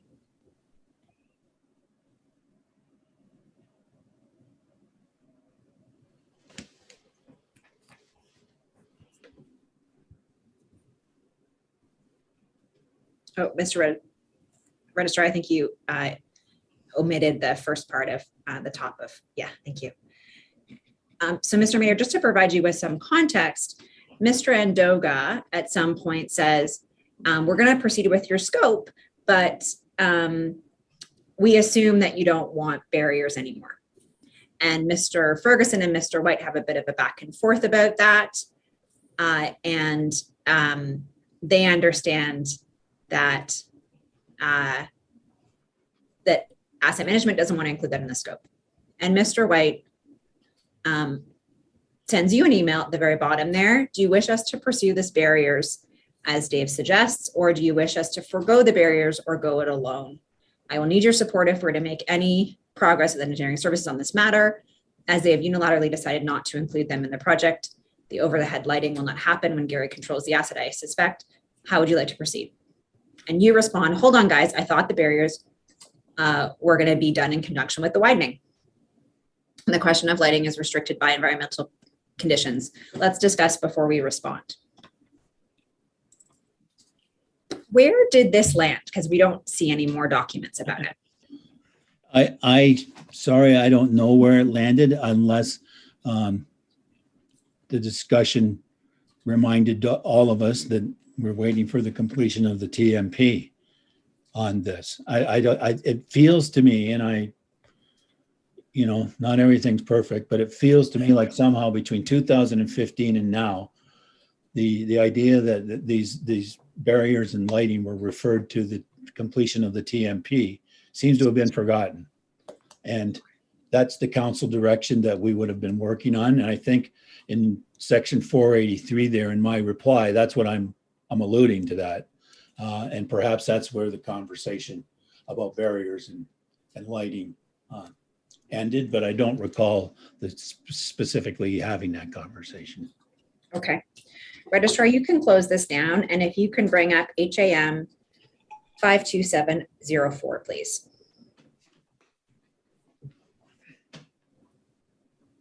This is a different topic. This is a article by Nicole O'Reilly from The Spectator in July of 2017. Registrar, can you bring up the next, that image 2 and image 3 of this? I know it's a little bit small and hard to read. Mm-hmm.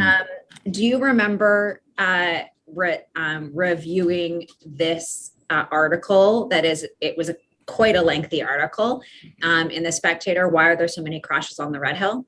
Do you know when this was? Yeah, it's July 2017.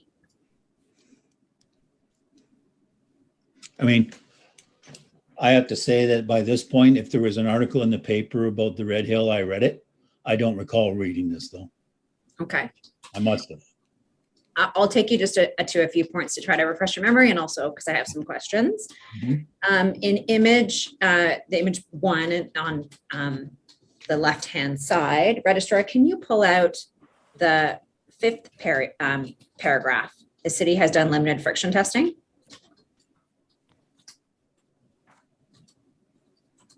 Mm-hmm.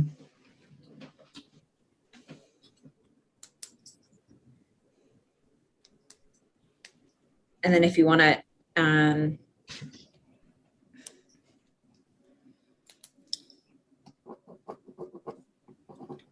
register, it's a little cut off at the bottom.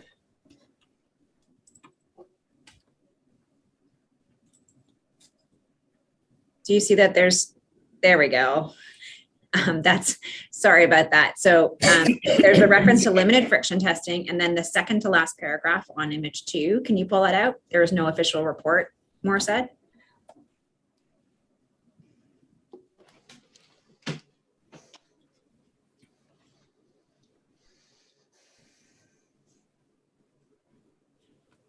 Only an informal chart sent in an email in December 2015. Friction testing was not fulsome and the results were inconclusive. So those are attributed to Mr. Moore. By July of 2017, what did you understand had happened with friction testing on the Red Hill?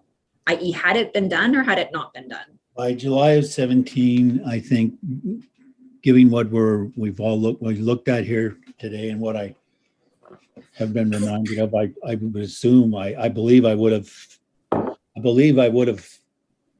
thought that friction testing was done. But to be honest, I didn't give it any thought. Okay. And what do you recall understanding about the results of that friction testing? One, did you have any information? And two, did you understand the results to be good or bad or inconclusive? At some point, I believe I heard this wording that they were inconclusive, probably from Gary. I just don't remember exactly when. Okay. At some point, Martin White said that he met with you and Gary and Mr. Ferguson, where Mr. Moore did express that the results were inconclusive. Do you remember having a meeting with Mr. White and Mr. Ferguson and Mr. Moore? No, I don't, but that's what I was just saying. I do have a recollection of I think hearing Gary say those words, sort of live to me. Whether that was at that meeting or not, I can't say for sure, but. Okay. And do you remember anything else about that meeting in terms of if he had any explanation about why the results were inconclusive? No. Okay.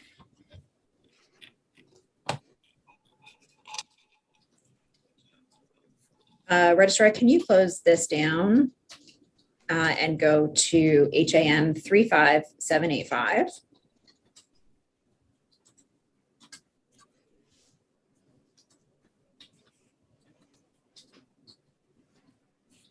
Uh, 35785.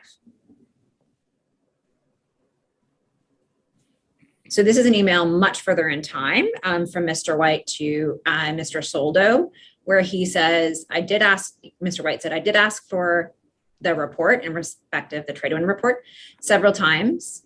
Gary did admit it was done at one point, but he discounted the results and minimized the value of the test. And a meeting with Mader and Dan, oh, pardon me, I misspoke earlier. Mr. McKinnon was there as well. I recollect him saying something about it being an English test or a standard or something similar. And then he declined to share the results with Dan and John Mader. Does that assist you in recollecting a meeting with Mr. Moore and others about the content of the friction results that he had? No, I don't remember Gary specifically saying no to Dan and I, or to myself. Okay. Do you remember anything? Reading this. Like I say, the only thing I really remember is at some point in time hearing that the results were inconclusive, that they were done over a period of time. I'm hearing that over a bunch of reports where that seems to kind of go back and forth, where they're done, they're not done. Ultimately, in 2015, it says the friction testing is completed, and Gary says it's inconclusive. Okay. I don't recall beyond that having any more detailed. No reference to it being an English test? Not that I recall. I do know I've heard that in general, that there's a. In the context of the inquiry? There's not a standard, I don't believe, for friction testing in Ontario, but there is some English standard. But I don't know where I read that. I might have read it in the paper for all I can remember now. But okay, so you're not sure that you knew that at the time before the trade report was public? Again, I didn't, and I really didn't concern myself with that because I had said it never risen to the level for me of being something that I needed to explore further or raise the issue up farther. I mean, my information, the best as I had, was friction testing was done and it was inconclusive. And I got that from the engineer who I trusted and believed. Thank you. Turning to a different point now, and I recognize it's 3:30. I have just a few more questions. So before we take a break, I'll try to wrap up. Registrar, can you bring up HAM 45707? So this is a information update in September of 2017. The subject is Transportation Master Plan Review and Update. Mm-hmm. And you'll see in the third paragraph, it says briefings were held with council members. And then it has a summary of the comments. Yes. Registrar, can you bring up the next image, please?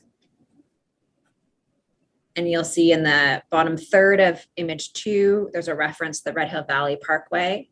General agreement regarding the sustainability of any future expansion on the parkways, and that these are closely linked to the interchanges of Highway 403 and QEW.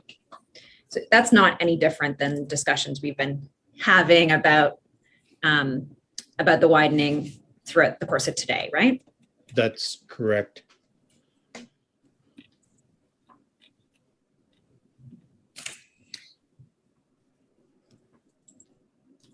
And in and about 2017, there was also some discussion with the mayor and the provincial government about this very same issue. Do you remember that? No, I don't. Okay. Registrar, can you bring up HAM 26492?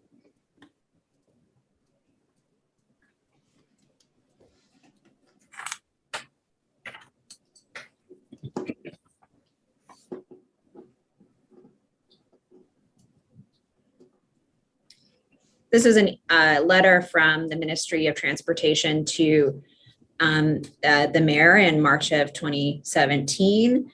And the minister says there's a recommendation to include the possibility of widening in their upcoming highways program and to do environmental assessments. Does that ring a bell? I believe I saw a copy of this at the time. And so just to close the loop on the TMP, I think you said earlier in the day that the final report wasn't actually sent to council until after you retired. I'm not going to say I was retired. I think it was, it might have been the middle of 2018 when I was no longer involved with it. And then we had moved the planning group.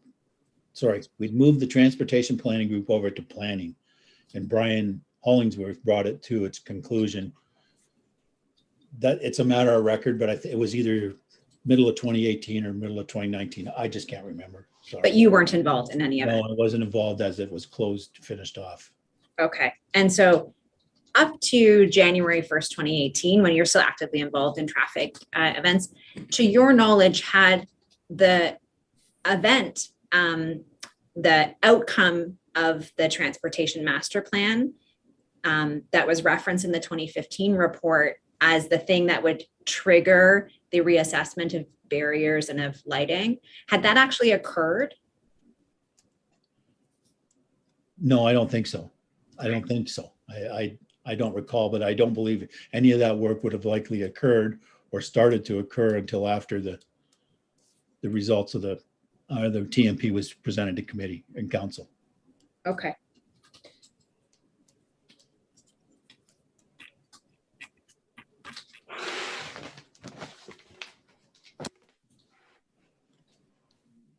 Registrar, can you bring up HAM 26544, please? Oh, pardon me, 26545, please.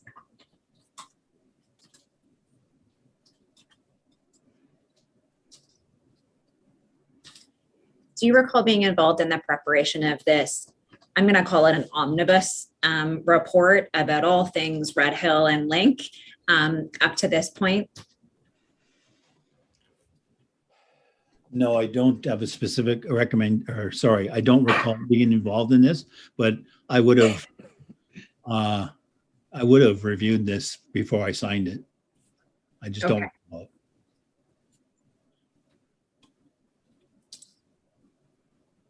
And just going back to May of 2017, do you recall that back and forth you had with Mr. McKinnon, where you said Martin and his team will take on drafting a report that'll sort of compile everything, consolidate everything into one? Yes, I remember us reviewing it. I think this report is the result of that. Okay. And again, here on recommendation E, the medium barriers to be installed in the Link and the Red Hill will be in coordination with any future widening of the facilities. Yeah. So by late 2017, what do you understand that has there been any change in terms of how quickly widening might happen on the Red Hill and the Link? No, and my understanding of this would still have been that's dependent on the outcome of what the TMP says. So if the TMP says do a widening, that doesn't mean that the TMP will say the timing. It might give a range. I don't remember or recall if it did. But, the TMP is generally not that prescriptive when it comes to the items within it. It's usually things would occur within a time frame, not by a particular date. Okay. Do you recall being involved in meetings to inform and advise Mr. McKinnon about the content of this report before it went to council in January of 2018? The content of this? No, I don't. Okay. Do you recall that there was some discussion, this is as you're sort of leaving traffic, but some discussion about getting a new collision memo or getting some more information about the collision stats on the Red Hill? I remember staff was working on updating their collision information, but I don't remember if it was specific to the Red Hill or not. Okay. And from that point when you switched from, and I think you said this at the very beginning of the day, when you switched into the associate general manager role, did you have any further substantive involvement in the Red Hill? No. And do you recall signing off on some retainers for SEMA to do additional work because Ms. Matthews Malone had a personal conflict and so she didn't want to sign off? Do you recall that? I may have. That doesn't sound unusual. Okay.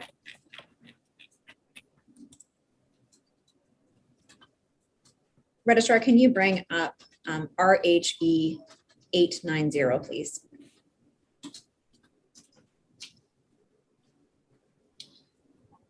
In March of 2018, the city auditor was sent an anonymous letter.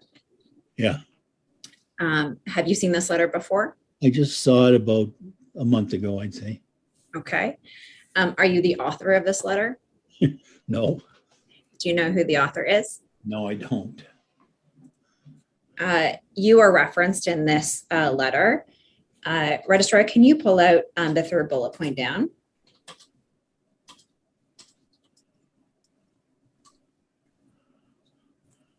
As a matter of fairness, I do want to put the assertions from this anonymous letter to you. That's the one. Did you know that Mr. Moore had hired a consultant to do an investigation on asphalt quality and that Mr. Moore told you not to pursue the matter any further as there are other more important projects to spend capital funds on? Sorry, this is John Murray, not me. Sorry.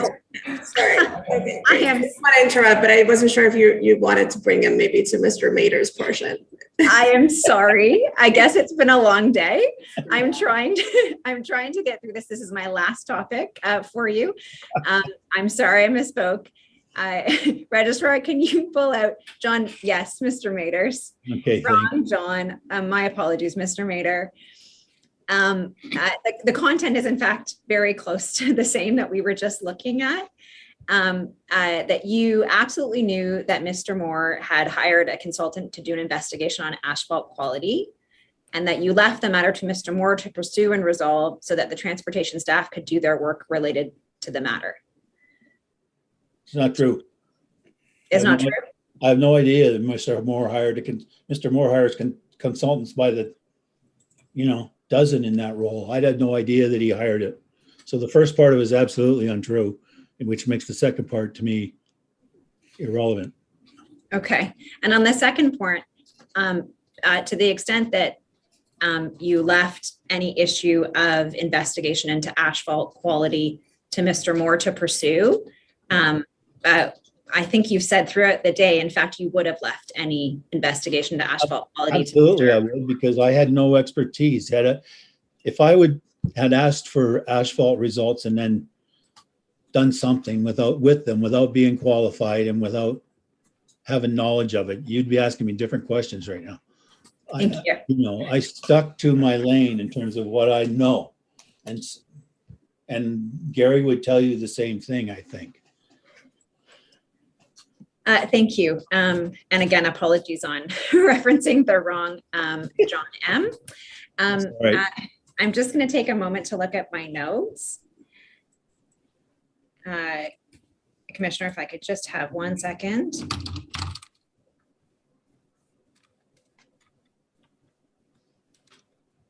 No, those are my questions. Thank you, Mr. Mader, so much. And I suggest if not just for you, but for me, perhaps this would be an appropriate time to take I'd say a 10-minute break. Thanks very much. Thank you. Let's take a 10-minute break. We'll return at 10 to 4. Thank you. Can we go into a council breakout room, Registrar?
Mr. Levy, and Commissioner, I actually have one further question before I wrap up my questions.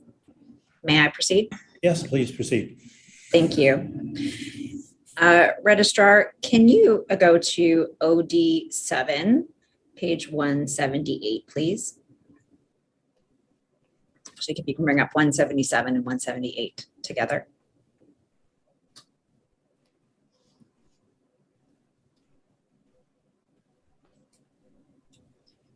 Thank you, Mr. Mader. I took you to the chart at the top of 178 earlier today, and I asked you questions about conduct pavement friction testing and that it was complete, and asked you about what your staff did, what the policy was for them to confirm that. Yes. I inadvertently did not ask you about the long-term options that are set out in this information report. And you'll see here it says that the shoulder rumble strips were to be completed during resurfacing, and then the medium barrier on the Link and the Red Hill to be reviewed and considered during resurfacing, Yes. and then end-to-end illumination to be reviewed by engineering services. Mhm. Did you have any discussion with your staff about including the assessment or the consideration of medium barriers, that was going to be considered during resurfacing? No, I did not. And this is 2017, so that TMP is not yet included. Not yet done. Did you understand that the medium barrier system would be assessed during and considered during resurfacing? I don't think I did, unless the resurfacing happened after the completion of the TMP. Okay. And just to orient you in terms of time, after this is put into, submitted to PwC, you then have a discussion with Mr. White and Mr. Ferguson about medium barriers, in which you remind them that it was supposed to be related in conjunction with widening. So just in terms of time, we're before that period of time. Yes. And so did you have any information to explain why your staff would have put in median barrier system was going to be considered during the resurfacing?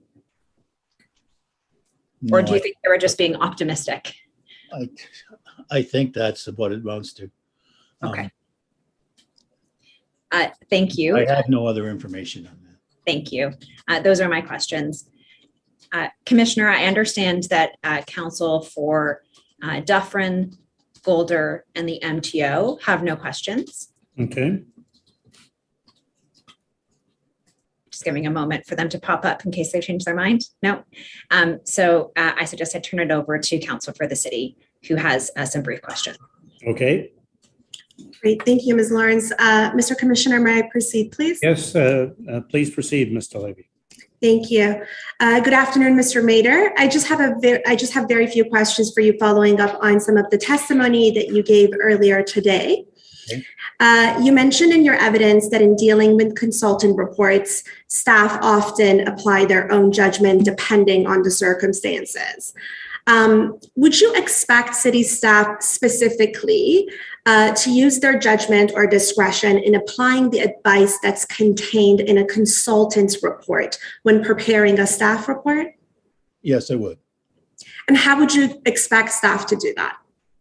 They would apply their own knowledge of the situation, their institutional knowledge that they have of the city budget, what other considerations, input we may have received from the public or other interested groups, things like that. That would be all part of, forming a conclusion.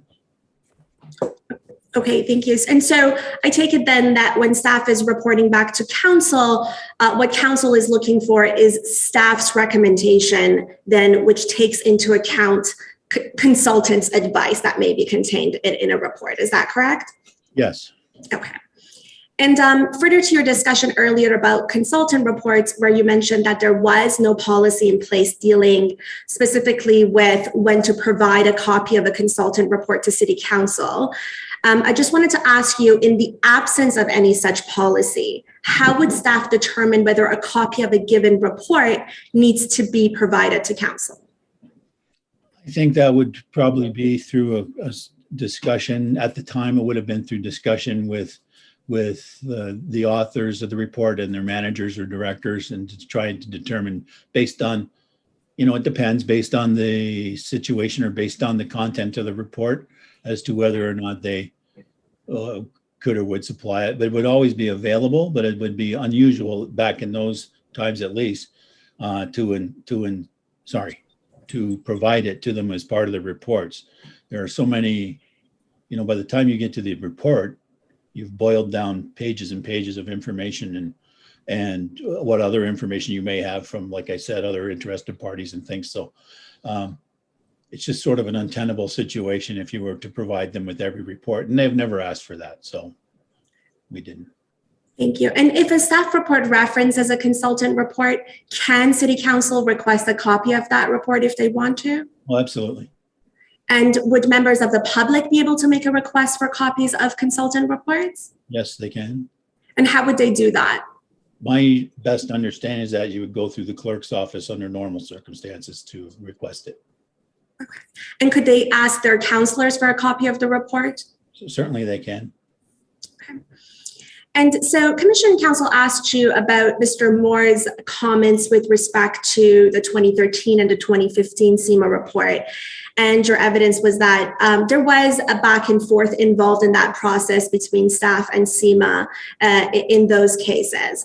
And that's just me sort of summarizing your evidence. But in your experience, was it common for senior staff and directors to provide feedback and comments on consultant reports?